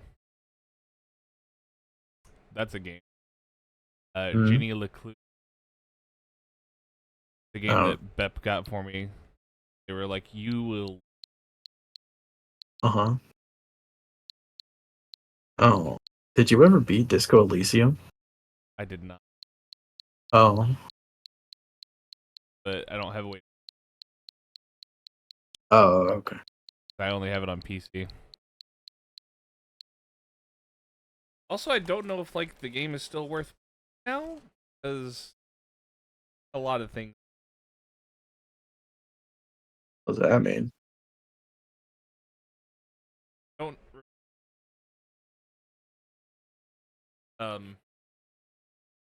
basically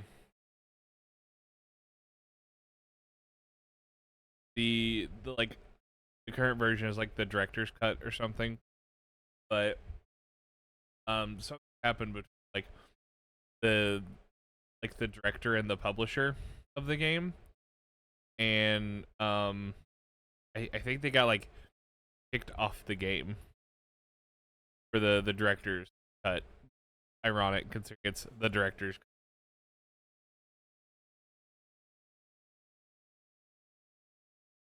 I don't know if like any of the actual game content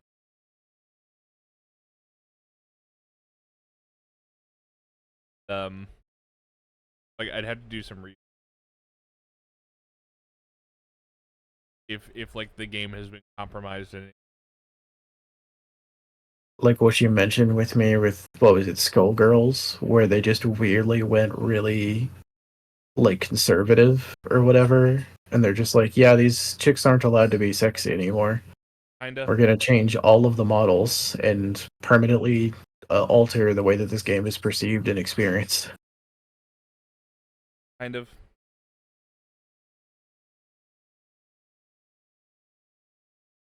Again, I don't know the full scope of it because I only got like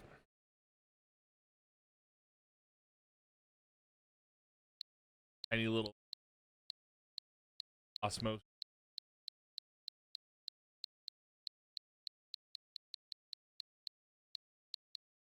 Uh, A I bad game.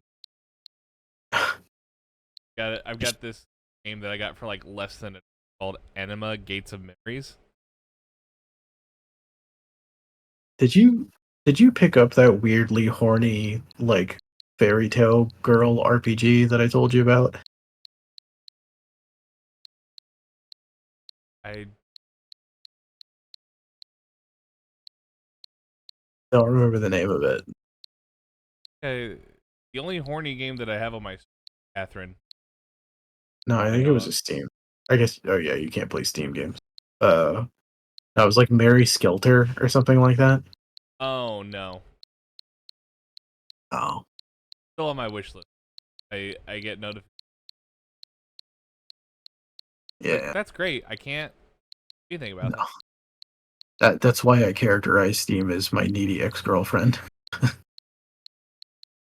It's like you're trying to focus on stuff, and this bitch comes in like, "Hey, do you want to spend money on me and maybe have a bad time together?"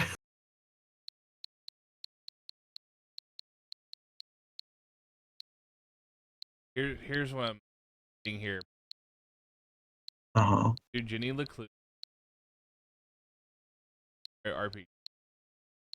What is Jenny LeClue? It's a Oh, I was actually going to say you might be in the mood just from the conversations that you and I have had together to play a point and click adventure game. Let's get you through the entire Nancy Drew series. also play Air Memory.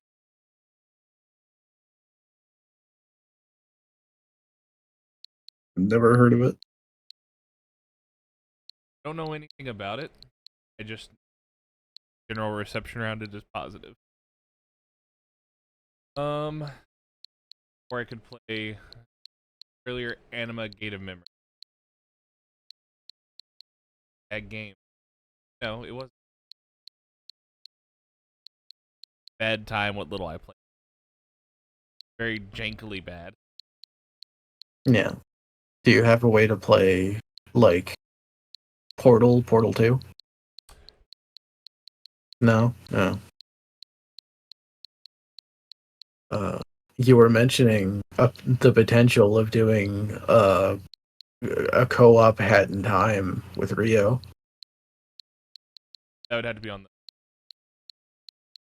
Yeah. Honestly, at this point, what I would rather do Hmm. is, I think this would be fun. Wait until I get my new computer.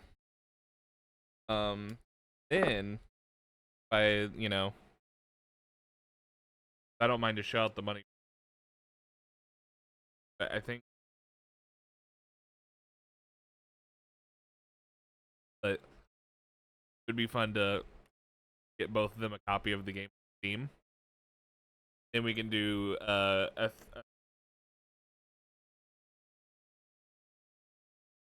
because didn't know three people could play. oh, you can have like 64 people.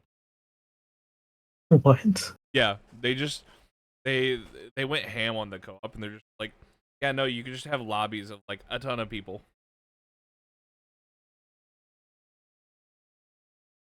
I mean, at Oh, you know what that point. else I Hmm. can play? I can play Bug Fable. Oh yeah.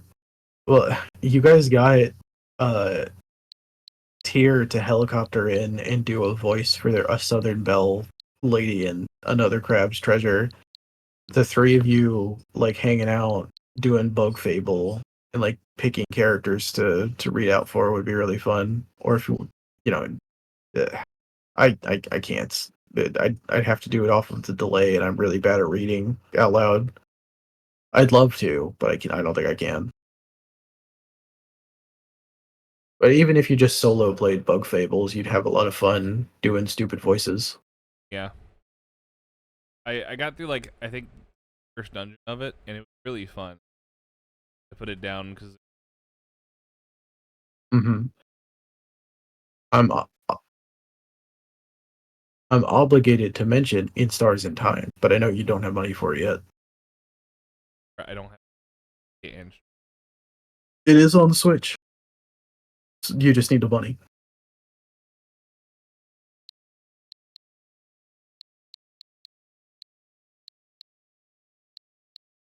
Yeah, you'd have to buy like Nintendo money, and then I'd have to hire a Nintendo man to go and give you the money with a secret Nintendo handshake.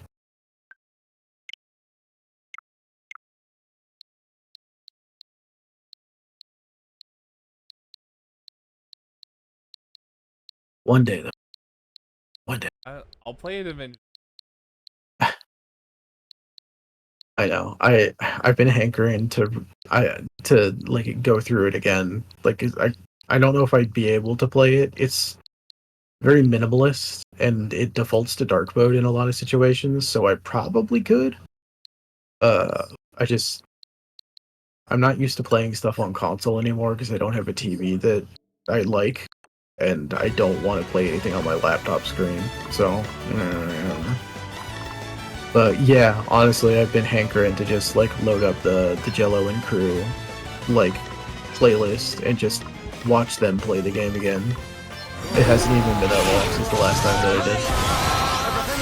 Prepare to meet your maker. It doesn't help that I'm watching the Jello gang do other stuff, and they're still gushing about In Stars in Time. So I'm just like, I'm trapped in a time capsule where they're talking about the time that they were trapped in playing that game together, and I'm just like, oh no, I'm never gonna escape.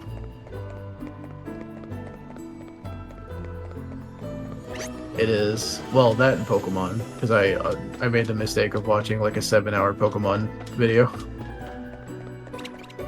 You seen J Rose's Yellow Legacy? True? Yeah, I really want to play it. I can't remember if I linked it.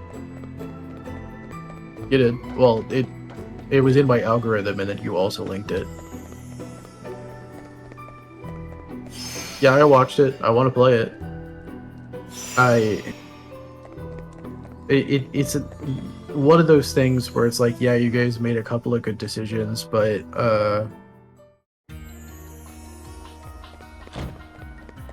it's not as bad as the complaint that I have about the 1,000-Year Door like mod that we looked at that just like adds a bunch of endurance fight bosses that I feel like are completely superfluous. And also it's just like, yeah, this plot line, it was really stupid. We're removing that. So the Yellow Legacies doesn't go like that far, but The whole point of that mod is I want to play Paper Mario, but I wanted irons. And Yellow Legacies kind of leans in the same direction of like, I want to play Gen 1, but I want it to be harder. So just like after a while, like youngster Joey hops out of a bush and he's got like a level 45 Raticate. And I get that, I do, but I feel like they might have gone a little bit harder in that direction than they should have. Yellow Legacy. But if actually fucking worked. Yeah, And well, also like we spruced up the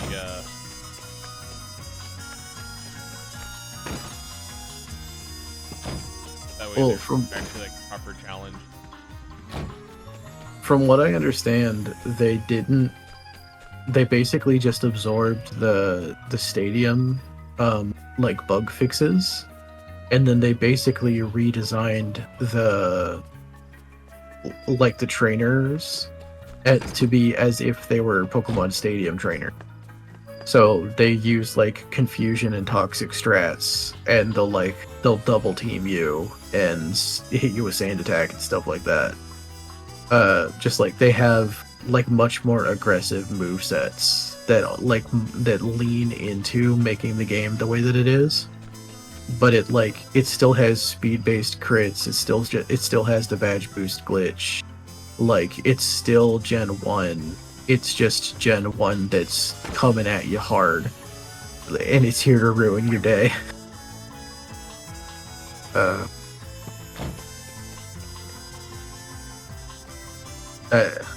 That is really funny, yeah.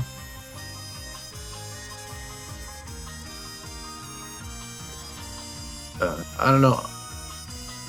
I'm open to it. I like the idea that they use the level cap freeze and they just kind of built it into the game. It does seem like if you are level capped in hard mode, and then you just gain experience anyways, that experience just goes into the ether, which feels like bad game design. The experience you get frozen, like Shadow Pokemon do in Pokemon Coliseum and XD, and then it's awarded to you when you get past the level cap. I know that's like an extra coding hurdle, but that is still the way that it should be handled.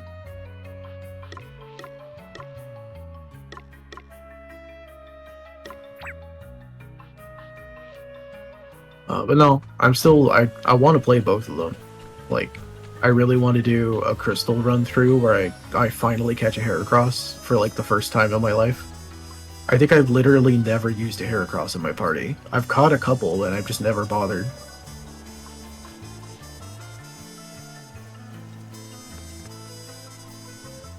The fishing oriented Pokemon trainer that I want to run in Pokemon Tabletop.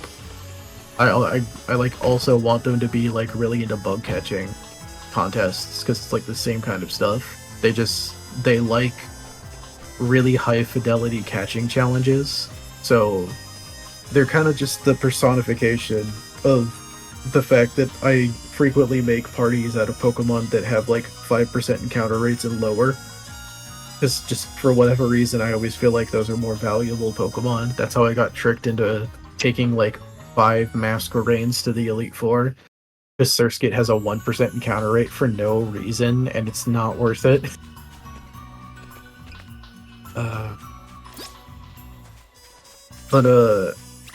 Yeah.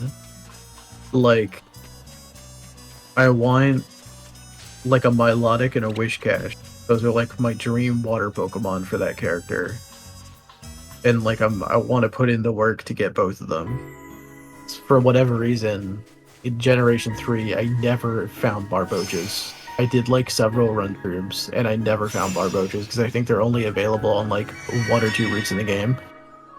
Because they're a freshwater Pokemon, and there's arguably not that much fresh water in Hoenn. I had a little bit of the same problem with Corphish, because Corphish is only available in brackish water, basically, like lakes inside of towns, basically, and there's only like 2 of them. But yeah, despite the fact that Barboach and Whiscash are just like standard encounters later on, I view them as like a relatively uncommon to rare like fish Pokemon. And then, you know, obviously Feebas is like the cream of the crop, baby. But yeah, like I am the cream. Yeah, like the bug side of that coin, Heracross and Vespiquen. Like, Heracross has gotten a little bit more standardized in later games, but Heracross used to be like pretty hard to get, and you know, I'm all about it. It's also just like a weirdly really well-designed Pokemon, so that's cool. Like, Turbo weak to flying, but whatever, I'll deal with it. My main is a Pachirisu. It's not like I'm here for fidelity. The advantage is And theirs. I went through the trouble of getting a Vespiquen in the worst generation to get a Vespiquen, and it wasn't worth the effort, but it was rewarding because Vespiquen is just a really good Pokemon.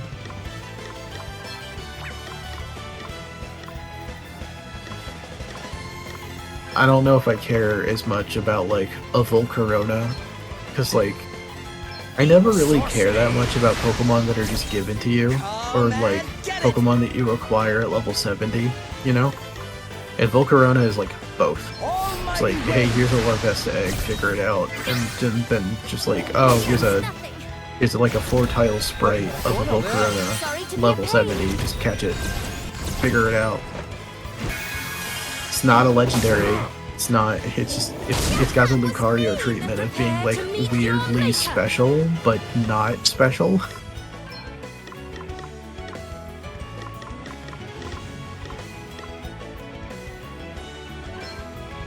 I guess it's mostly just that you don't put in effort. Like, I sort of care about Tyrope, because you used to have to like climb up into the mountains and beat up a man, while you had a bag. Or while you had a ball slot open to get a Tyrogue, and that was the only way to make it happen. Like, that's kind of cool. And then you go through the weird esoteric bullshit to get a Hitmontop, and like, alright, I could theoretically raise this boy. I would, if I wasn't getting him in the post-game. Instead, he's going right into the box. And, you know, I've just always been kind of disappointed in Hitmontop because of that. And then like the one game where it's reasonably capable, where you're reasonably able to get a Hitmontop like somewhat early. It's like either Coliseum or Gale of Darkness, don't remember which. And they couldn't get animations to look good for upside down Hitmontop, so they just made him a man that stands there and like wiggles at you. Yeah, he's going side to side like he's an NPC, and I'm like, this is not my boy. You skinned my boy and you're wearing him. Come and get it!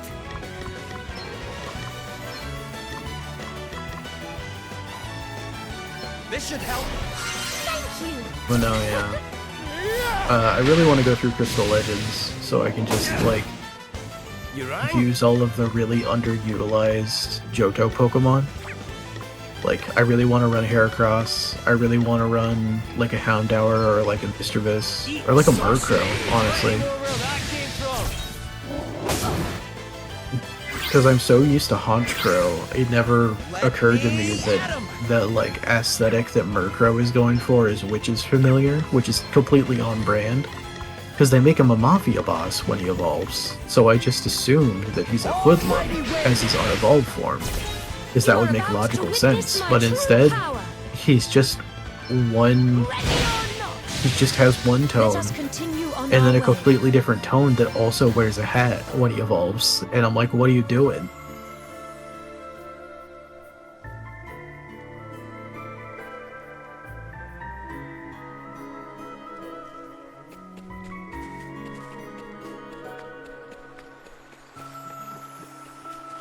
I can dig through my games and I can find like a way, or you know, a way, asterisk, italics, to play like Gen 4, Gen 5 comfortably.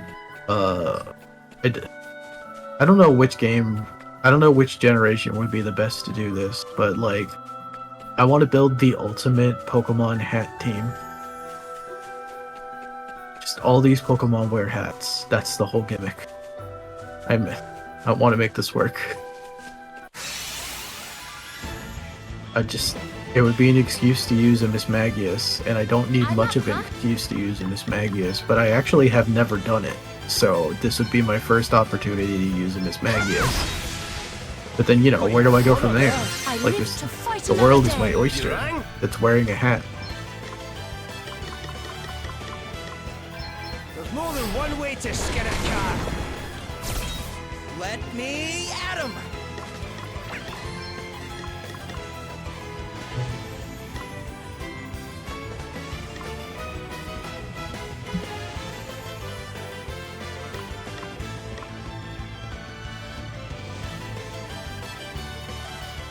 Yeah, my last Pokemon Challenge run that I was doing, I did have a good time.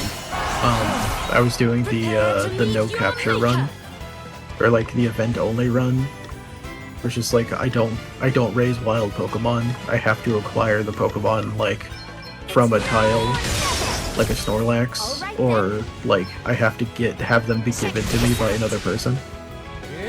That was actually really fun. Like, that's a completely viable strategy in Generation 1, and I'd like to do it again in Generation 2. Right, let's see.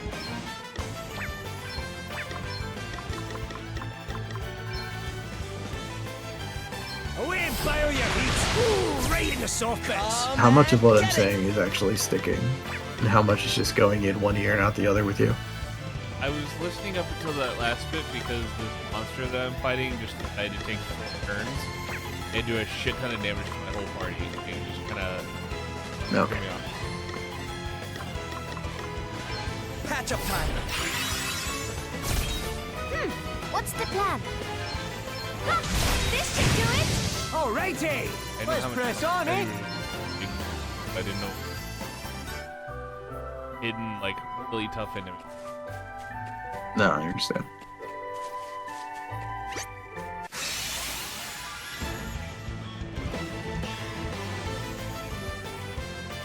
The advantage is theirs.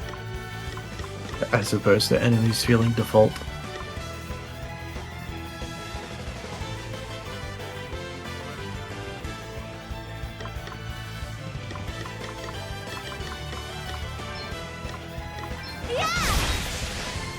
Time for a wee patch up. How thoughtful of you. Ha! That's alright. Nothing to worry about. Come and get it. Suck me space. Whoa.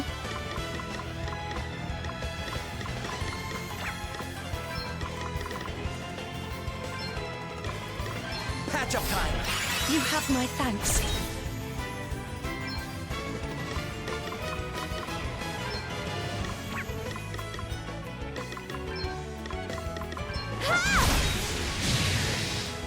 You rang? I got my MO for the gang was make 2 guys casters, like dedicated casters, then make the ladies do all the physical damage. Make them as beefy as possible. I did that in Final Fantasy II because it has like an incredibly busted leveling system You are about where like to every witness time my you take an true action power. and it gives you stat XP for the relevant stat for that action, but the game never tells you that. And just through the standard course of playing the game, your characters will end up with only about like 30 or 40% of the HP they actually need to do things, and like a tenth of the damage that they need to beat enemies. I'm aware. So the game, yeah. I But don't have to explain it to me. yeah, in the other direction, if you not just the best punch start. goblins for 17 hours, you can make your party so incredibly busted. So yeah, the lady companion, I made her like a Valkyrie, and she was like tank spec'd with like obscene amounts of HP and like obscene amount of strength. And then I speed spec'd Furion, your boy, the main boy, and then I made him a white mage, so I like gave him a little bit of magic attention. And your third party member's just Guy. He's just a guy, and his name is Guy. I just made him a black mage so he had something to do. No, I he just- does do something important. He speaks Beaver. This should help. He's just Sorry to be a pain. it's I'm up, huh? Sarius Springwalker can pull that off. No one else can. Check this out. Prepare to meet your maker. Ha! It's so funny. It doesn't die. It keeps coming up. Corner there. You have my thanks. You rang?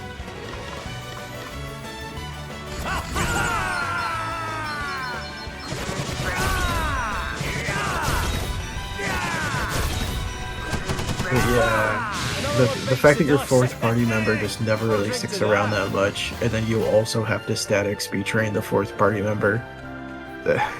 Final Fantasy 2 is just very badly designed. It's not their fault. It's very ridiculous to me that that game has been remade and remastered like 3-4 times, and in almost all of the remakes, they maintained the bug so that Ultima is actually one of the weakest spells in the game, or some shit. They completely broke the way that it was coded, so it's functionally a useless spell. Oh, guys, how do you let that stand?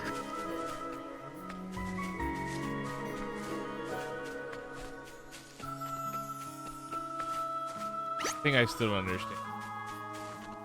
Like, everybody shits on the XP and leveling in that game, but like Skyrim does the exact same. I mean, I don't. Yeah. Well, here's the thing. It's an RPG that I have full control over, and I can fully dedicate myself to busting the leveling system, which I do in Final Fantasy II. And then I just play like a 20-30 hour game that I'm like aggressively over prepared for. And I have a pretty fun time, because that's pretty entertaining for that amount of time, experiencing like a slightly better than mediocre story. Like, fine. It's alright. Skyrim is a very aggressively lower than mediocre story that is like 15-20 hours long if you just do the story, but it does everything that it possibly can to get you to spend way more time than that, and everything that you do makes you less efficient as a main character because you're constantly gaining experience and skills that is leveling up your opponents. But it's like, okay, you're level like 45 in alchemy now, you get tier 2 dragons. Good job. I hope you have enough potions to survive that. They got frost breath now.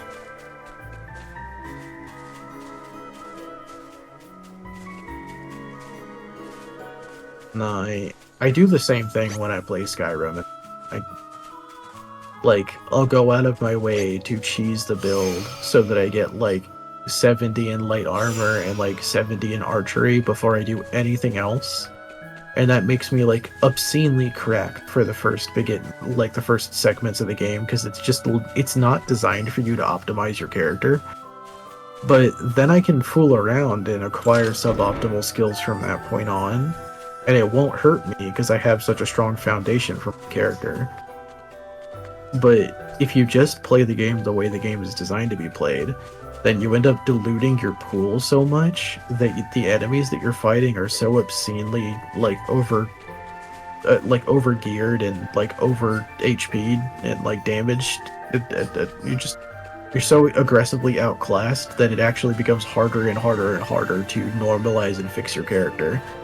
And the closest thing that it has to resolving that conflict is that the enemies start doing more damage. So every time you survive a hit, you gain like a level and a half in whatever your armor skill is. So eventually, you get more survivable because the enemies are blasting your entire asshole off. So it technically does normalize itself, but it does it in the stupidest way. No, I hate Skyrim. Skyrim is a handful of pretty good ideas that just never even tried to do a good job at executing them. And then they re-released it like 16 times, and including remastered versions, which still have all of the same bugs, and some new bugs, and they just look nicer. It's just so aggressively lazy.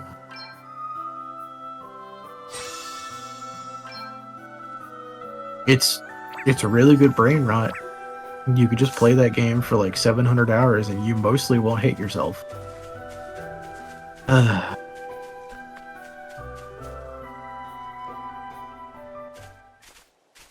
Hold it right there! One more step and I'll shoot! Lily, it's me, Elvis. Oh yeah. You'll have to come back later. Mona's sleeping. Lily, Hen, whoever you've got back home there, I'm not sure it's our Mona. I know your game. You're trying to take her away from me too, aren't you? This lady hitting you with the accent. No! Yeah. Well, she's not going anywhere. I won't let you have her. Stay back. I'm warning you. Sexy dress and everything. You're a simple man. Lily! What are you doing? Stop. I just want to talk. Lily! You have to listen. We haven't come to take Mona away, I promise. Will you just please stop shooting so we can talk? I'm not giving Mona up. Not for anyone. Oh, now you've done it. Can you hear that? You've woken her up. It's all right, Mona Hen. Mommy's coming. I didn't hear anything. Did you? Not a sausage. I think we better get after her.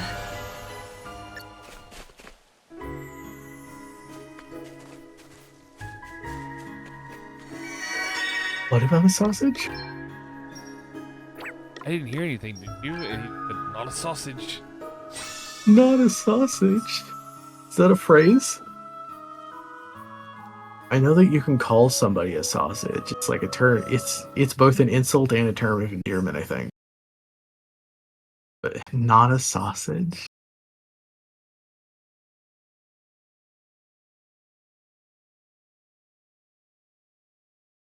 Yeah. I'm also probably gonna. Well, you beat the Oracle games. You had some fun. I did a thing that I never got to do. Congratulations. I'm glad I could be here with you for most of it. Quilp. Have fun coming up with what you're doing next. Well, I'll see you tomorrow. See you today. Yeah. Rooting some beats.